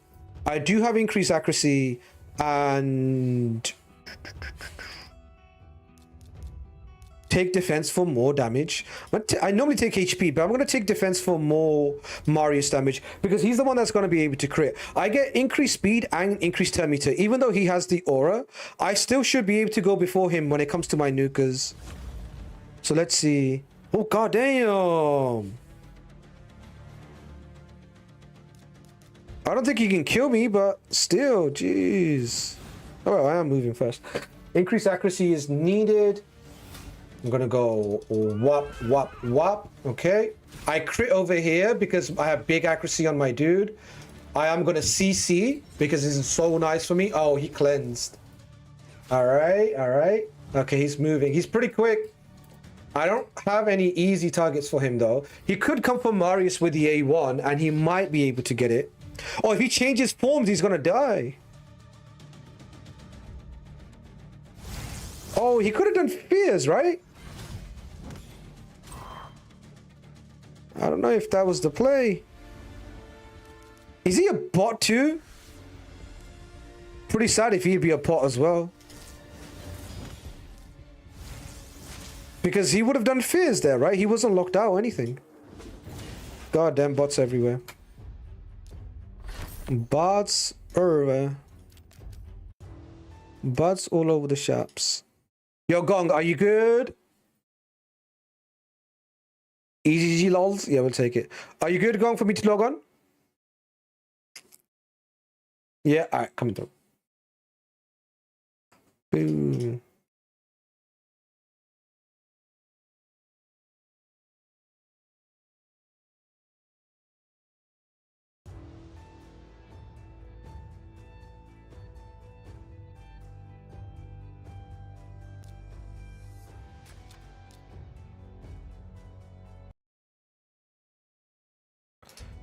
All right, let's take a look. What are we working with? Gong is the Bayek dude, Bayek user, Bayek abuser. Also the Predator abuser. We like Predator on this account. He's got the lens. We got the Mavara too. Mavara and Predator together are kind of nice. He does have the Veil synergy with the Hunter's Gaze not being resistible. Marius, I think he has Stormcaller too. Good God. Stormcaller is pretty nice. Leo, Bayek. Big damage Bayek too. Alright, alright. Kage's Bayek. This Bayek is gonna smack. Freya, he has a 350 or 450 Freya. The fast Freya. 439. Loki, doesn't Istrid deserve the fastest gear? Are we doing this the wrong way around? Wouldn't Istrid be faster and more effective in boosting turn meter and reducing turn meter? But maybe Freya is just a better champion. She does have the 18 from the relic. Nah, Freya is better. Freya is good. Like, Istrid's good for the turn meter boost, but Freya overall is better for the block debuffs, for the passive. Damn, you're given a tower helm. That's pretty nice. It would be nice to get a bolster defense on top of everything. But it doesn't look like we have bolster defenses. Oh, goddamn, we got bolster defenses for days. Double Embry's bolster defense? Brother, who are you trying to fight? And Embry's is not even part of the library setup. What are we doing? What is this Embry's doing? Embry's reducing the damage he takes makes the passive do less damage. No. This relic was probably on somebody else before. It's probably on Istrid before you got the heal. That probably makes sense. And it costs too much to replace. Fair. That makes sense. No flame. Arm and hammer. Arm and hammer? What's good, man? Armin, man. We got a viewer of the stream whose name is Army Man. And we call him Armin Man because we love him. Your name reminded me of him. And it reminded Gong of him as well. Look at those relics. Yeah, he got them relics. He's definitely got them relics. He's even got he's got one hilt, which is free to play. It's actually kind of lucky he's got one hilt. He's got everything. He's got a hilt, he's got a chrono cube, he's got a stormcaller. He's got a triple cat gaze. I guess he doesn't have rebirth, and he does not have the thing, right? He's got Tower Helm but doesn't have the nice one, right? The one that reduces the damage you take or makes it so you can't get crit. Zibia. No Zibia. Alright, let's go. Lens. No, he actually has a lens. The lens is on Predator, I want to say? Or am I wrong? Want a lens so bad? Oh, wait. What is on Predator? Is it on lens? Oh, it's the block damage one. It's the one that gives you block damage when your allies die. Coronet. Got it. It's the Coronet. Got it. Let me see if Mrs. Streamer's been ringing me today. Because if I miss her calls today, I think she might just disown me. Might get disowned. 12 messages. Hey. Yo. Text message is fine. She wasn't really screaming about it too loud. Stormcaller, Marius up first. Zibians for people who selected show me the tutorial at the start and women. I don't get the joke. Sorry. Don't get it. Is it too early to take Bayek here? We are going to take this queen. Odin. This is the Odin account. It is the Odin account. Mavara, Odin, or we go like this. I mean, Bayek is a little bit contested. Freya's not contested at all, and Galicia's contested too. But why would he take Galicia? Goddamn, my phone slipped. Why would he take Galicia? There's no reason for him to take Galicia. There's no reason for him to take any of this stuff. There's no reason for him to take Bayek or to take Odin. God, this account is so nice. Like, after the Marius picks, we don't really care. I mean, the Predator's nice too. The 3 champions that are contested in this account are Marius, Predator, and Bayek. After that, it's just we just run Odin, right? Nobody cares about Odin. Nobody wants Odin. We only pick Odin because we feel bad for him. Smile. Triple nuke. This is the team, right? This is the team. The squad. Okay, so do we ban the Fabian here? Arbiter?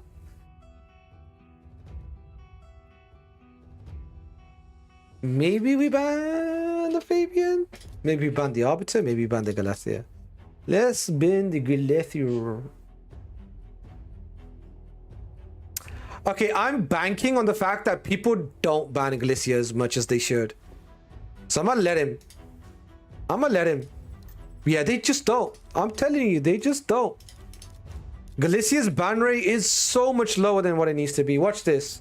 Watch Galicia basically win me this fight. Solo dolo. Galicia's build don't even have to be special. Like, okay. He's gonna boost, right? He's gonna try to lock me. He's gonna lose his stone skin, and we're gonna steal stone skin and freeze. Watch. Even if everybody gets locked out, I still win. 2 guys got locked out. Alright. Steal buffs. Zoink. Didn't steal any. Block debuffs. Freeze. Okay, this guy's going crazy on me.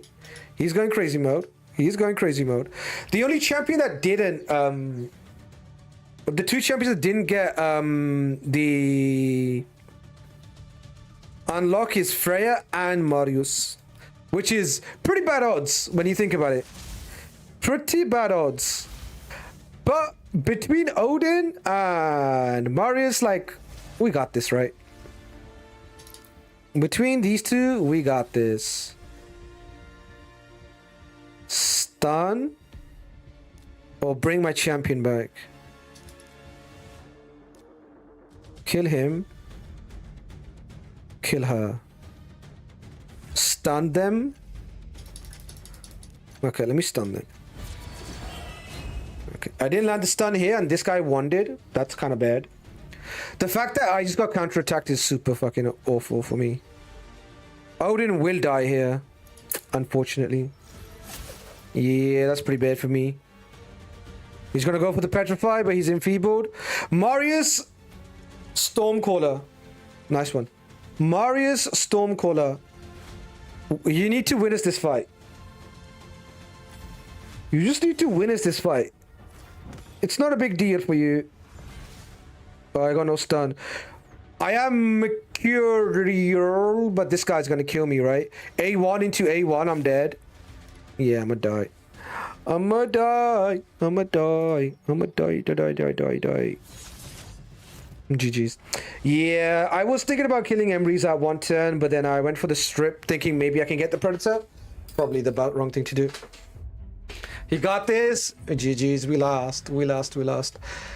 Yeah, I mean, the chances of being able to strip and stop the Predator were pretty low. I probably did the wrong thing there. I should have killed the Emrys and brought somebody back.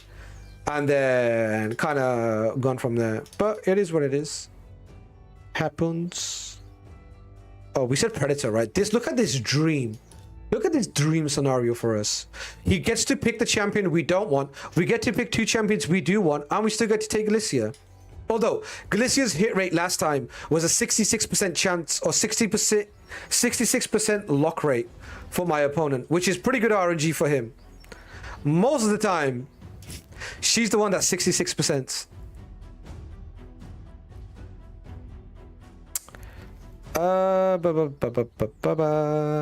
Back. Look at this. Look at this nightmare for my opponent. Look at this nightmare. Stormcaller, Marius, Predator, pain in the ass, a Bayek, pain in the ass, a Galicia countering Fabian. Actual just, yeah, this is so toxic, it's crazy. This is actually so annoying to even look at. Honestly, like, my opponent should be taking a Galicia ban, but we'll see.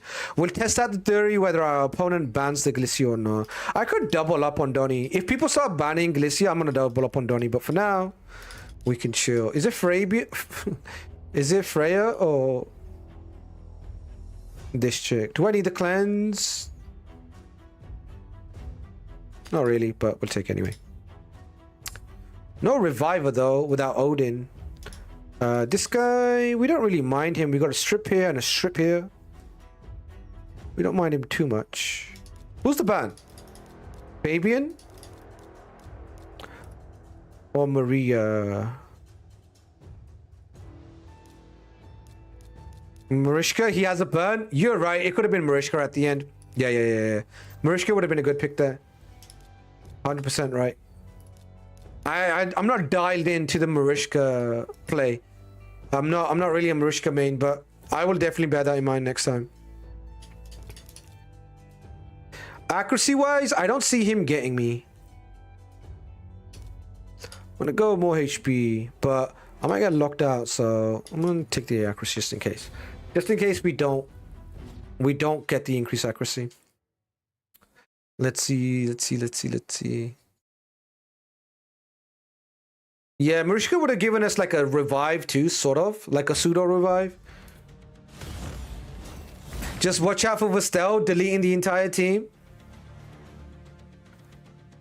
Steel buffs. Oh no. It's her.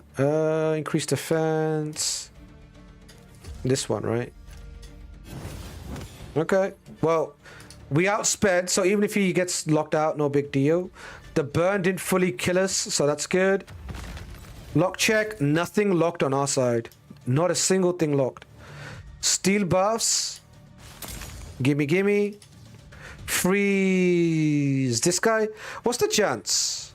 Block debuff I don't need. I'm just gonna throw this out there because I don't really need. He's wand already, right? So we got the freeze. And he just got wanded it back. Here comes big man. Let's see. Is he gonna go for the detonate on the burn? No, he's changing forms.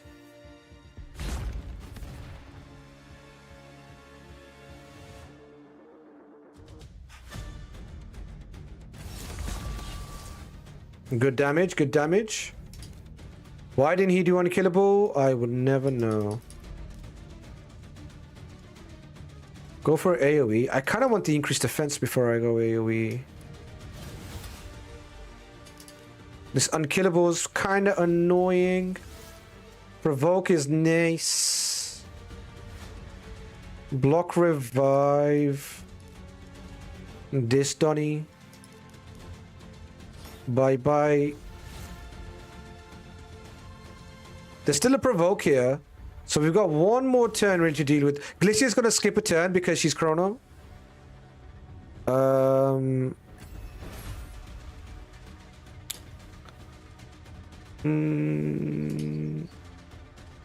Let's see. Double tap. Ooh, that's not good. She has the revive again, right? Yeah. I kill the others and just leave her alone. Yeah, that's fine. We'll take that. Steal the unkillable. Gimme. Thank you very much. Bam. Down they go. Yeah, Glicia's the queen. Why do people not ban Glicia? Why? To be honest, even if they ban Glicia, it's dark. Even if they ban Glicia, it's still dark. Like, they still have to deal with Stormcaller Marius. They still have to deal with Bayek. They still have to deal with a lot of nastiness. But Lock is the start, right? Maybe they're thinking I'm going to ban their Lock, so what's the point of banning Glicia? But if I was going to ban Fabian, let's say Bayek. Yeah, maybe they think I'm going to ban Fabian. Tesla? Does Tesla have this dude? Bayek? Do I hard bait him into taking Fabian? Or do I just take Fabian myself? I kind of want to take Glicia. Okay. Let's do this. Let's see. Chrono Cube, Glicia is a secret source. Yeah, Chrono Cube is nasty. She truly is the best cube carrier. Truly is the best, at least legendary, right? I can't think of a legendary that's better than Glicia to carry that thing. Okay, Lock worked out pretty nice. We go for the Bayek. And honestly, I'd see him banning my Lock. He's taking Predator already.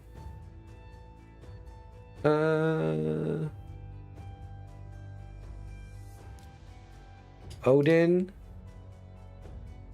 I kind of see us getting Odin off on them because it's most likely going to be a Fabian ban. Bayek. Solana mains love banning Bayek, banning Fabian. Unless he's got an answer. He's got Christian. So okay, so now his likelihood of banning Fabian is lower, and then I think more so he's gonna ban Bayek now. Which still gives us Stormcaller and such. Would be nice to have a block revive. Like Embreeze has got to be in here somewhere. Embreeze could have had a good spot here, but the double CC or double these two is pretty annoying. Freya.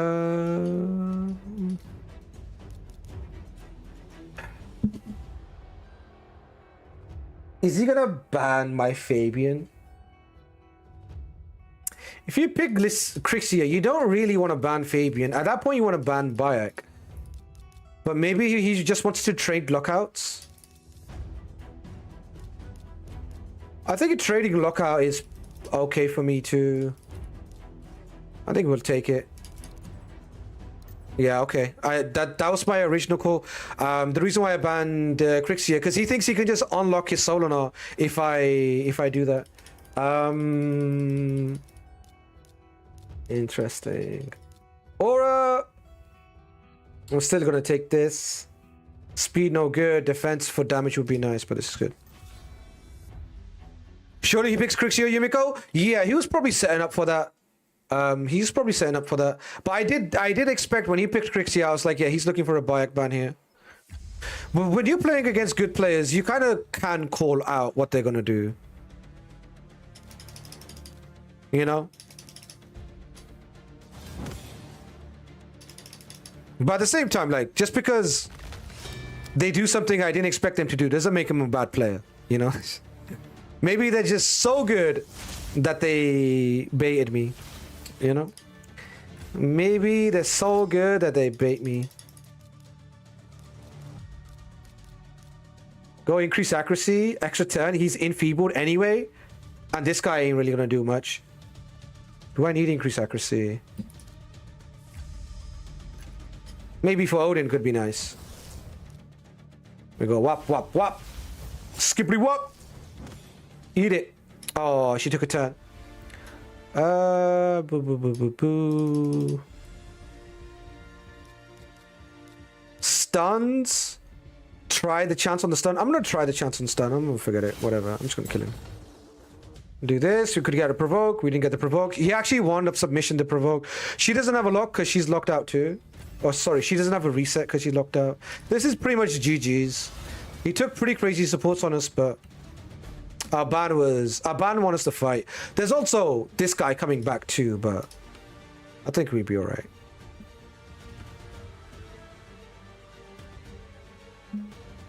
He's locked out too, so we can CC him. This guy is not having a lot of fun. Stun now. Sure.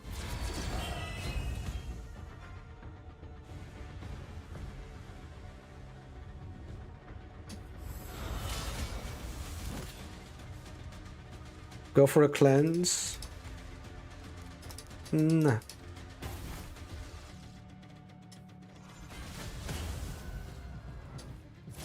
Okay. Uh-oh. Uh-oh. Don't want to see all of that. Uh-oh. Don't do it. Don't you do it. Solana, don't do it to me. You only... What you got? What you got in there? Nothing? A1 and Petrify, but we died on the Petrify. Reflect damage, huh? Extra turn for the stun. I'm not sure if we've got it or not, so I'm not gonna try it. Oh, we got the stun to the thing. We go for the shield. We go for the big bang. Boom. Yeah, you don't get the petrify if you die whilst doing the hit. Bit of a shame. Odin. Odin didn't really do much. He didn't though. Like he did. He did nothing. The Stormcaller from Marius landed more stuns than Odin did. I'm sorry. When he does something good, I will let you know. All right. When he does something good, you'll know. Look at this. Talking about your Odini. Some people gossip Odin for no reason. Some people just be like, oh, look at Odin, isn't he so awesome? I'm like, he's alright. Bench Freya for Marishka 100% of the time. Mariba everything but damage. Yo, Gong, what's the build on Marishka? Because I like Freya build. She's like 453. She's got the clinch, she's got the block debuffs that I like. What we saying? Then you phase an Odin and every time you go, damn, he's annoying. Not my account, don't. If you're not ready for the block damage, then yes. But me, I deal with block damage just fine. We take Bayek here. And Glycia now? No, Glycia next. So now it's a decision between Marishka and Freya. Let's take Freya. Oh, let's take Marishka then. Because I do like the build a little bit more. She's just high res and stone skin. Okay. Alright, that's good then. I like that. If she's high res, then even if my Glycia gets banned, she could still hold me. You know? She can still hold me.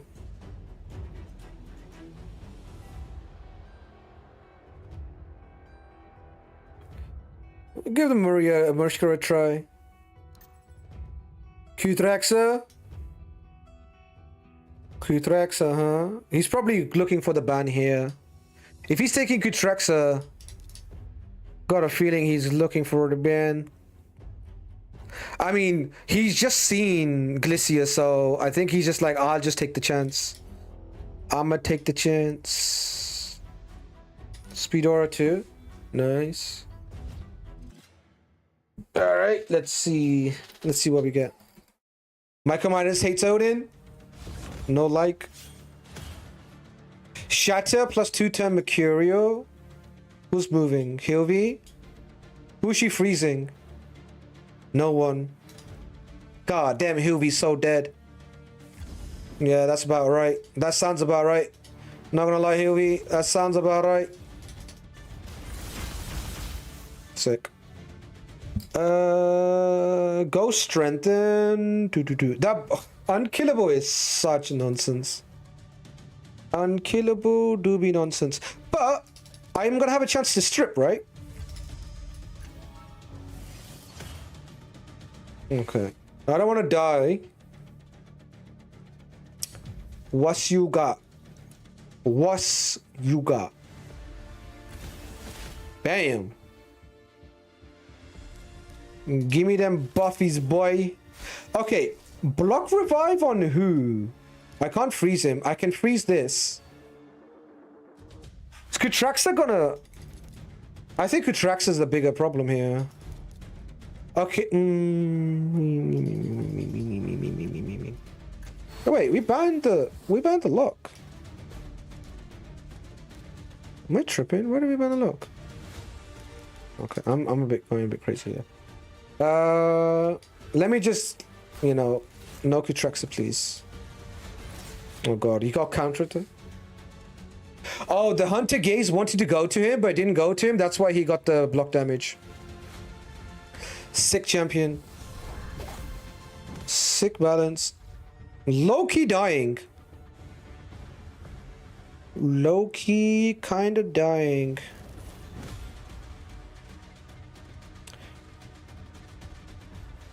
What you got for me?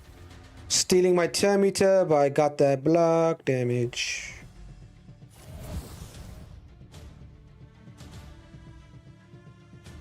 Can't revive. Goes for the block damage instead. He could A2 and pass the Enfeeble to me. And swap HPs. Oh god damn, he actually landed it on Predator too. That is not good. Each hit, oh, that's GG's. You got me. You got me with that one. It is only 20% chance of dodging, so yeah, that's pretty dark.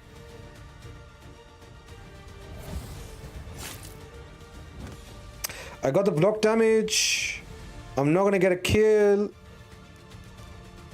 I mean,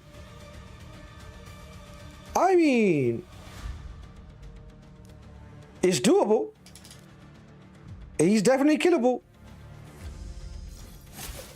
Never mind. I thought maybe we can get it, but nope. Frixolina, GG's and GG's. Yeah, Fabian. Did I ban Fabian in that fight? Fabian was a terrible ban for me. Did I ban Fabian in that fight? Is that who I banned? Why did I ban Fabian? Or did neither of us pick Fabian? You did? Bro, didn't I literally say, like, I'm picking Mariska because she'll be able to resist the lockout? I sometimes confuse myself.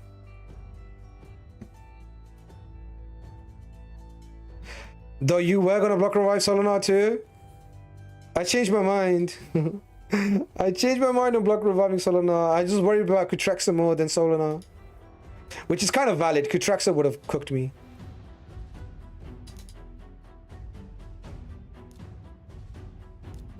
Should I show Bayek this early? He seems like someone that would pick Bayek. Even I won against Mehmet. That's because you're good at the game. True trophy account with 6-star. No blessing on Crixia.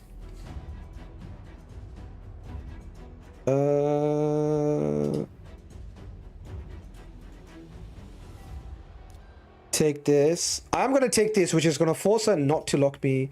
And Fabian, they both do the same thing. I'm just gonna take Glycia and leave Fabian. Do I take Fabian here? Freya or Odin? Freya to confuse him. Who's got the highest crit damage? Are my nukers?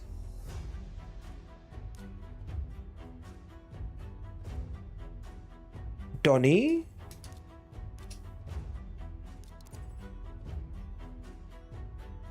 Oh no, putting pressure on North now. Lucas pressing me. He's with the press. Ban Kutrexa. Gotta ban one of these two. That's 6-star Kutrexa with Phantom Touch. And the 3-star with Solinar with Cage. I feel like they're both gonna be in Stone Skin. By Ekban. Fair. Alright, let's see. Let's see. I'm kind of okay with this. We have the block revive for the Kutrexa. We've got the strip for any Stone Skin shenanigans. We've got the anti-lock. We go first.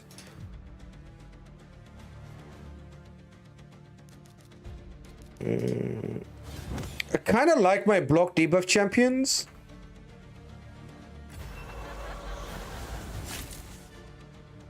I don't think anybody locked there. Nobody locked there. Go for the AoE hit to get rid of the Mercurials. And then go for the freeze. GG's. I don't want to kill her. Actually, if I kill her, she's just going to come back and A1 this guy, which is not a big deal. Yeah. Nobody cares. And then we just AoE. Zap, zap. Dead, dead. Look at that. Win thanks to Lucas. Win courtesy of Lucas. Alright, I'll get this chest and then we move. I'll get the 5-win chest and then we'll move. Verotas.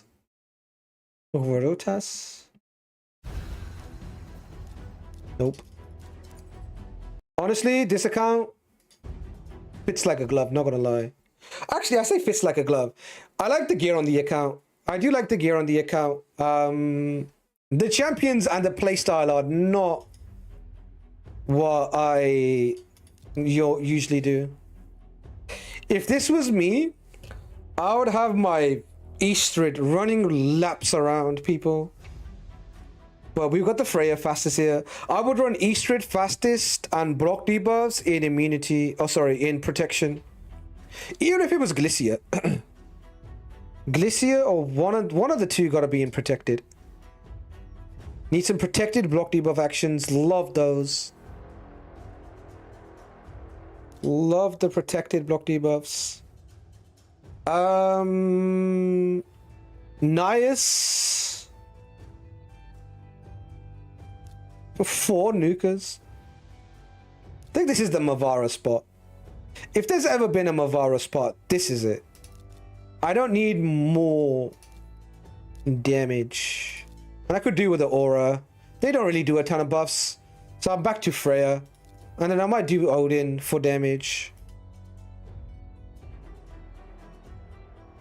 There are sign up or something for Live for fun on accounts.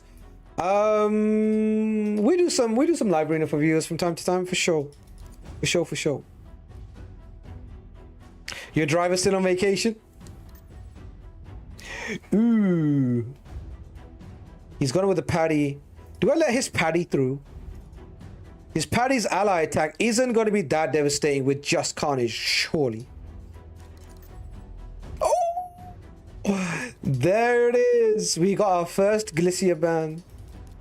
We're cooked. To be honest, our damage reduction is pretty high. So I am coping a little bit. And his damage is only Carnage. He said only Carnage.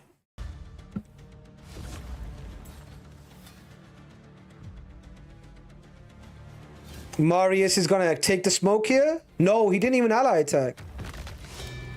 All right. Ooh, locking and stripping everything. Not good. Not good. Okay, Carnage is now gonna destroy me. Yeah, now I'm dead. Now we did. Wop wop. Yeah, this is cooked. This is cooked. Yeah, passive's locked. Oh, giving Carnage more damage. That's GG's. That is GG's.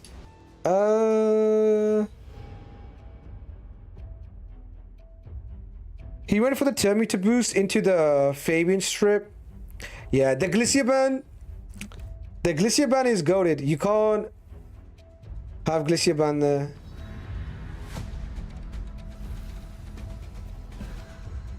Can't get Glycia banned. Still, Marius is the first pick though. Death Dealer, new Carnage. It's only Carnage. Famous last words. Famous last words indeed. It's never only Carnage. It's an entire Carnage. But yeah, I didn't see the Death Dealer. Was it Death Dealer? But he did land his passive lock on me. I'm not sure. People always underestimate the A3 base form. On Carnage? Nah, A3 from Carnage is like one of the better abilities in the game.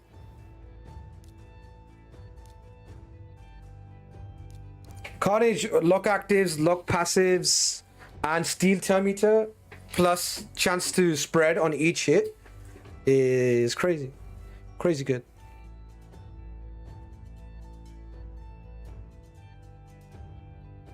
A Matsu account is disgusting. Is it crazy?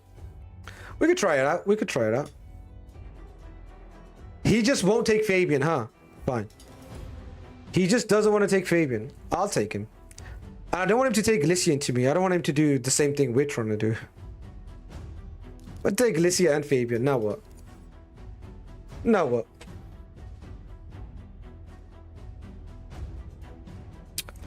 Ban Odin. Who's up ban here? Ban Glycia, ban Odin. The 6-star aura from Odin. Little bit spooky. Was it Joanne? I don't really have revivers, so the block revive doesn't scare me that much. I think it's Joanne. Maybe take out Hilvi? You think the CC is the biggest problem? He's got the stun too. Let me take on Odin. I'll take out Odin. Do we have some sort of catch-up? Do we have Supersonic or something like that?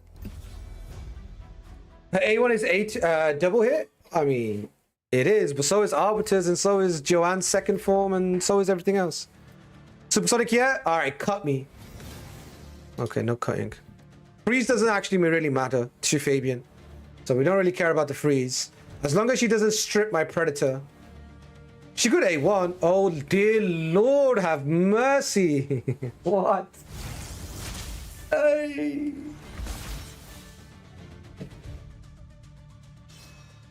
Ah, she block revive too. Alright. Okay. That's fine. No luck for me. No luck for me. No luck for me. No luck for me. No luck for me. What's he gonna go for? Oh, thank you for the A1. I really needed that. I need A1. Winnable. Actually winnable. Zap, zap, zap. Always winnable with Stormcaller. Always winnable with Stormcaller. Block debuffs. Nothing really fancy. Oh, nice. Another one. Who thought Chrono Cube was going to be used for 2 single A1s? Oh shit, one. Stun them? Oh, no stun. And she did die. That's not good. She has to revive, right? Yeah, she does. So does she. She's got the block damage. My Predator is not looking too good. A1 on the Predator takes him out. He doesn't have any passive. Okay.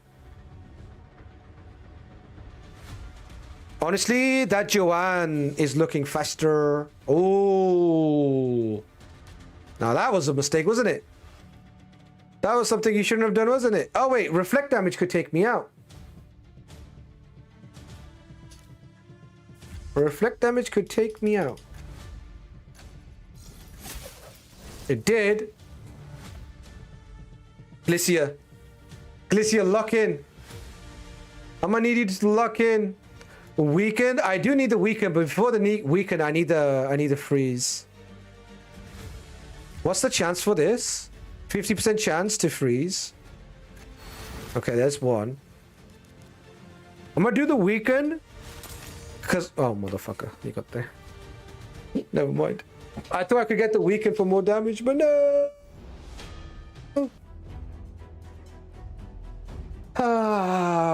Predator letting me down, not gonna lie. 1v1 Glycia, go. I mean, I could have just spammed A1s. But A, the chance is low. And I thought I'd be fast enough, but no, I guess Embry's was just rapid. Double A1 with Glycia was not it. I mean, what else would we have gotten? Like, there was nothing else. A1 was basically strip Mercurial and land freeze. We landed the freeze, but it just got wanded, right? It just got wanded back. So that was the optimal outcome. But, you know, it wasn't enough. Time to regain Glycia into Relentless to triple A1 for the win? No. Savage. What do you mean, Relentless? Savage. Savage. Savage Glycia, here we come. New Glycia Pog? Yeah. Time to change from Chrono Cube to Cat Gaze. And then we'll be moving. Speed boost A3. Does the A3 have Tell Me to Fail? I guess it does, right? That's probably why we got around to our turn so fast. It probably was an A1 spam at the end. El Cascadigo. Castigador. He's the one with the Solinar, right? He's the one that does ally protection Solinar.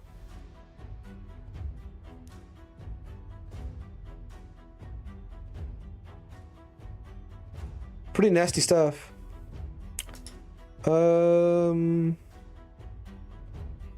Support wise, I'm thinking about taking her this time.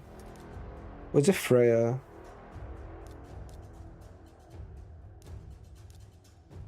Let me take Mavara. I just took Mavara today. I haven't played any Mavara today.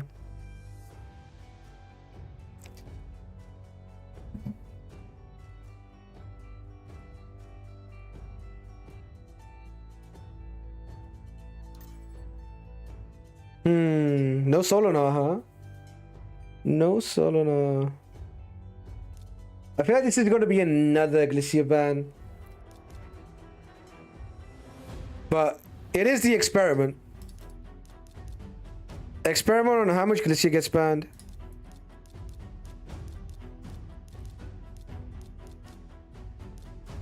Rick Maria, you don't like Maria? Maria into Bayek is pretty nasty. Yeah. The Maria to deal with the Bayek and then the lock ban.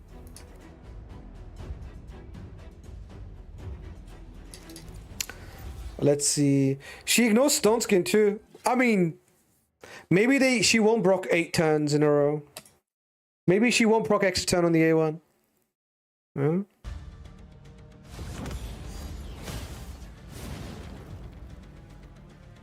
Don't get locked. Predator has been straight from Temu today, I'm not gonna lie. Okay, he didn't get locked that time. Good job. Good job. Be nice for him to leave, but he's still here. Alright, check. What's he gonna go for? Oh, he's going for her. What are those crits for, though? How come? Oh, maybe Maria's accuracy is higher than our girls. I could probably kill him with the A1.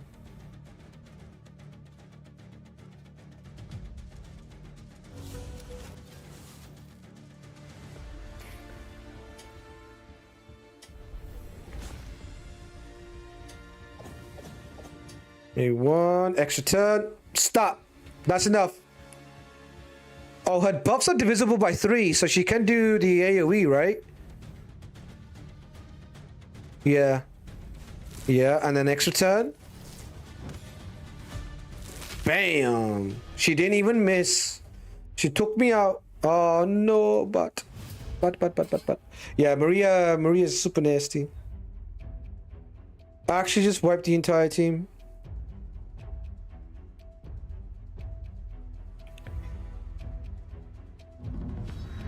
Yeah, once Glycia starts getting banned, then it becomes real. And then it starts becoming quite real.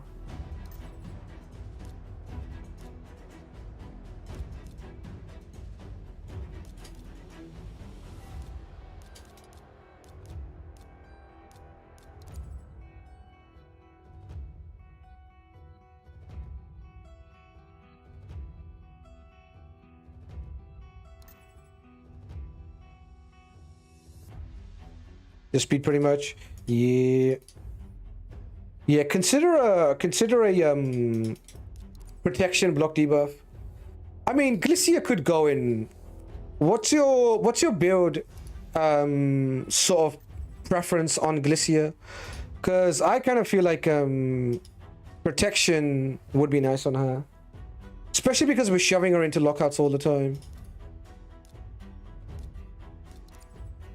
So at that point, like, if she stays, then she's gonna be your block debuffs. If she gets banned, then obviously she's not there.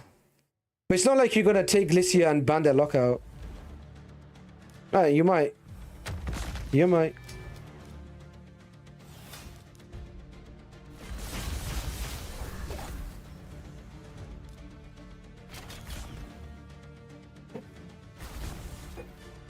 Decent fast and very high accuracy in Mercurial as much as possible. I see. Go for Merc.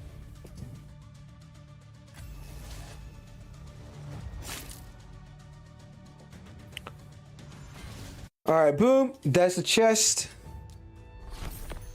GG's. Oh, there it is.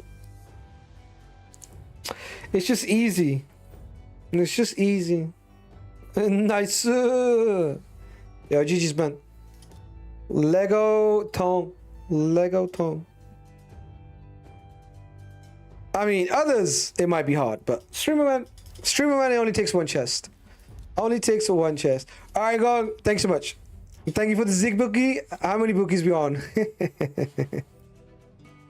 Damn. Infinitely increased your book amount. Crucial. Who are you booking? I mean, Kutraxa not being booked is actually a crime. You should be locked up for that. Who else ain't booked? Maybe it's your second Kutraxa.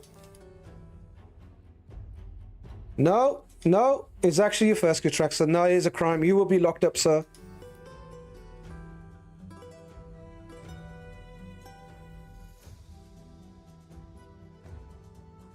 Maybe it's the new guy when he comes out.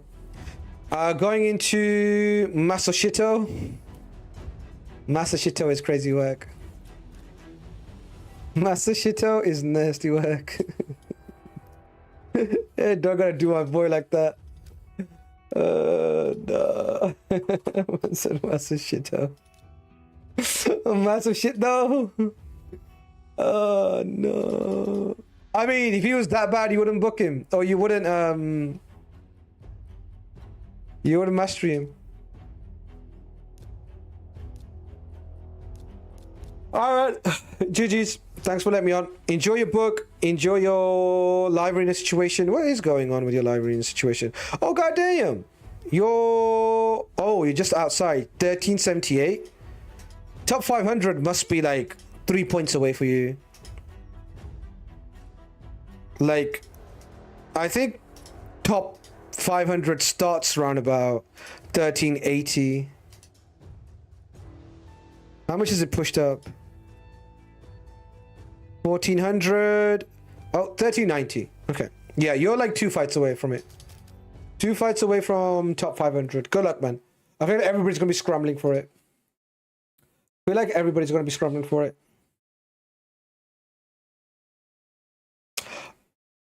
I was running about 400 something in the morning. Was you? Dang, that's tough. We picked up a few wins, but then our glitches started getting banned.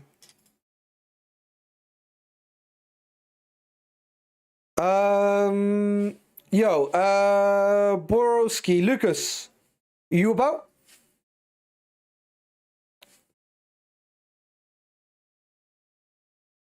Yeah, alright. Are you okay for me to log in? Do a few fights?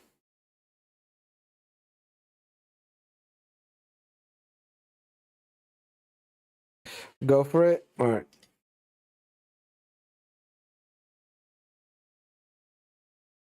Let's take a look.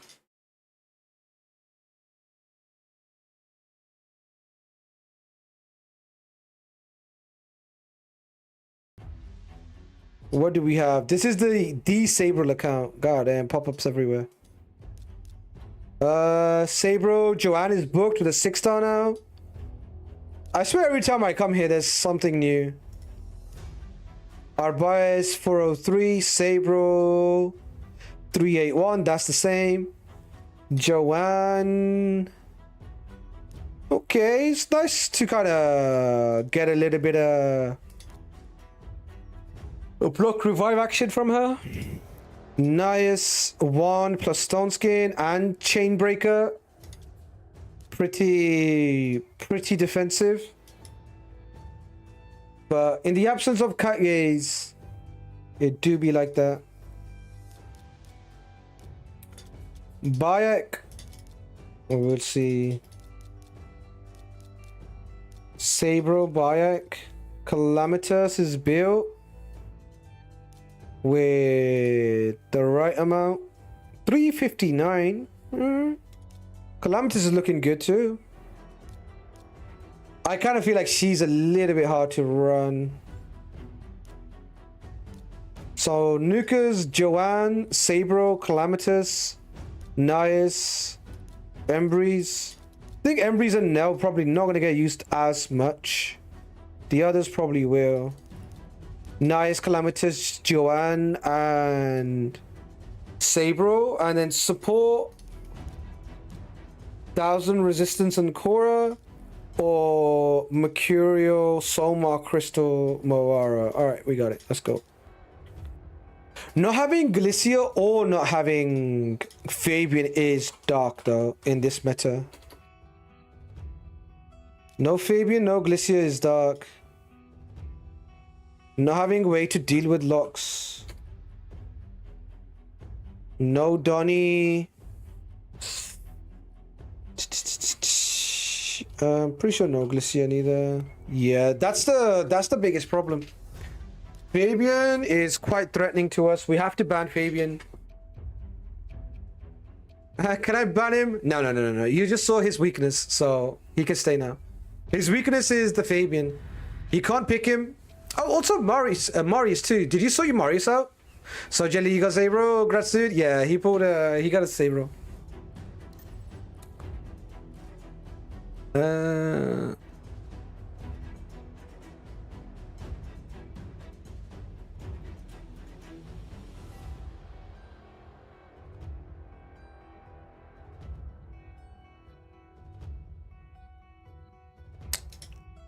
Marius open pig. That's not good. Yeah, we don't have a Marius situation sorted just yet neither. I did say Marius, it doesn't matter how bad the build is, he's still worth taking. He's still worth building. I kind of did. He's semi-built. Shit build, but build. Let me see if I can cook up a Marius for you. Let me see. Let's see if you cook Marius. Maria's looking like the band for me so far. Show Sabro. Joanne. I mean, none of our stuff is contested at this point. Go Joanne. Muvara. And this. Where's Gastel? Do I need to restart? I probably need to restart because I'm on a new account. I do see a lot of Sabres, not gonna lie. No, you don't. Stop it. Stop it. Do you be looking at your own account to see a lot of Sabres? My guy's name is Winslow. Flarima patching him out the game. Flarima trying to patch him out the game. Flarima like, we don't think so. Win faster, please.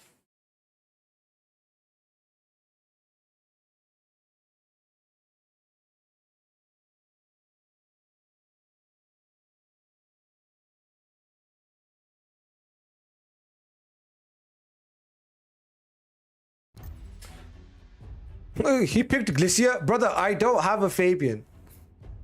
I am gonna have to unfortunately inform you that we don't have it. We don't got it, big man. We don't got the Fabian. Oh shit, he knows I got Sabro. Oh no, okay, never mind. I got the Sabro. Well, you gotta go. Well, he's gonna ban my Sabro, isn't he? He's gonna ban my Sabro. No, he's banning Bayek. Cool. There have been like 10 plus fights where someone else picked her. That's crazy. There's a new movie called Two Sabres.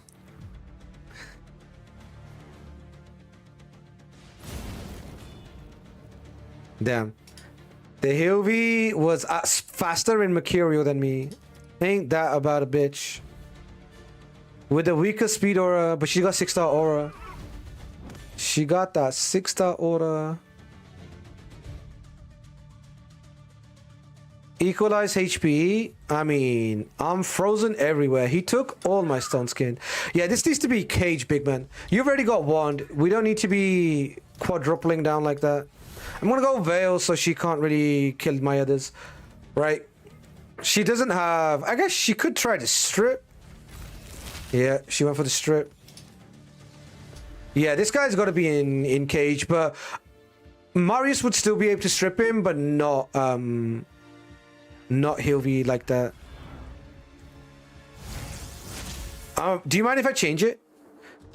Because Cage plus Wand is kind of not it.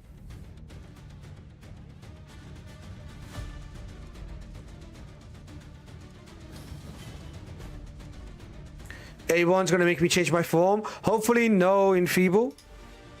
But we are quite far behind. Yeah, we are super behind.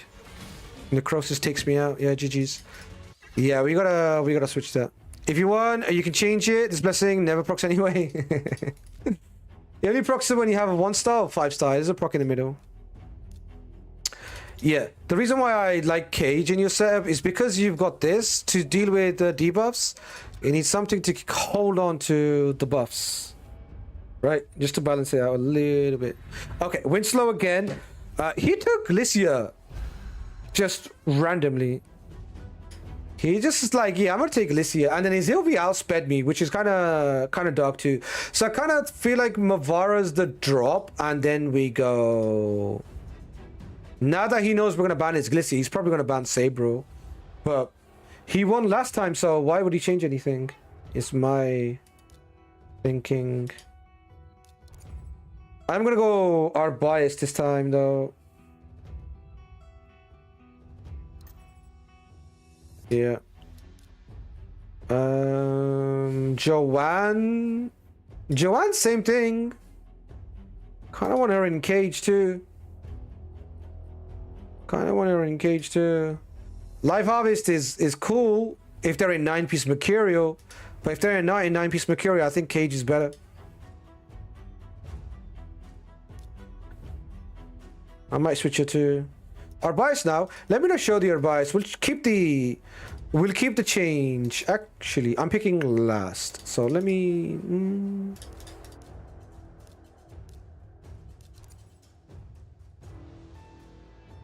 yeah. Wait.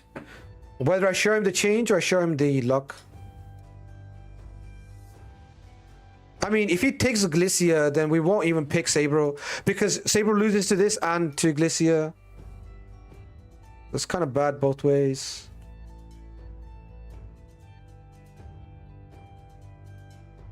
Also, Bayek into Marius just feels kind of useless.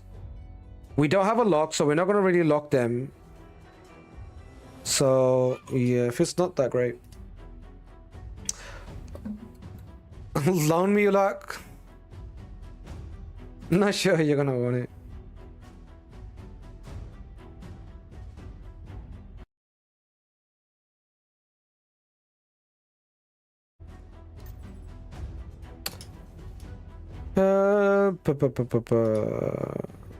Do we let her keep Glycia and we go something like this and ban the Maria?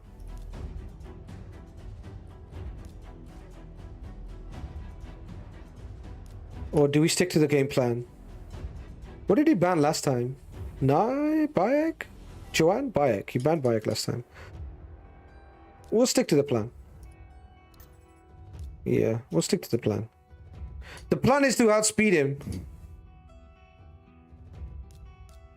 I don't think the plan is going to work, but he's 9-piece Mercurial. He can't be out here that fast. He's 9-piece Mercurial. He's not 420. I mean, he doesn't need to be 420. He's got the 6-star aura blessing, but we got the aura. I'm going to outspeed him. Come on. I would have been pissed.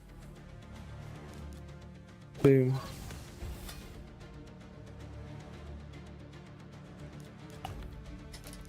Steal and lock. No steal. Change forms. Oh, this is the steal? Sorry, I thought this was a steal. Steal buffs. Buff spread. Or do we change form? Reduce. Let me change. We change. This is the HP swap thing. This is the damage based on locks. Double hit. We're not that low on HP, but I would like to be full. Not enough. Not enough. Here comes the freeze. No? Oh, they're locked out. Never mind. Block revive. I don't really want to take block revive here because I'm going to kill the reviver anyway. Like... Okay. I was worried for a second there. Revive an ally. Tell me to boost. Increase resistance. Should just change form and go for block damage.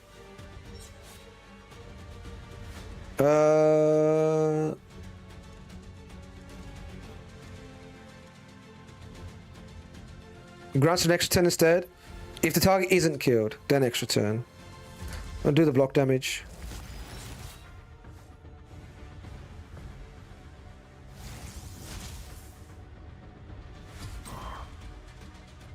Could have hit. Oh goddamn. Oh, counterattack, nice. Boom, shakalaka. I'm gonna put some damage on him. Oh, he died, okay. Maria's back. Aye, come on. God damn it, not this. Not this crap. Not this crap. Extra turn. Third hit. Ignore defense. Nias is down. Okay, I'm gonna need no fears. God damn, I'm getting feared. No fears! Come on now. No fears. Thank you. No fears, remember. Not enough. Okay, counterattack action. Oh, I'm gonna die, aren't I? Yeah, I'm dead.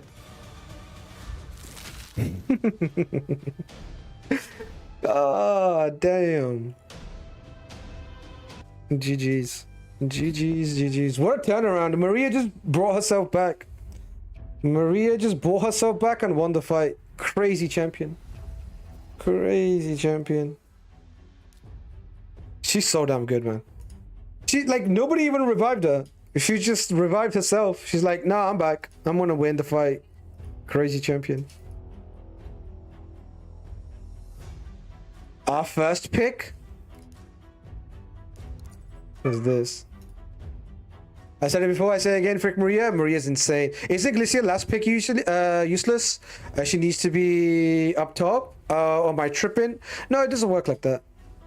It doesn't work like that.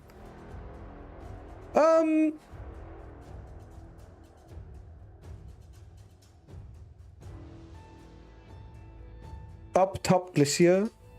There is interactions with freeze, right?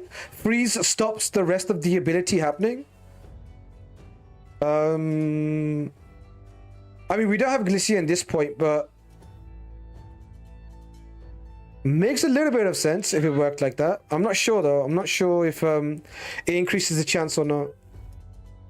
It doesn't increase the chance, or if the freeze interaction works the same way or not. He's taken Bayek.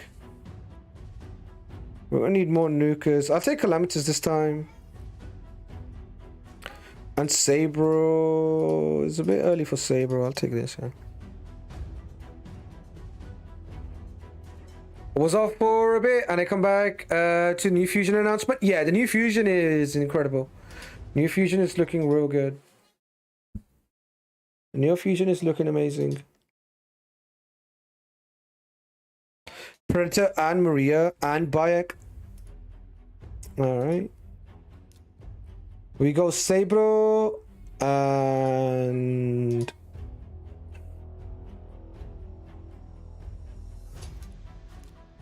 this. Triple nuke, increase attack. Better than the others. Joanne. Sabro also is a counter to Bayek, right? Sabro also always crits. So both of these are counter to this. So we don't need to worry about this too much. Damn, you're kind of cold into Bayek. That's kind of nice. You are bad into this guy though. Alright, we got the one counter. Let's see how this goes. I might go for the strip on our bias, but he is cage, which is a bit problematic. We don't have the lock, and we don't have a block debuff.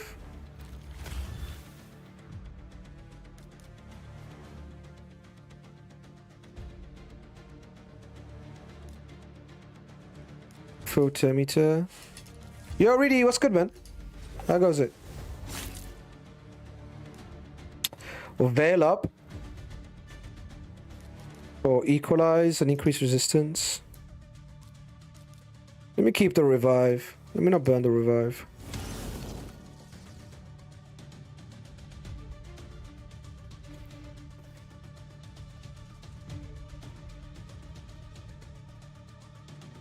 You need to stay online for another 5 hours now at least? Is that so? Is it your birthday tomorrow?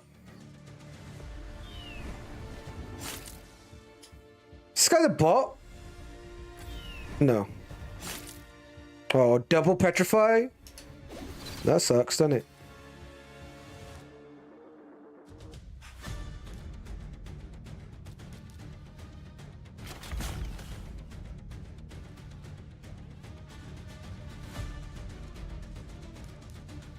The Predator could dodge and decrease defense and all that shit. I'm not gonna waste it, I'm gonna hold it. God damn, he's critting. Didn't expect that. But I guess she doesn't have a lot of accuracy. Remove buffs. Extra 10 for 3 buffs. She's back with a revive on death. Now she just needs one more A1 and then she's back. Oh, not even. I'm locked. I have increased accuracy, but I'm locked. I'm gonna get decreased accuracy. No decreased accuracy.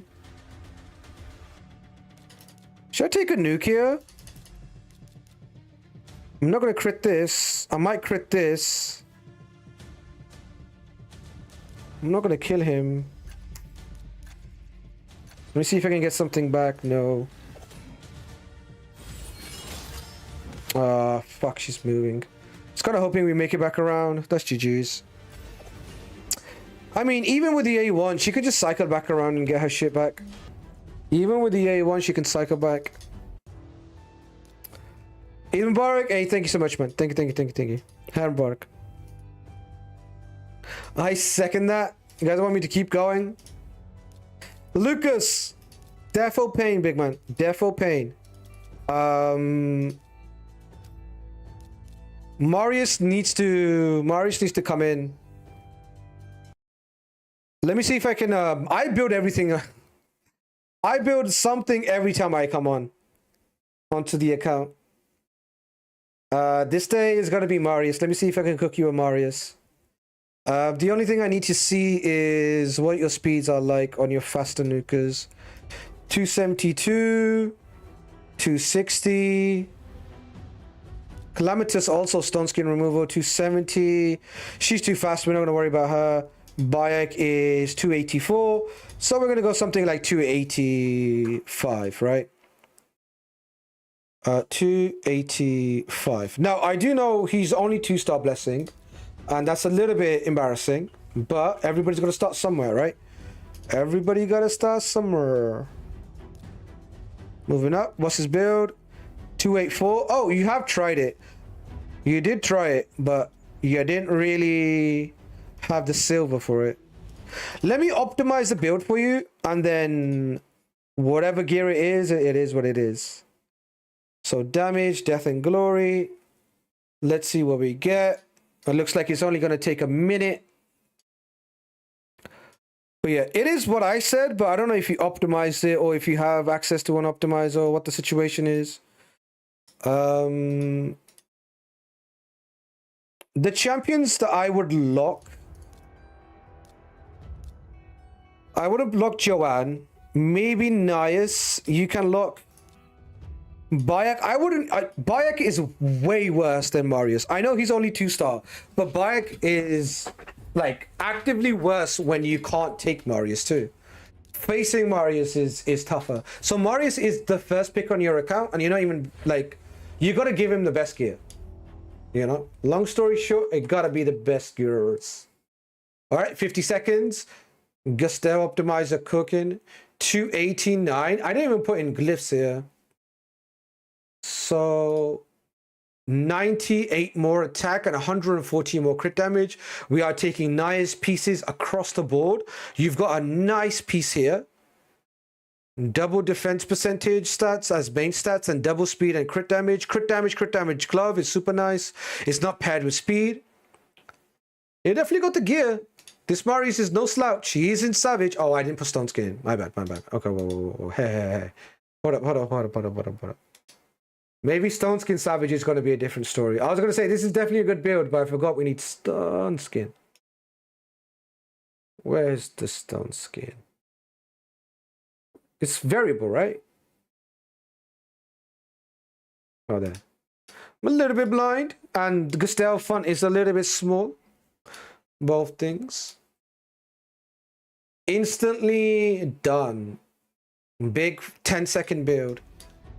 Is there... You got no silver. I need some Bernardo silver, you know? We need some of that Bernardo. Crit damage, 1 accuracy. Yeah, this is already more accuracy than this too. Well, it's gonna be this Ami now. Gonna be this Ami. Defense wise, a decent ring. Nothing too shabby on the ring. Single row is pretty normal. Obviously getting a double roll, triple roll is the dream, but for now it's okay. This is going to be the ring that we rock. I don't think we're going to hit Savage, but maybe we might. Oh, what's this? Probably Chaos or some Stone Skin if I was you. Let me see if you've got any 6-star. Yeah, I would Chaos or his build. I would Chaos or his build. What's the Mercurial situation like? This banner could work, honestly. Accuracy might be a little bit low. But HP defense is what it is. You kind of, if you're going Mercurial, you kind of need deeps. Kind of need deeps. I didn't optimize it, but I locked a lot. I wouldn't lock a lot. Okay, here's what I'll tell you. Marius is better than Bayek, so he can steal his gear 100%. Nias is close. Nias is close. Nias is the only champion that I wouldn't take gear from. I would. Build Marius in the best gear and then Nias in second best gear. I'll tell you why. Marius is hungrier. He's going to be faster. Nias is already 5-star, right? So you already get a bit of buffer from the stats. Build Marius with your best gear. Trust me on this. Build him with your best gear. Build him. If you can get him in Savage, good. If you can't, it's not the end of the world. This is what Optimize is saying. You're getting Stone Skin plus Savage. Fucking dream. And you're only taking one piece from Nias. Right? It's a nice piece. It's a fucking... What the fuck is that piece? God damn. It's only taking one piece, but this is the piece he's taking. That's insane. That's an insane helm. God damn, you should be locked up for that helm. Honestly, the accuracy makes it better for Marius anyway. I mean, Nias does have CC too, but, you know. Marius is the GOAT. What the hell? Yeah, that's nasty. Nasty helm. He does have good gear. He's just a little bit stuck between, you know, the champions. And he has Marius now. Just lock in, full build on Marius. That's what I would say. Full build on Marius. Actually, let me show you. Oh, nice. Okay. Best gear. All right. So I'm gonna save this. Best gear on Marius. I'm pretty sure you got a preset here already for this. Yeah, you can come back to it whenever you want. Watch this. Don't believe me? Watch this. Boom, boom. Oh, it's taking the wrong Ami, but you can change the Ami later on. Once you level up that Ami, you can take that Ami. Do you have any of this stuff? Attack. Don't change this. Max this Ami first. Max this Ami first, and even if it doesn't like hit accuracy again, you still have more accuracy on it, and you have more defense too. So that's going to be your Ami. Let's take a look at Nias now, right? We didn't take pieces from anyone. What kind of optimization were you doing? Oh, we took Sabre's chest. It's fine. We'll fix Sabre. It's not like she's crazy fast anyway. We'll fix Sabre. Well, Sabre can take some R bias pieces. That should be alright. We'll find a way. Can't see the stats. Hold on. Let me bring up the stats. These. Oh, okay. Still can't see the stats. Let me move to this side. Boom. 286, 250, 405 accuracy. This is without a relic just yet. We are gonna look for relic.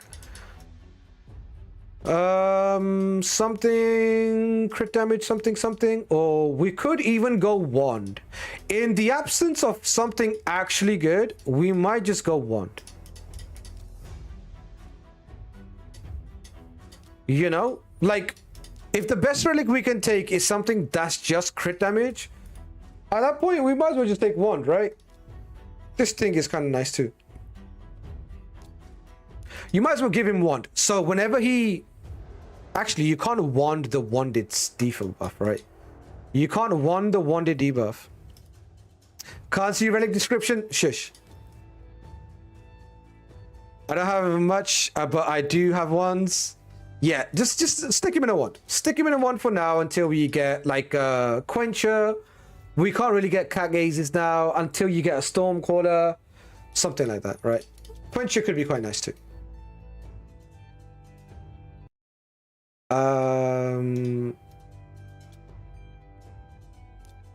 Wait, was Sabre using this chest? How fucking dare she? How dare she take this chest? Go to chest. This is how it's done, Lou. This is how it's done, Lou. Watch me. Watch me roll this into something amazing. Okay, yo, Lucas, watch CC perks. Yo, Lucas, can I try this? Because it is 9. I don't know how long you've been farming for. I don't really want to burn this. Try it. Watch it. Watch it go. Something OP. Flat defense percentage would have been better, but we'll take it. An improvement. More damage, more better. We will take it. Defense percentage, 20% defense percentage would have been crazy. Accuracy, we would have taken. Flat defense, third best thing. We'll take it. Could it be worse? Yeah, third best thing. We'll hold it for now. Let's take a look at Nias. Dude, I have a problem. I have a problem. Every time I log on to Lucas's account, it's a takeover. I can't stop myself. I can't. I can't stop myself. I have a problem. I swear to God, every time I'm here, every time, without fail, I build 1 or 5 champions.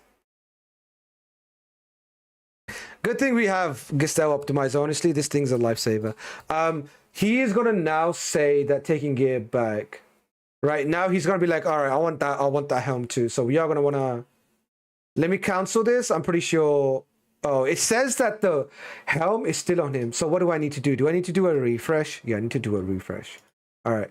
Now, this helm is on Marius. So if we optimize again and we give it a bit. Have I chosen Stone Skin? I have not chosen Stone Skin. We'll block the thing or lock the thing. And then we'll go Stone Skin for... Oh, no, we already got Stone Skin. Okay, cool.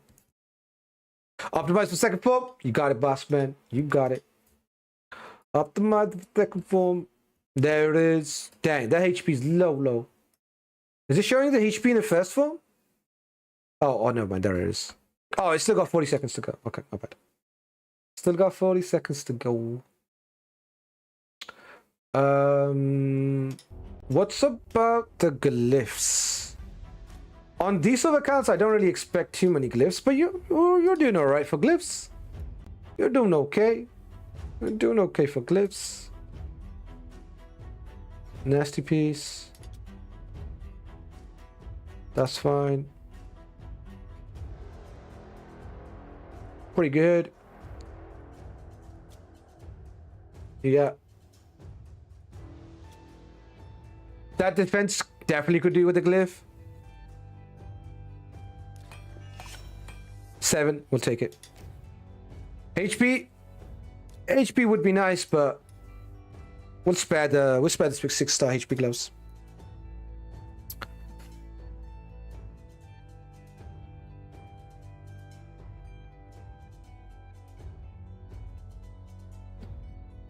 Why do you want to do it? I thought you want to reroll gear stats with Chaos, and this is why we don't read every single message. Smile. Because if I have to correct every single misunderstanding, we'll be here all day. This is why, just survival of the fittest type shit. Cool, my bad. It's all good. All good. All right, let's see. What do we got? We're taking Bayek pieces. Yeah, we're seeing a bit of a trickle-down effect, right? We're seeing the trickle-down effect. Nias is still keeping Stone Skin Savage. Oh, did I say speed? Oh, shit, 290 is too fast. 290 is too fast. I need him behind Marius. 290 is too quick. Is the speed the same in both forms? 105 and 105. Okay, yeah, he's too quick. He's got good gear, man. Honestly, he doesn't have bad gear. He's got good gear. He's got good gear. Like, to be honest, we could probably go even faster with these builds. The next thing to do is when we go like 3-star, 4-star, 5-star, 6-star, we want to go faster and get better relics. That's the killer. Once Marius goes 5-star, all of your nukers are gonna speed up because he's kind of fucking holding all the nukers back a bit. But again, it's 100% worth running him. Do not be like, I want to drop him. He will help you a ton. What you don't want is to be facing Fabian and Marius. I'll fuck you up. If they pick Fabian, you pick Marius. If you go first, you pick Marius. And that way you're not gonna get owned every time. Are we done? No, we got a bit to go. Bayek, who would I build after this? Sabro. Probably picks up Sabro a bit. When Marius gets picked, you pick Marius. Yes. When opponent picks Marius, you pick Marius. When they pick Fabian, you also pick Fabian. Easy. But no, honestly, Marius is like low-key one of the better champions on your account. The Marius is only worse than Sabro and Nice. You know? He's like the third best champion on the account. And you've got some crazy champions too. You do got some nutty champions. I feel like you got an Arnie too, right? Yeah, you got the big boy too. Big boy Arne.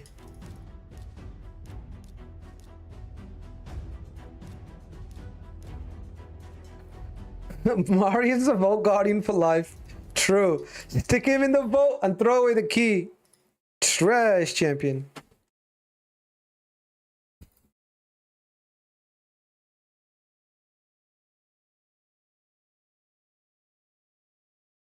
All right, 2 minute took for this build. Maybe we can lock off some slots. All right, looks like we're taking some Embry's pieces.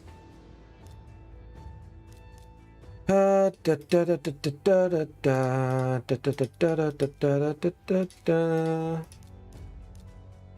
okay, but that's it though.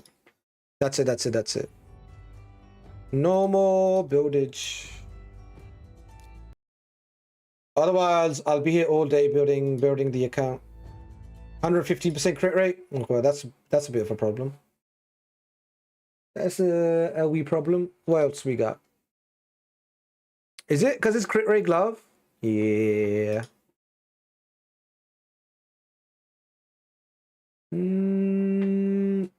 Accuracy? Oh, Lord have mercy. I've got the accuracy in there. All right, hold on. Let me get rid of some slots to speed things up.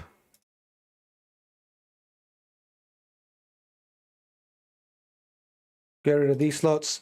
Boots are going to be speed, but we'll entertain HP percentage. Ain't going to happen though. All right, hold on. All right.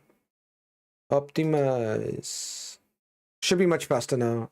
Yeah, 20 seconds, 10 seconds. Oh. He doesn't need accuracy? No, he doesn't need accuracy. The accuracy was in there from the build before. That was Marius.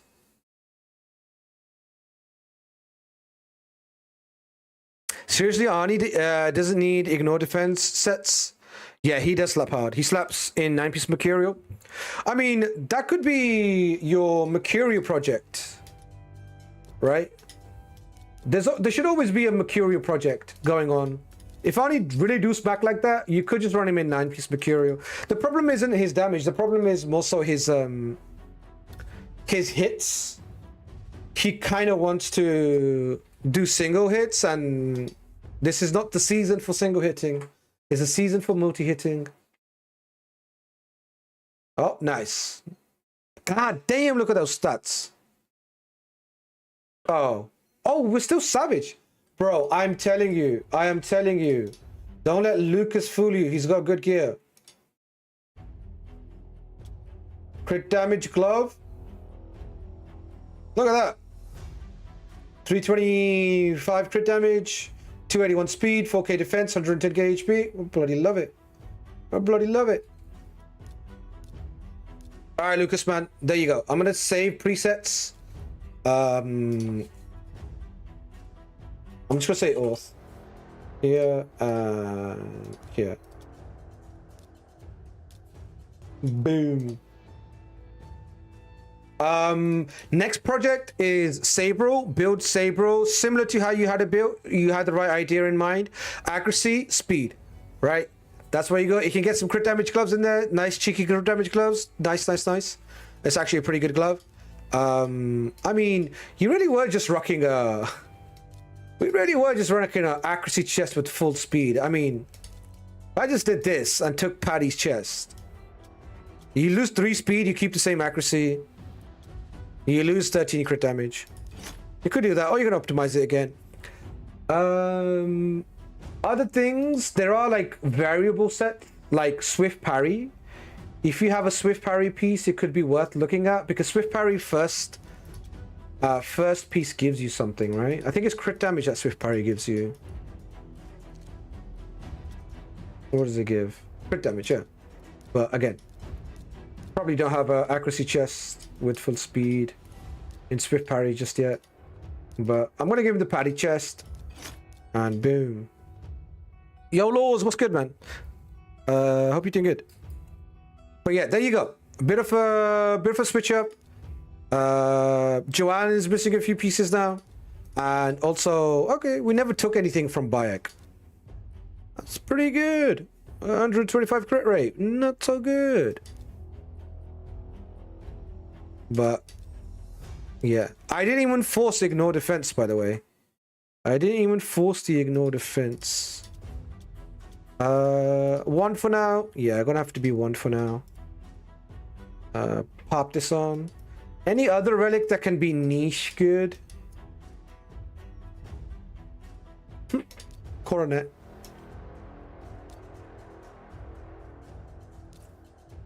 Orb. No.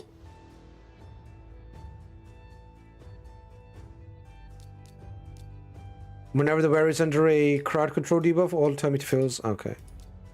Remove all debuffs. Are you sitting on crafts?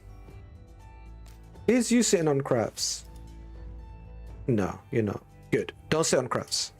You need the relics. Dagger should be fine. You want to go dagger over wand. I kind of feel like the wand would be nice because we don't really have block debuffs in the entire field. There's not a single block debuff in sight. So, you know. Let me see who the block debuff champions are. Yeah. We're not really spoiled for choice. I did recommend Blind Seer to someone. It might have been you. But Blind Seer could be solid in current meta. Triple hit A1. Block debuffs, shield, and heal, and revive with block damage. You could be pretty neat. Better than Elva. Only if Seekfriend was an active form changer. Soul sends him over here. Yeah. But yeah. That's what I would say, man. That's what I would say. Go full protection. I mean, looking at your stone skin, it fills me with hope that you kind of have good protection too, because your stone skin is pretty nice. So if you can run protection Blind Seer, I would do it. Protection Blind Seer with a wand. Full speed, protection, decent survivability. Run her with a wand too. Demon Effigy, that's fine. Protection is mid. No, you are mid. Protection is great. Alright? Listen to me. Protection is elite. Oh, you mean your protection on your account is mid? I thought you were disrespecting my I thought you were disrespecting my protection set. God damn, sorry, my man. I'm a bit defensive when it comes to my protection, alright? Leave protection alone.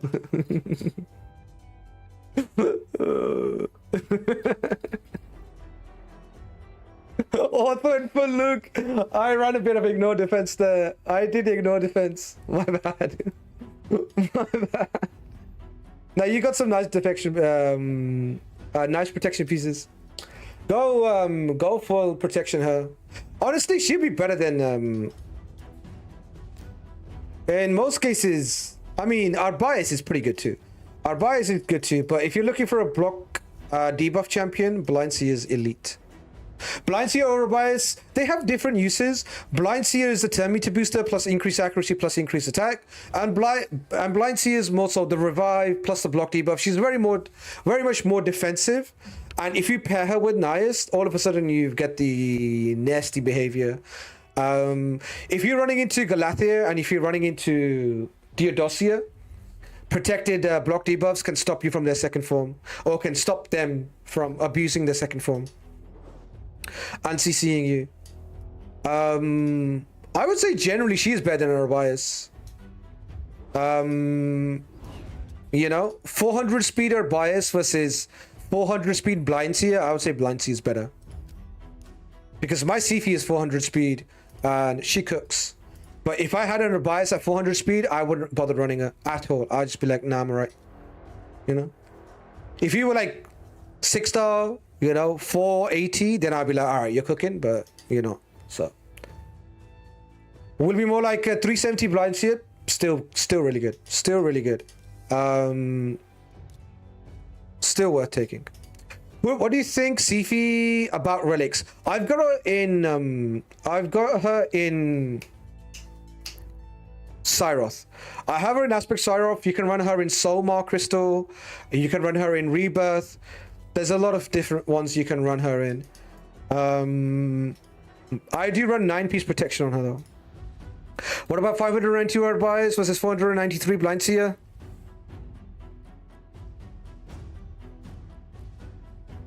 Who would be better? If you had a 592 Arbias, I would take the 592 Arbias. You know why? Because I would increase accuracy, boost their meter, I lap them, and then strip. Just fucking zoom in. Lap them around the world. The fucking at 592, you're a time traveler. You're not fast anymore. You're a fucking time traveler. If you are that fast, you are Flash at that point. Like, you can't call it speed anymore. You gotta call it time travel. That shit is so quick. To be honest, like, my Fabian laps a lot of stuff as well. My Fabian laps my Nukas regularly. Arbias confirmed better. What about free-to-play relics? Oh, free-to-play relics. Aspect is good. I run Aspect. That's a free-to-play relic. Wand. I wouldn't run Wand if you're running 9-piece protection, because the protection basically stops the debuffs from happening. She has a counter to fear as well, and freeze. So I generally go Aspect. Chat room, what do you guys think for Siphi relics? What do you guys reckon? Can I do a fight? Do I have enough to do a fight? She needs a rebuild. Bayek doesn't need a rebuild anymore. I think I could do a fight. Let me do a fight. You know, since we're chilling. Yeah, I mean, we moved 2 champions. Gears. But I don't think we really hemorrhaged too many of the bills. Like, Juan, nice. Juan's nice to have. She's very, very good. Calamitous, situational, but it is what it is. We'll just take Bayek before them. And now we get to pick a Marius. Watch me build Marius, and then my first pick in my first opponent's fight, they go first and pick Marius. Maybe even the rare book can be good on her. More 10 meter and more heal boost. Yeah, if you want to go super free to play, then the whatever the book is called, the Journal of Healing. Journal of Healing and 10 meter boosting. That one. What it's called? The Necrotis, right? Is that what it's called? Isn't it called Journal of something? Buff fight, watch this. Marius is gonna cook. Don't you worry. Watch this.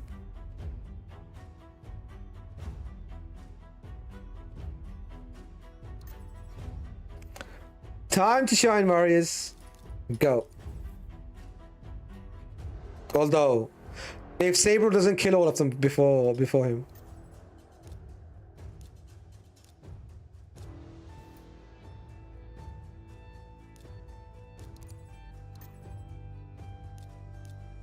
I have one on her. We'll try to change. Yeah, I would say Aspect of Cyroth is good. The other book is nice as well. The one that is more healing and stuff. Could be quite good. Boom, boom. Swap. Auto.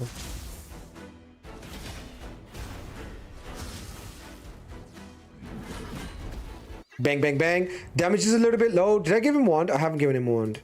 I am very sheepish on giving relics to champions because of how expensive it is. Boom. Let me check Jeremy's resistance, revive. The wearer's accuracy increases by 30 when removing buffs. I think this counts. I think this counts. Boom.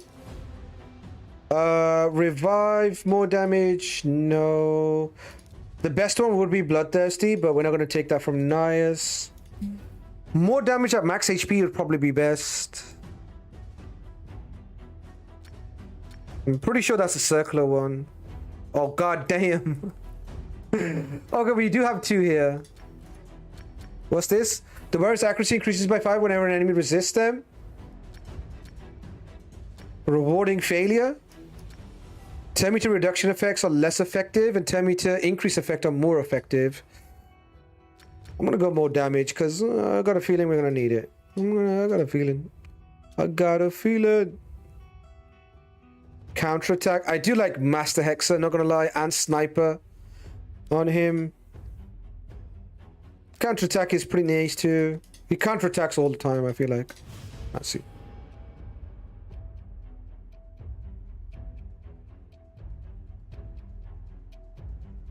Master Hexer POP, that's what I'm saying.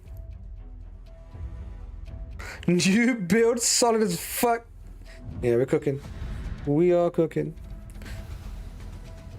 Okay, my opponent's picking first, and watch this. Watch this Marius pick. If he picks Marius, I'm backing out. I quit. Better not pick Marius. God damn it. God damn it. Better not pick Marius. Now Bayek feels a lot better too. Now Bayek feels a lot better too. When the opponent can take increased accuracy, all of a sudden Bayek feels like kind of shit. Oh goddamn Carnage. We need block debuffs now. Carnage is cooking us. Sabro, kind of nice. Stick him with the Sabro.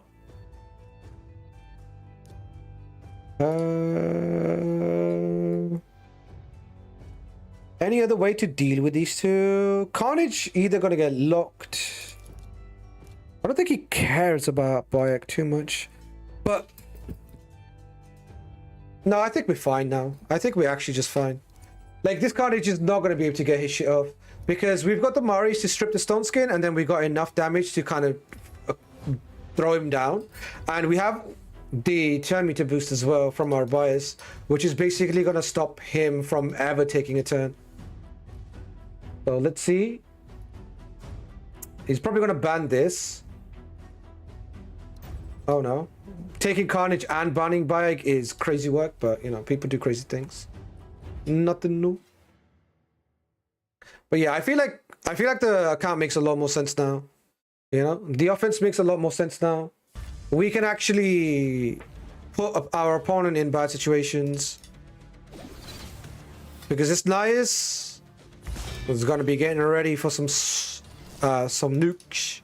Let me see if I can take some of those. Thank you, thank you, thank you. Thank you very much. Go increase accuracy. No, resisted everything. Should be locked with increased accuracy and the thing. Bang.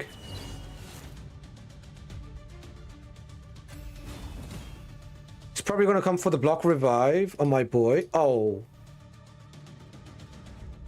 If I do Stone Skin in second form, he can't, right?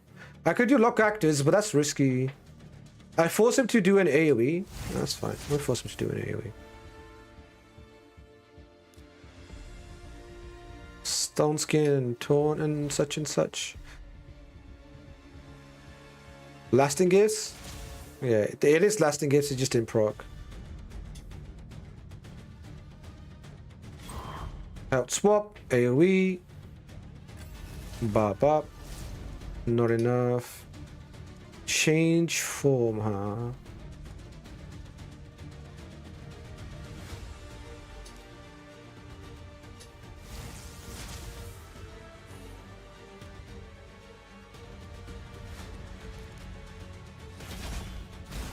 Alright. Here comes Duchess.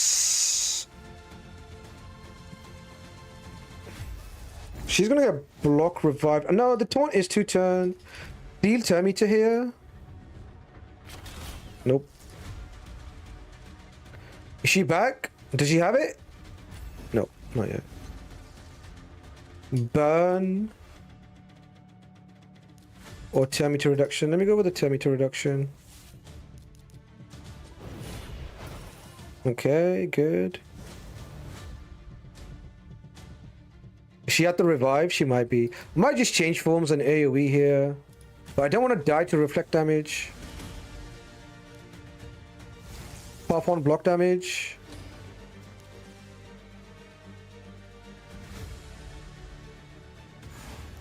It's getting a little bit dicey. But I feel like our speed might be okay. What?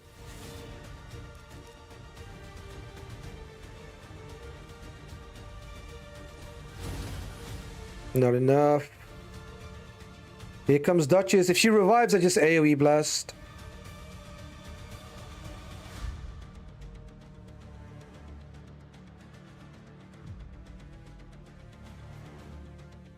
At least you can't block revive. Yeah, I'm hoping this is gonna take out Duchess. It should do.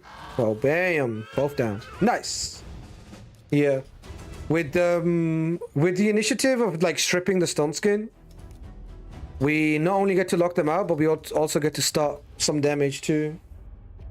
I mean, that Duchess had enough resistance to resist us on the Mari's stone skin strip, but we still did enough to basically be cooking.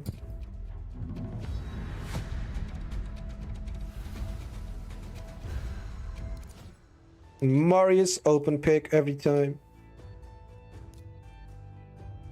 Honestly, like, the build isn't doing a ton of damage, but that's not because of the gear problem. It's just because, like, Lucas literally pulled Marius, like, 2 weeks ago. He got Marius, like, 2 weeks ago. So, you can't actually get Marius Soul before you have the champion, right? So, it's kind of tough. Once he gets 5-star, 6-star, I gotta be cooking. Gonna be cooking on gas. It's gonna be so good because Marius is like the lead of the nukers, and you kind of want to have everybody behind him in speed.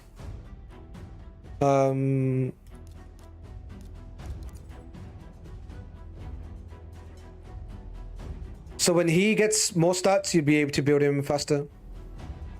Still waiting on that 5x 6 Immortal Soulstone event. I was kind of hoping that they will do it for dude, god damn. The bombs.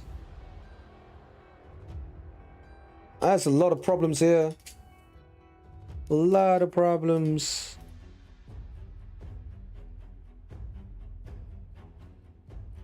We are very stone skinned. We can't find bombs. More likely to be able to fight. Yeah, that's a good ban from him. Maybe he tries to outspeed me. If he's probably gonna outspeed me. Like, one of these is gonna be faster than us. One of these two. Predator damage might be a bit sickening, but we'll see. We'll see. Yeah, they are doing a Oh, there he goes. They're doing an event, right? It was close though. It was close.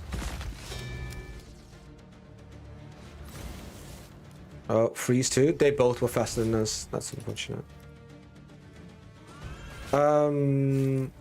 Yeah, I was kind of hoping that they would do an event for... Do I change forms and go block damage? She has a revive anyway. There's no point. And hope we stay alive. Oh my god. This is irresistible. Actually, he just went for the AoE smack, which is not a bad idea. This block damage is going to fall off. What CC does he have? He has a Petrify. Nice. He looks like he weak hit. Yeah. Down she goes. The block damage is falling off here and here. Decreased crit rate. That's okay. Hopefully we can get a couple kills. Just a one. Oh, okay. I didn't get the revive, but I'll get it here. I didn't get the revive there because of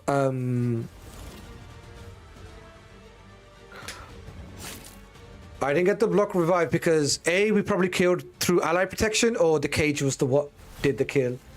That's why we didn't get the revive. This is tough. We do have wand, but it is not easy. He is tanky though. That was a 34k hit. Look at his HP.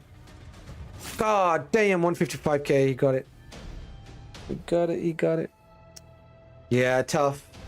What was the ban? Bombs. Yeah, into bombs and into lockout. Dark. Dark, dark. Maybe the next thing is a bomb protection. Again, 9-piece Mercurial Blind Seer. Could have done it too. 9-piece Mercurial Blind Seer or a fast Blind Seer faster than Comidas. Could have got there. Oh, open pick. Marius, that's kind of bad for us. Don't even want to take Bayek into him. Unless I can lock out Bayek into him, does not feel good. We take him anyway. High Res Ancora and Mercurial Mavara. Mercurial Mavara or High Res. Probably I prefer the Mavara. Both the same. Quite close. I'm just gonna take 2 damage dealers. I'm not gonna take a third. Well, actually, I do have this chick, so we'll see.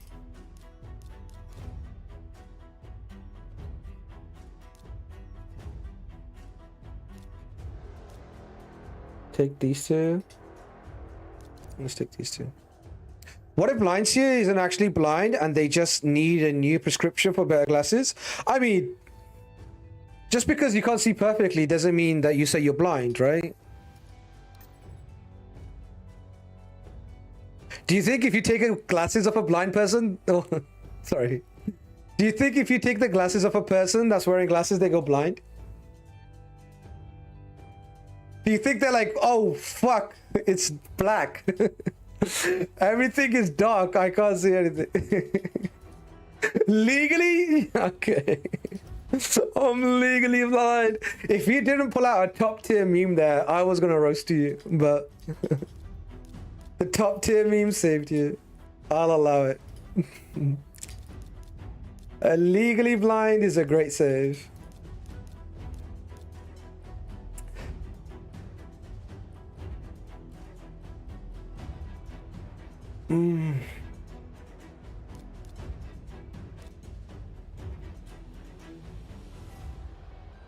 Tough. Tough, tough, tough. Gang, poisoned is gonna be not fun. These Arby's.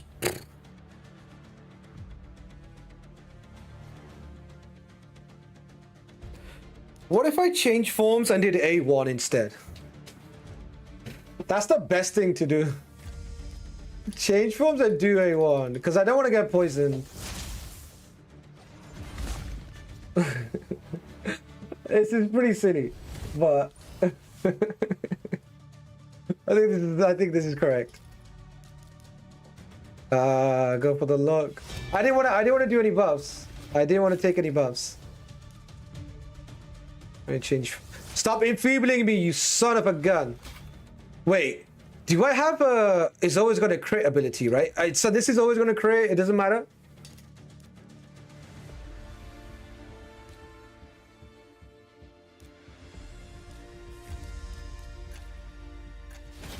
Yeah, Enfeebled, don't care. Enfeebled, don't care. Okay, so this guy's got the block revive, so I kind of want to go with the Veil. Well, increased accuracy is not critting anyway. Now you can do all your poisons. You're kind of dead. Pew, pew, pew, sucker. What you gonna do? What you gonna do? Ain't gonna do nothing. Ain't gonna do nothing. Triple hit A1. Bop, bop, bop. God damn, she hurts. God damn, she's got no right to be doing so much damage. She's actually got, like, no nuke gear on. GG's. Good. Boulder? Yeah, sometimes you gotta flip form and throw the boulder at them. You know? Sometimes throwing rock is the right thing to do. Rock, paper, scissors.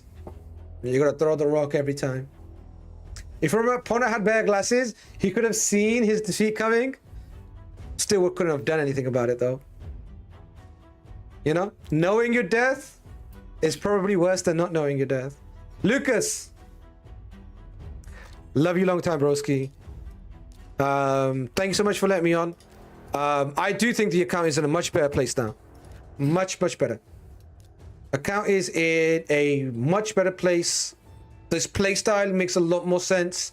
It has more cohesion. It works better. You're less fucked in the meta. Open pick, Marius. Always Marius. Thank you for the takeover. No, thank you for the takeover again. This has been the 5th time. This is the 5th time. This is the 5th time, but it's all good, man. It's all good. If you picked Sia, it does 1C better than Gong. Stop hanging around with Ritual. Stop it. All right, stop. Ritual. Stop influencing Gong. All right. 3 weeks ago, 4 weeks ago, Gong would have fucking timed you out for making jokes, and now he's joining in. Now he's joining in.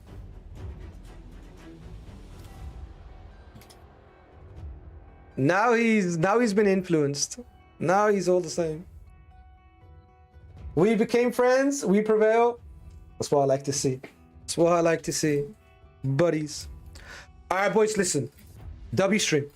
Honestly, W stream, I had yesterday off and there was so much to cover. Normally, I don't go this long, but there was literally so much to cover. And I'm sure when I'm going to get off, I'm going to be like, yo, I want to talk about this. I want to talk about that. But the good thing is, we'll be back tomorrow. So make sure you guys follow the stream.